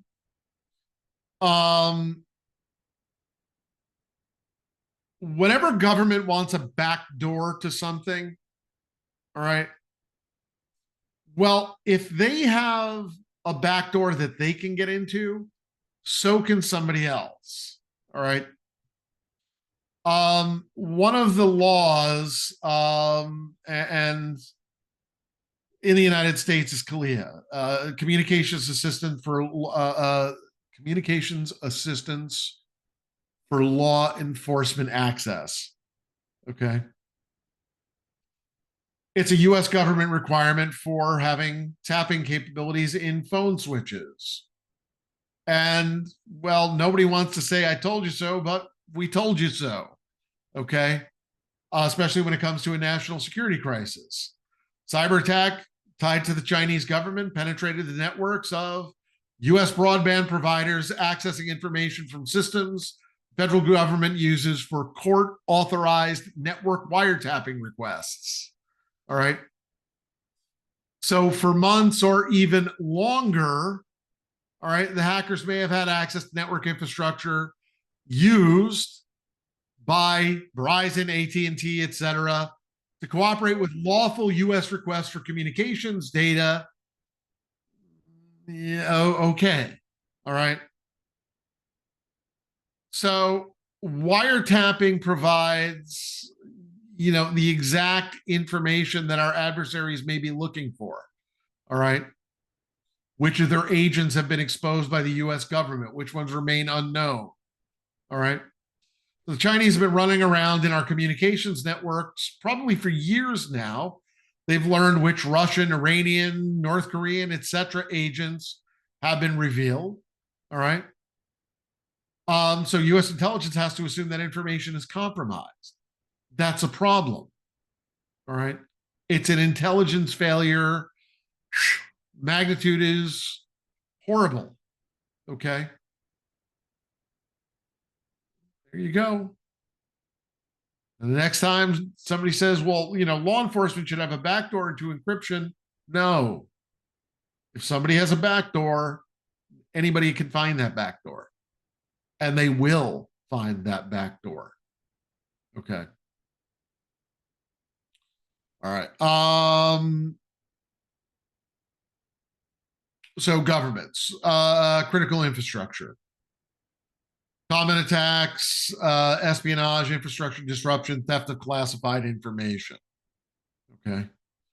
For government, critical infrastructure, systems and resources whose compromise can severely impact public safety, the economy, national security, energy grids, water supplies. Okay. In Oldsmar, Florida, just north of Tampa, a few years ago. An attacker was able to get in to the industrial control system and modify the amount of sodium hydrochloride, I believe, um, lye in the water supply.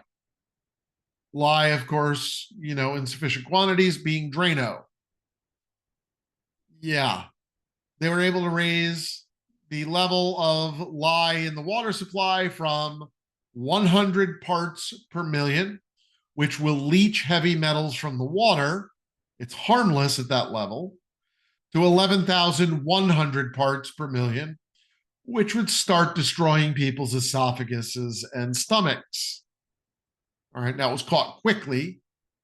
The water supply was never in danger, so they say, but it happened. And it's not the first time and it's not the last time. All right. They're prime targets for cyber terrorists or state sponsored actors.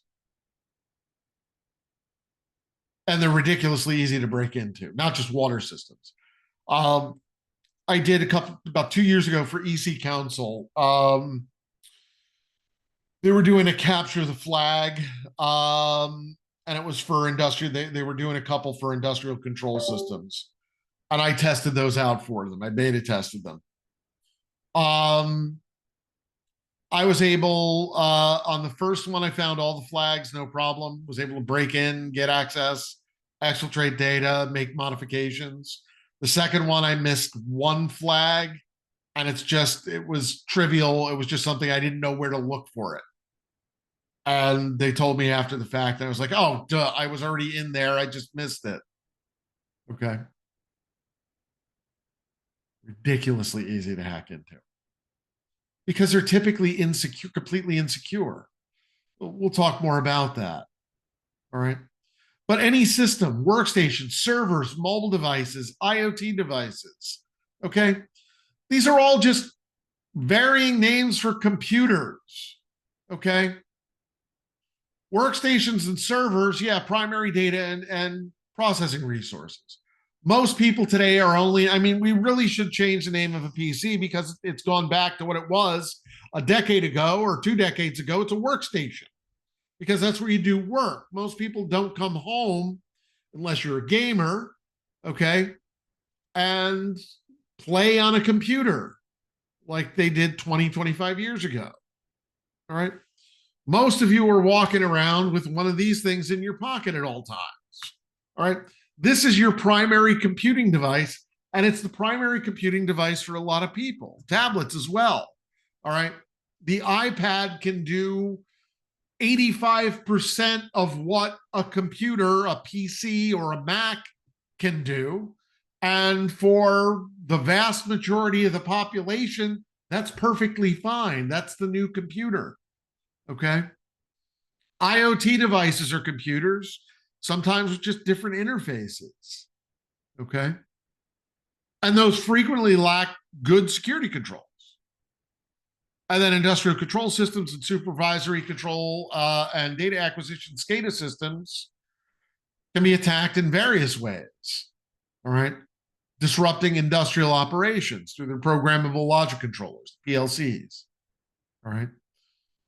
Which can be distributed across a factory floor, an assembly line, or the power grid or water supply system.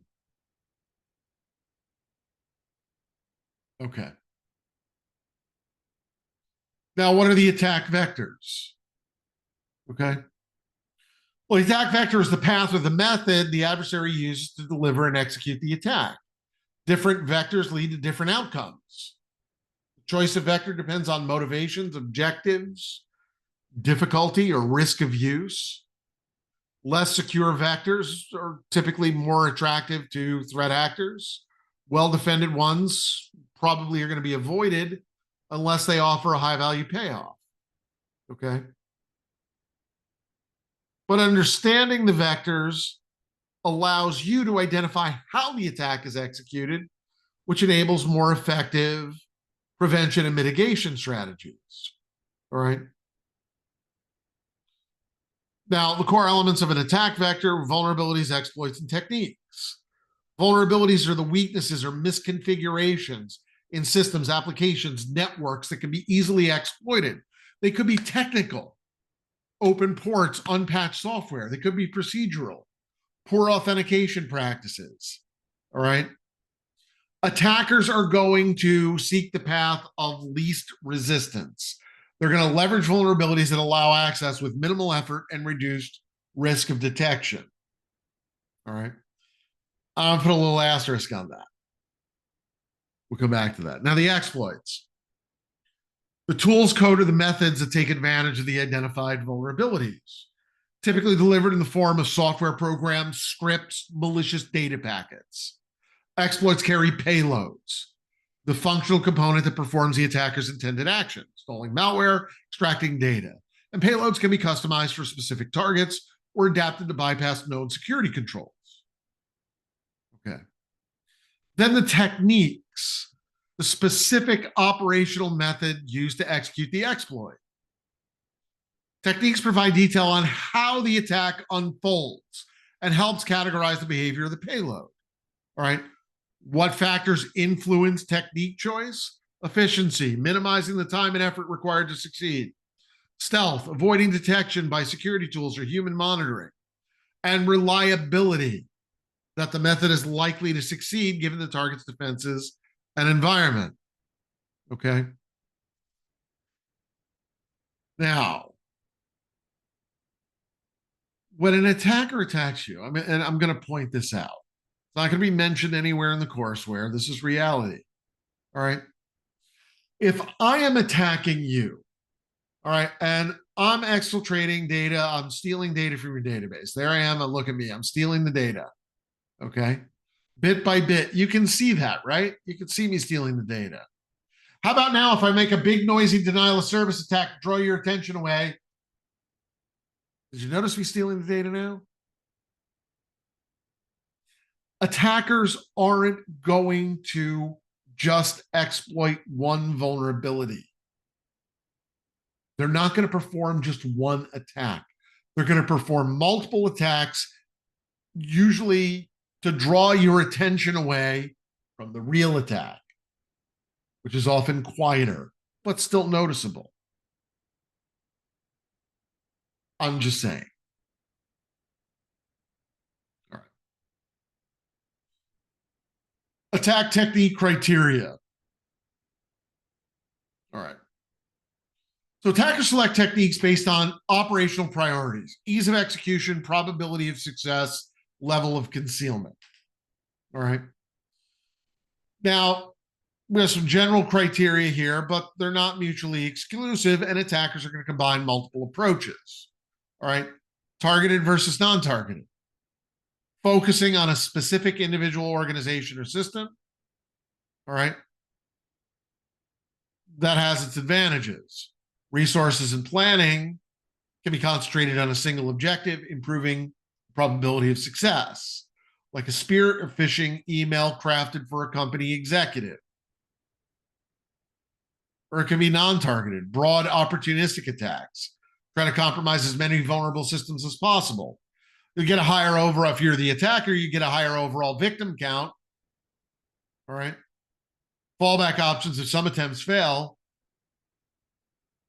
You're just trying to get in somehow. All right. Direct versus indirect.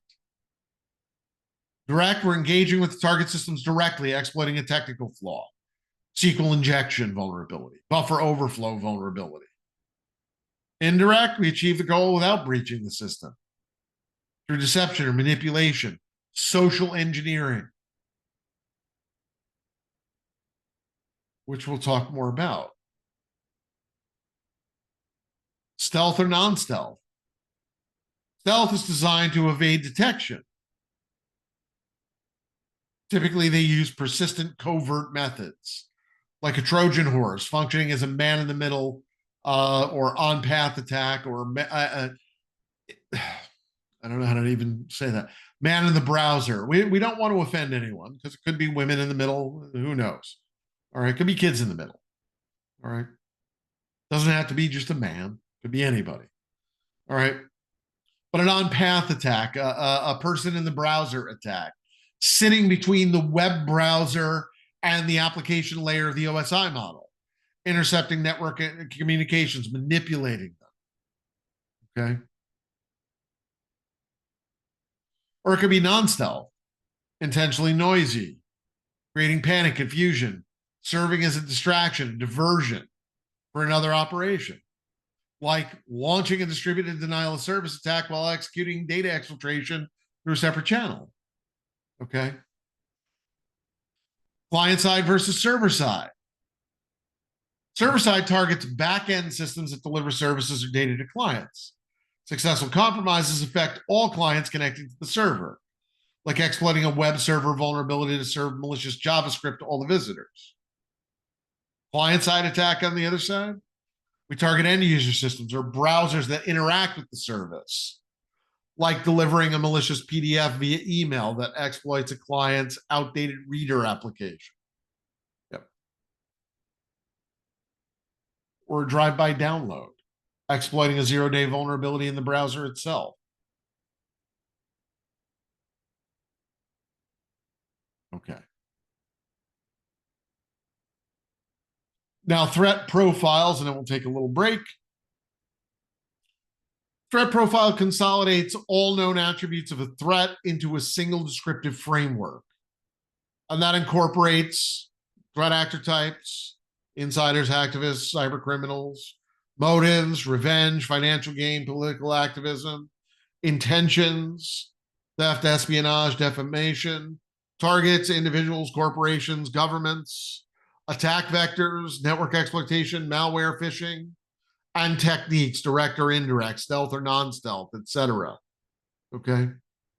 The purpose of a threat profile is to identify likely attack paths and reinforce your defenses in advance. Proactive defense. That's always our goal. All right. How do we mitigate against that? We prioritize containment and response steps tailored to the threat's specific capabilities and goals. We speed incident handling by providing an established reference for likely behaviors, tactics, and escalation patterns. All right. Now, a threat profile, an effective threat profile, is going to be comprehensive. It's going to include all known dimensions of a threat. It's contextualized. It connects motives to intentions, intentions to targets, vectors to techniques. It's actionable, provides clear indicators that can be used in detection and response workflows. It's dynamic. It's updated as new intelligence emerges, reflecting changes in threat capabilities or goals. Okay. All right. Now, that brings us to our guidelines. Okay. All right. So, guidelines for classifying threats. Okay. Understand the type of threat actors out there. Yes, there's different types, and different types are targeting your organization. All right. Understand their skill level, their process, identify their motives, and how those motives are going to affect the attack, the type of attack on your organization. Identify their intentions, discover exactly what they're after. Identify how certain entities and assets become the target of a threat. Okay. Understand how vulnerabilities, exploits, and techniques are part of the path that attackers are using to compromise your systems, networks, and data. Categorize your threats into different criteria, study their effect, and combine the characteristics of a threat into a complete threat profile. If you understand the attacker, you can understand the attack. And if you can understand the attack, you can prevent the attack as much as possible. You're not going to be able to prevent all of them. You're not going to be able to prevent something from getting through. Eventually, something will get through. The problem for us as cyber defenders is that we have to be right 24 hours a day, 7 days a week, 365 and a quarter days a year. Okay. We can never be wrong. Attacker just has to get lucky once. That's it. That one misconfiguration, that one unpatched vulnerability. All they need. All right. So we do have a little activity here. We'll take a look at this when we come back. We'll take a break. All right. Yeah, we'll take a look at this. All right. I'll give you the details on it. Let's take a break. Let's take 10. You guys want 10 or 15? How bad am I boring you?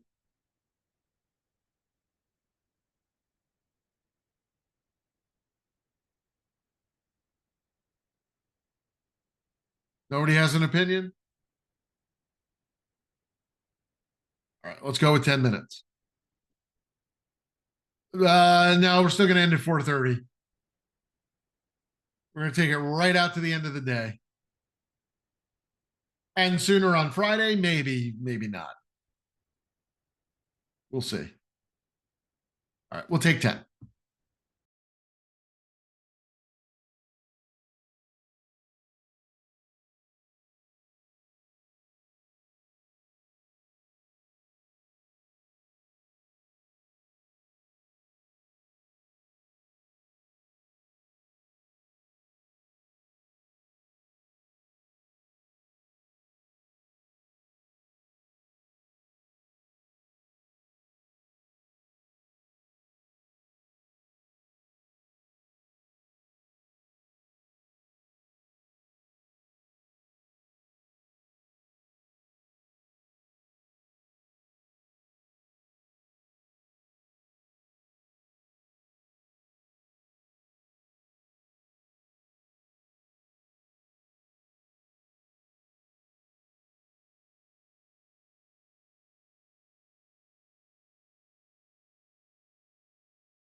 All right, welcome back.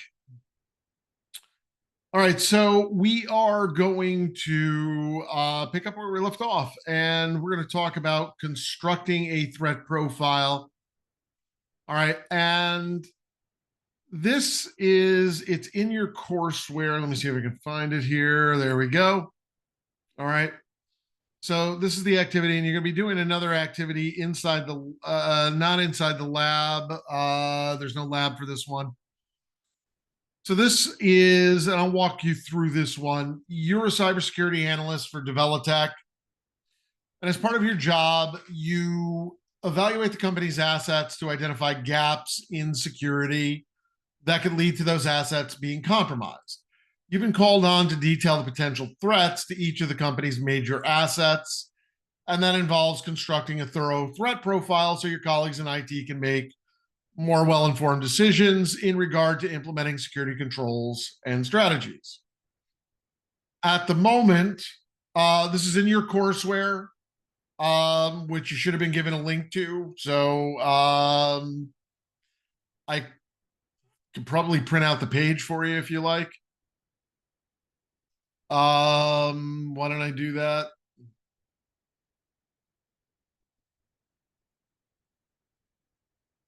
No, they would have given you the link. If you don't have it, you'll have to contact support. So I'll do 74 to 75. Here, I can't print the whole thing, but I can print a couple of pages for you.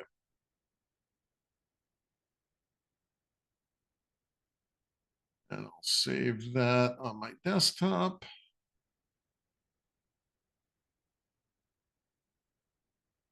Just call it activity. And I'll upload that in the chat window right now. Yeah, you got to contact GK for that.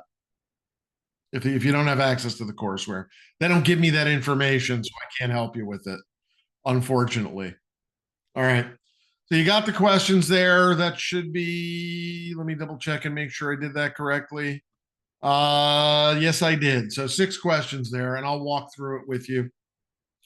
All right. So, all right. First question. Develotech's customer records database contains a variety of information about its customers, first and last name, phone number, physical address, place of employment, date of birth, and purchase history. They're a large electronics manufacturer. They sell products like smart TVs, smart watches, virtual reality, head mounted displays, 3D printers, and other technology on the rise. So, what attack technique criteria do you envision threat actors are most likely to use in order to compromise the database? All right. And there could be a number of different answers here. It depends on really the strength of their security controls. Okay. It could be a direct attack on the database. All right. Through the website using SQL injection. All right. If the database is hardened well, they might choose a more stealthy method. They might use social engineering to gain credentials so they can access it without anybody else noticing. Excuse me.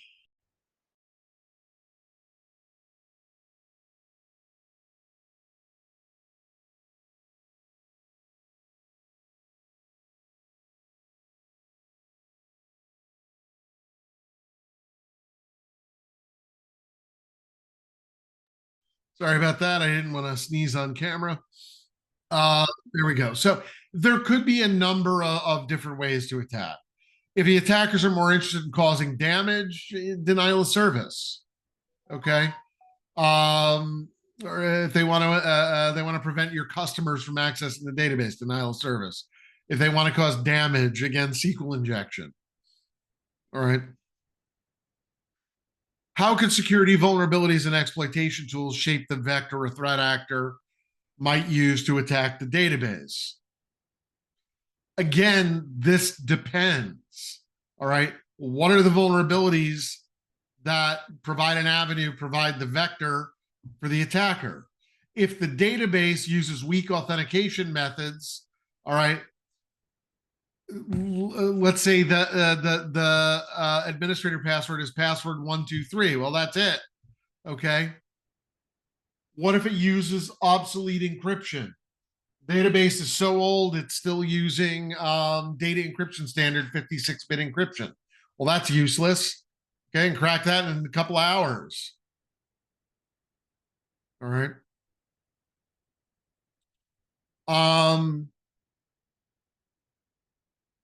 Again, this is going to data is being sent in clear text. We can capture network packets, capture authentication packets. If there's not replay protections, we can replay authentication and gain access. There's 1,000 different ways to do this. All right. Now, question 3. What do you believe are the most likely intentions an attacker has when it comes to compromising customer records database? Okay. Sell them on the black market. It's corporate espionage. I got a list of all your customers. I'm going to try to sell them my stuff instead. Oh, we got the same thing. It's $20 cheaper, or $100 cheaper, or $1,000 cheaper. Okay. Personally identifiable information can be useful to any individual or organization who's looking to gain some sort of advantage over your organization. All right. It could be a competitor. It could be somebody who's a disgruntled employee who just wants to sell the data or embarrass you. Okay. It depends. That's kind of the whole point of threat profiling. All right. So, what are the most likely motives they have for compromising the database? Typically, data exfiltration, or it could be data destruction. 99 times out of 100, it's going to be exfiltration of the data.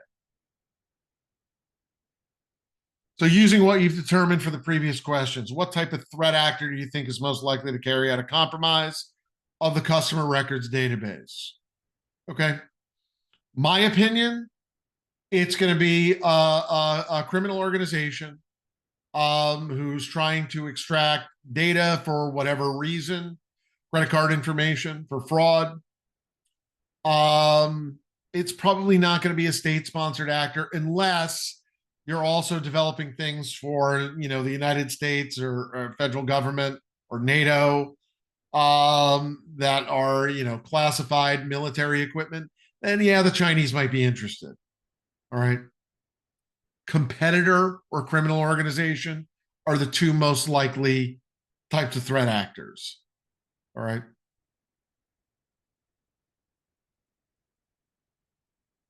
So then question 6, based on previous decisions, how would you describe the profile of the most likely threats to the Developtex customer records database?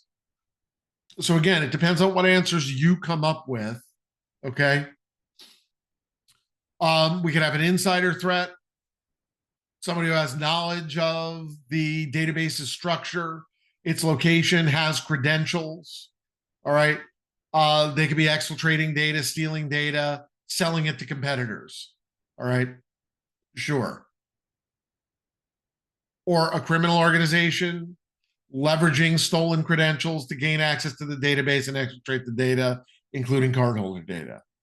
Or a competitor gaining access somehow, doesn't matter, through an insider, compromised credentials, weak credentials, exfiltrating the data in the database to gain access to your customer records so they can sell them. All right. How would they do it? I don't know. Code injection exploit, direct connect with credentials. It's going to depend. All right. What are the vulnerabilities? We haven't really established that. We have to look at all of them. All right. That's how I would answer those questions. All right. Anyway, let's talk about analyzing trends that affect security posture. So ongoing trend analysis. This is the continuous process of monitoring, researching, and evaluating cybersecurity threats and vulnerabilities to maintain an up-to-date security posture. Okay. And that ensures that defensive measures evolve in step with changes in the threat landscape. Okay. Now, where are you going to get the information from? Well, try to find reliable, trusted, vetted sources. All right. Reputable sources like NIST, ASACA, MITRE, CISA. All right. US government. Okay. I get in my inbox, let's see, I have ASACA Smart Brief on security. A couple of you asked to connect. I already did that. Let's see, some stuff from the IEEE, SANS Offensive Ops, Right Talk with a link to podcasts. Let me look at some of the stuff I deleted already. SANS News Bites, ISC2's newsletter, Dark Reading, Hacker News through LinkedIn, InfoSec Train through LinkedIn, Destination Cert Weekly, and there's a million of them. Okay. There's a ton of stuff there that we can use out there that we can use. I know this is like old school, but I still use a news reader, RSS reader. So I've got, where do I have cybersecurity here? Somewhere down here at the bottom. All right. So my cybersecurity feed, AWS security blog, Microsoft security, Krebs on security. He's an expert. Okay. It doesn't update very often, but what he does usually have is good. Schneier on security is another one. He's like a guru. He posts maybe once a day. Okay. Hacker News always has good stuff. Naked Security has good stuff. The Register has good stuff. Dark Reading has good stuff. Malware Bytes, they post some good stuff. Darknet, the dark side. Okay. Alien Vault blogs, NextGov, CISA's not working for some reason today. Google Online Security. There's a ton of things out there that you can gain access to. And this one, InnoReader, you can get it's free, but you can get a subscription for it. And it will actually scrape websites that don't have an RSS feed. Okay. But I've got cybersecurity in there, general tech news, productivity, AI, data science, and machine learning. It's everything I need in one place. Okay. You can do the same thing. And you should. All right. That way you can validate across multiple sources. You can corroborate information to avoid acting on incomplete or misleading data. If there are unverified sources, verify them. Okay. Don't implement untested recommendations and be alert to social engineering attempts. Diversify your research channels. And that's just one list. I get my email newsletters. I should put VulnDB in there. I haven't yet. And others, vulnerability databases, but I visit those on a regular basis anyway. Incident reporting services, vendor advisories, bug tracking repositories, peer-reviewed white papers, security-focused news outlets. Don't just go to blogs and social media, but blogs and social media are good. Okay. Once you've collected the data, figure out which threat intelligence applies to your environment, your systems, your industry. Assess the impact, evaluate how the identified threat or vulnerability could affect confidentiality, integrity, and availability. Prioritize responses, rank them by severity, exploitability, potential business impact. Plan and implement your mitigation, update controls, apply patches, adjust your configurations, enhance your monitoring. Document and review, maintain records of identified trends, actions taken, and any changes to procedures. Okay. One tool I frequently use, okay, For documentation, and I forgot to mention this earlier, I said I wouldn't, I forgot. All right. It's a markdown editor. And this one happens to be what you see is what you get, but you can do it in source code. If you haven't used Markdown, it's really easy. Okay. So there's my title, report. Okay. Um, put in my subs, my subsections and sections and subsections and stuff like that. All right. It's extremely easy to work with. This is that's an H2 header. That's an H3 header. I can create a bulleted list by going like that. 1, 2, 3. Okay. Well, I might want to spell 3 correctly.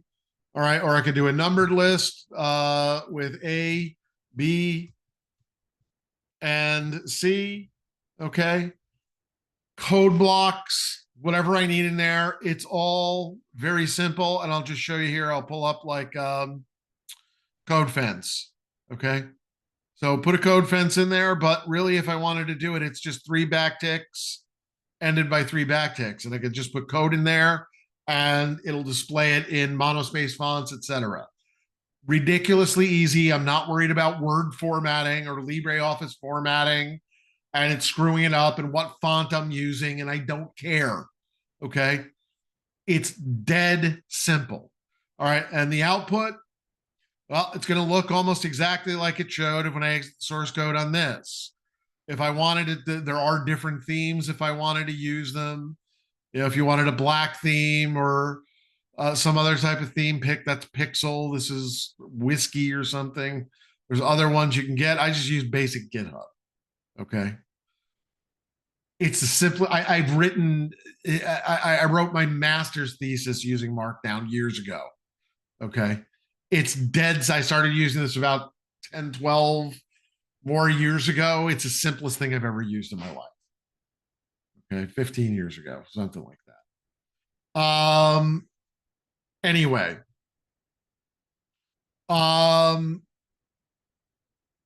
Came out like in 2004, 2005, somewhere around there. I started using it a couple of years later. So it's probably been a lot longer than I think.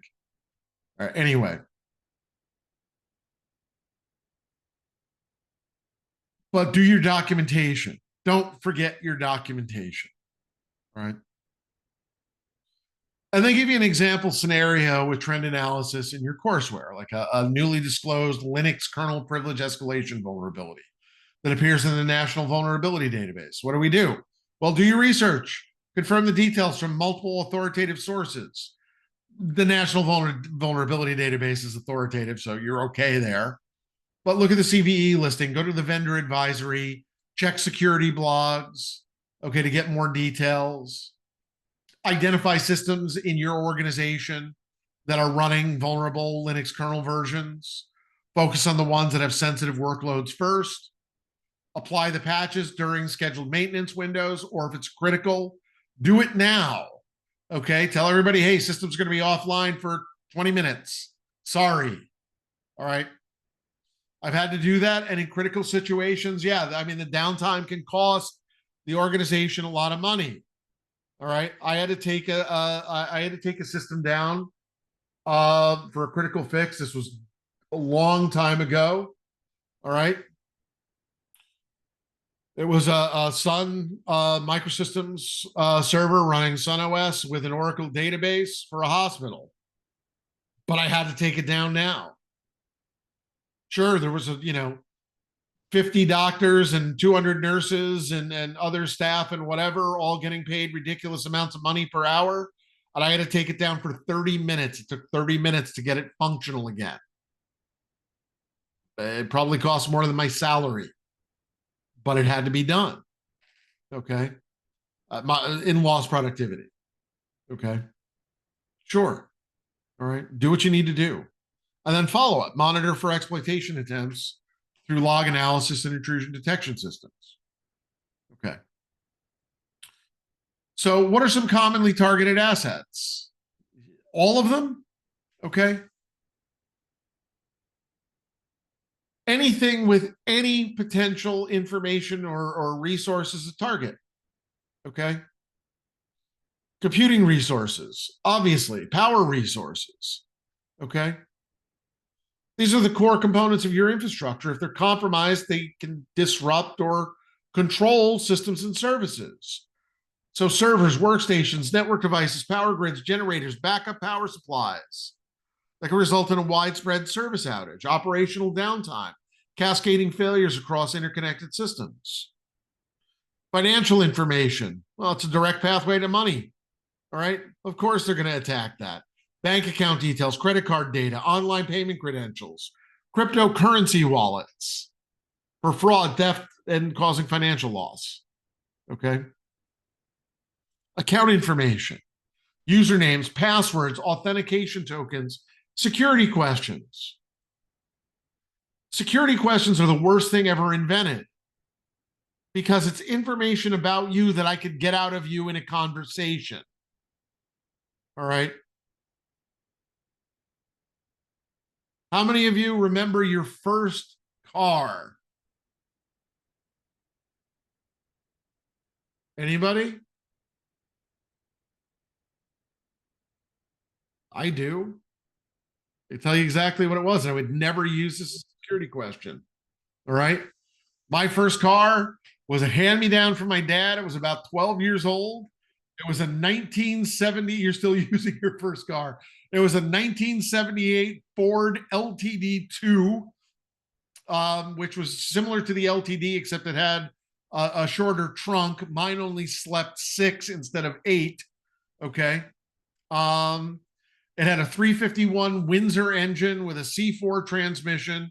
I know everything about this car. We had a nickname for it. We called it the Urban Beast. All right, because we drove it all over New York. Okay, when I was a kid, when I was up there in the summers. Yeah, okay. I'm never going to use that as a security question because you can ask me about it and I tell you all about it. All right. I can still, it was blue with a tan interior. It had a vinyl roof. It had pinstripes. It had the upgraded hubcaps. I could tell you everything about this car today. All right. Does anybody remember the breach a few years ago with yeah, exactly. Does anybody remember the breach a few years ago where the young Hollywood actresses had their not safe for work pictures and videos posted on the internet? It happened on Reddit, but yeah, it was iCloud, exactly. The attacker didn't break into their accounts. He didn't hack iCloud. He reset their passwords using those security questions because they had answered them all in interviews. What school, what elementary school did you go to? What street did you grow up on? What city are you from? What city were you born in? What was your first car? What was your favorite pet's name? I could get that out of you in a conversation.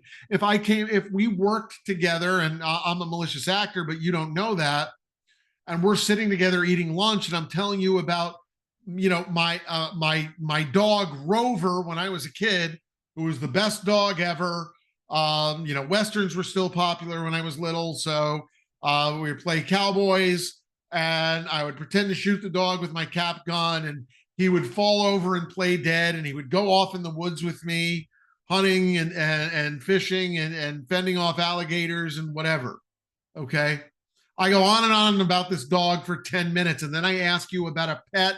Did you have a cat like that or a dog or a bird or anything like that when you were a kid? You're going to answer me because it's common. It's human nature. Okay. That's how social engineering works. Anyway. But people can take over your accounts. Plus, yeah, exactly. We put all this stuff out on social media. Okay.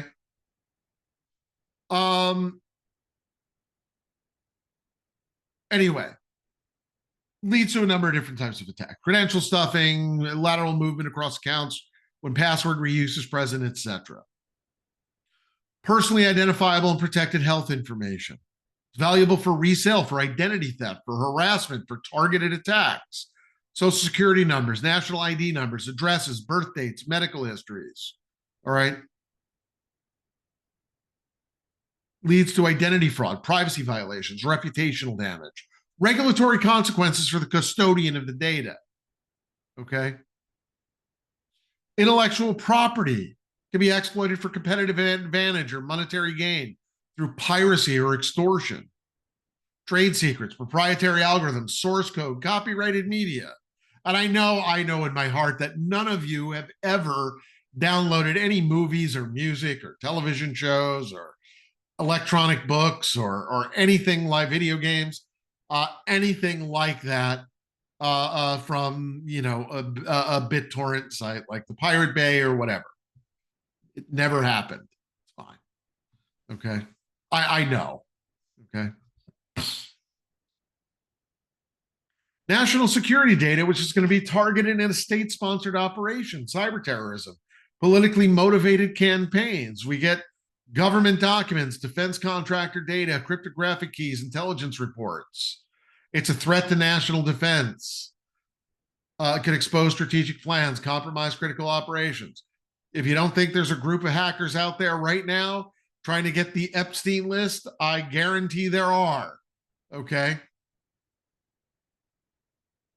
And they'll publish it. They can. All right. Now, the latest vulnerabilities. This is a little outdated, but still applicable. Social engineering vulnerabilities. Look, people are the weakest link. We're all vulnerable to social engineering. Okay. It can happen to all of us at any time. All it takes is for you to be having an off day and not check something first. Okay. But it also comes from a lack of user security awareness and training. All right. It could be an organizational failure to implement protective measures like offline or offsite data backups to mitigate ransomware impacts. All right. What's the exploitation risk? There's always a continued high success rate. You're never going to get a 0% when you run a phishing campaign to see who clicks on the link. Somebody's always going to click on the link. All right. But what I'll say about that is, well, you put the training in place, you put the awareness in place. That clicking on the link is a violation of your policies. If somebody in your organization is always clicking on the link, okay, you got that one person who just doesn't get it, and they click on every link and every email they get, they're a danger to your organization and you need to terminate them. Period. I don't care if it's Mother Teresa. You fire her. It doesn't matter. Social engineering, when we pair it with, phishing, pretexting, business email compromise campaigns, yeah, it's horrible. All right. I once got an 86% click-through rate on a phishing campaign. I customized it. I made it look like it was the end of the year message coming from the CEO with the free link to the Office Depot or Staples gift card. Okay. 86% click-through rate. And I modified the message. All right. She always put a picture of herself. All right. She had one of the, she went to get glamour shots done or whatever. She looked like a supermodel in the pictures. In real life, she could probably haunt a house. All right. That's neither here nor there. Okay. But you had a 50-something white woman pictures that she always sent with these kind of messages. I replaced it with a 30-something black male. Okay. Should have been a clue. 86% didn't see the message. They scrolled right to the bottom to click on the link to get their free gift card. People are dumb. We're all dumb. Okay. We can all fall for something like that. Remote work infrastructure weaknesses. We don't know how people's networks are secured at home or if they're secured at home. Okay. There's security flaws in VPN software that can expand the attack surface, increase the probability of credential theft and unauthorized access to computer systems. How do you know the person on the other end of the computer is really the person you think it is? How do you know it's not their teenager?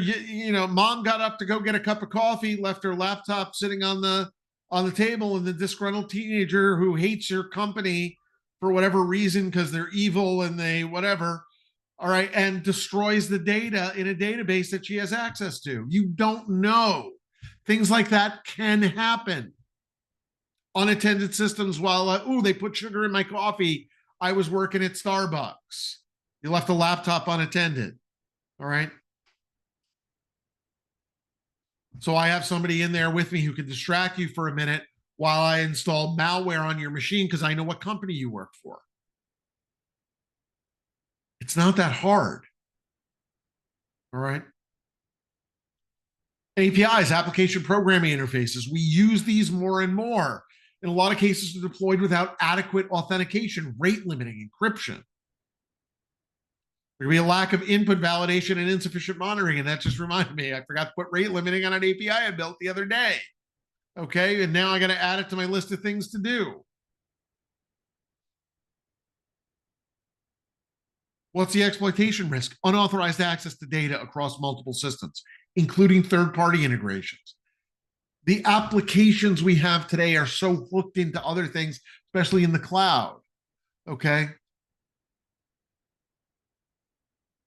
Set up automated attacks that bypass traditional perimeter defenses when we're attacking APIs. All right. I don't want to just pick on Microsoft, but any operating system. Apple product exploitation. Red Hat Enterprise Linux product exploitation. Microsoft product exploitation. We know there's been weaknesses in Office 365 and Windows operating systems, in Exchange Server, in SharePoint Server. Okay. A lot of organizations have a delayed patch management process. Okay. When should you be applying your Patch Tuesday patches? Honestly, Monday night when they come out. Okay. I get the update every, second Tuesday of the month. On Monday at about 8:00 at night, I start getting the data. It should be coming in any moment now, unless it was last week. All right. Update them now. Second best time to update it is Tuesday. Third best time is Wednesday after you've tested it thoroughly. Thursday, it's Exploit Thursday. Okay. Because the attackers now have had 2 full days to figure out what the vulnerability actually is, what the patch does, all right, and what the vulnerability was, because now it's published, and start writing exploits for it. Patch your systems or use the cloud. What are weaknesses with that? I mean, remote code execution, privilege escalation, data exfiltration, etc. Poorly secured cloud environments. All right. Misconfigured storage services, overly permissive controls, lack of cloud-specific security policies, ignored shared responsibility model for cloud security. A lot of executives thought, oh, well, we can move our stuff to the cloud. It's more secure because Microsoft is doing it. Yeah, great. They secure everything on their end. And it's probably more than you ever did on your end because you didn't have the time, the resources, budget, the money. Okay. You still have a lot of work to do to secure your cloud environment. A lot of work. All right. We've all heard the term before, I'm sure, exposed S3 bucket, AWS simple storage service. Okay. Yeah. All right. Exposed Azure resource. We have to worry about data theft, service disruption, malicious infrastructure, virtual infrastructure deployment from within the cloud tenant. All right. Attacks appear to originate from legitimate cloud IP ranges, which complicates detection. At the ISC2 conference a couple of years ago, we were talking about this. And one of the things was brought up was, escaping the tenant, okay, in the cloud service attacks. And look, escaping your tenant and gaining access to another tenant, all right, breaking through the logical barriers they have in place, it's virtually impossible. It's probably more likely there's a tribe of monkeys in my garage building an intergalactic spaceship right now than that happening. But compromising company B's Azure account or AWS account, installing a dozen virtual machines and using that to attack company A, that's very likely. That happens all the time. All right. So we have attacks coming from legitimate IP ranges that we can't block because it's Amazon, because it's Microsoft, because it's Google, because it's Oracle, because it's DigitalOcean, because it's Red Hat or IBM. It's a problem. All right. All right. So the latest threats and exploits, and again, this is a little out of date, but still targeted ransomware campaigns. Yeah, those are still popular. What's the impact? Yeah, you're gonna lack of availability, operational shutdown. All right. You're also very likely to pay to get your data back, to decrypt your data. Why? Well, look, the government, the FBI will tell you never to pay them. But here's the reality. Let's say you did everything correctly. You've got your backups, you've got your offline backups, and you can restore the data. How long is it going to take you? How much is it going to cost you to restore the data? In time, in overtime payments, okay, etc.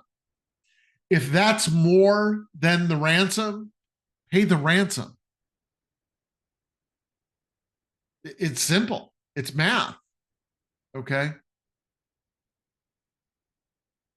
Ransomware as a service is a very popular model now. Developers create ransomware kits and sell them or lease them to others. All right. And they'll incorporate advanced features like anti-malware evasion, sandbox detection, automated deployment. So even if they get into a sandbox at a cloud service provider, or you've got an on-premises sandbox that's analyzing unknown executables and scripts and things as they come in, it may be able to detect it's in a sandbox, and it's just going to sit there and do nothing until the sandbox times out. So that doesn't get flagged as malicious.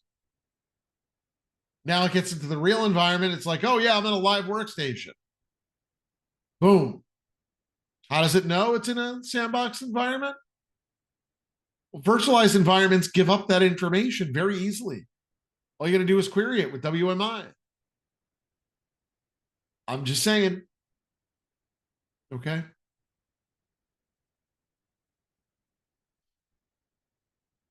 State-sponsored attacks on critical infrastructure, energy, transportation, healthcare, and financial systems.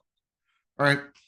You don't have to worry about a nuclear war being fought. You've got to worry about the power grid being shut down for 6 months in the United States or China or wherever. Okay.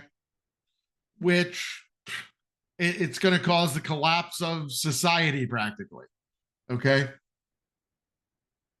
And I'm from an area where we lose, I've been without power for weeks at a time after a natural disaster.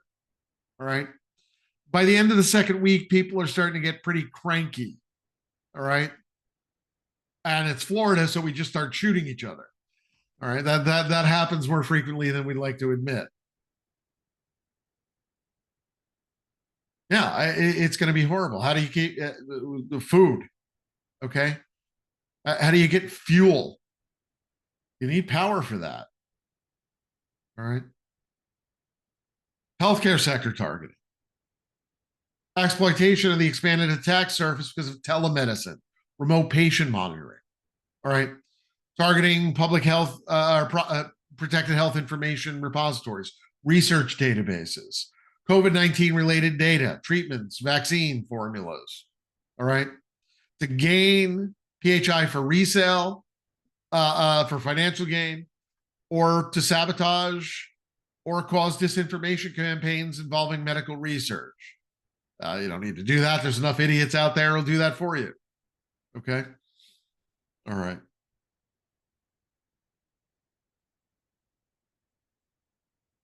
AI enhanced threats. All right. All right. AI assisted reconnaissance to map vulnerabilities faster. Okay. Adaptive exploits that change behavior in response to environmental defenses. Potential for automated novel exploit generation beyond traditional signature based detection. All right. Now, is ChatGPT going to do that for you? No. Well, you may be able to trick it into doing it. Okay. It's always a possibility. It's always a possibility. Let's see if we can do that right now. All right. So let's see. I am a network, a new network administrator at my company. All right. An asset inventory of servers hasn't been done in years. We don't even know what we have.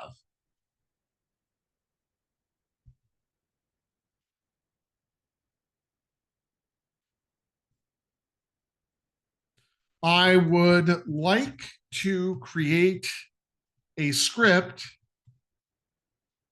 that I can run in my data center subnet, and I'll put in a fake subnet here, 192.168.100. Actually, let me do 0.0 slash, oh, I'll be cool. We'll supernet it, slash 23. To get a list of all the servers and the OS they use using WMI. Does that sound like a good idea?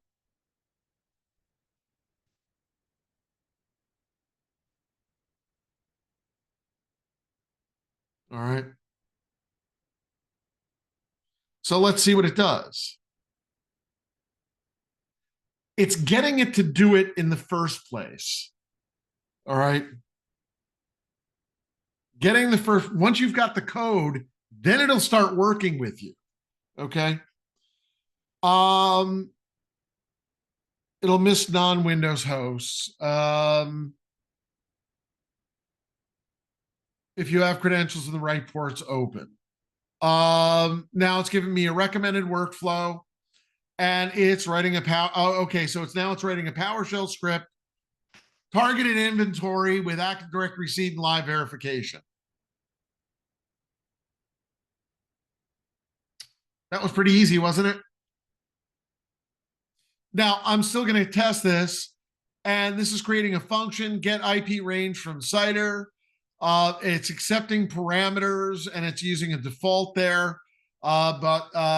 Okay, great. Seed candidates from Active Directory. So it's doing import module Active Directory, get 80 computer filter, which anybody can run. Okay. I mean, look at this. Okay. Gaps I'll need to fill later, non-Windows servers. Okay. All right. Got me started. All right. And I didn't have to do anything other than provide a silly little prompt with a little story. Okay. These things are like children. They'll believe anything you tell it. Okay. Sometimes they get cranky and won't do something. You can trick them. Okay. But there are black hat AI models out there based on ChatGPT and others. Okay. And the API, if you get the API rather than the chat, it's a lot less restrictive. Okay. There's Shell GPT that you can use built into Kali Linux now. Yeah, they have a Skynet for pen test. Right. Did you, so you went through the V13 course? Yeah. Yeah. And they have at the end of everything, it's like, okay, and here's how you can use Shell GPT to automate this entire thing. Like, I need a script that'll enumerate this and find these ports and blah, blah, blah. And it just generates a script for you with your ChatGPT API. It's dead simple. Okay. It's ridiculously simple. Sorry for getting off on a tangent there. Okay. But yeah, it's a higher success rate, reduced detection window. You could say, oh, well, my firewall is blocking this. How can I get around that? All right. This really, please help me. I'm going to get fired. These things, because they put a personality into them, they have like a personality algorithm that wants to be helpful. All right. All right. So, latest security technologies. So, machine learning, deep learning, artificial intelligence, Skynet, Legion, if you like that last Terminator movie, in which case you and I need to have a discussion because you're absolutely wrong.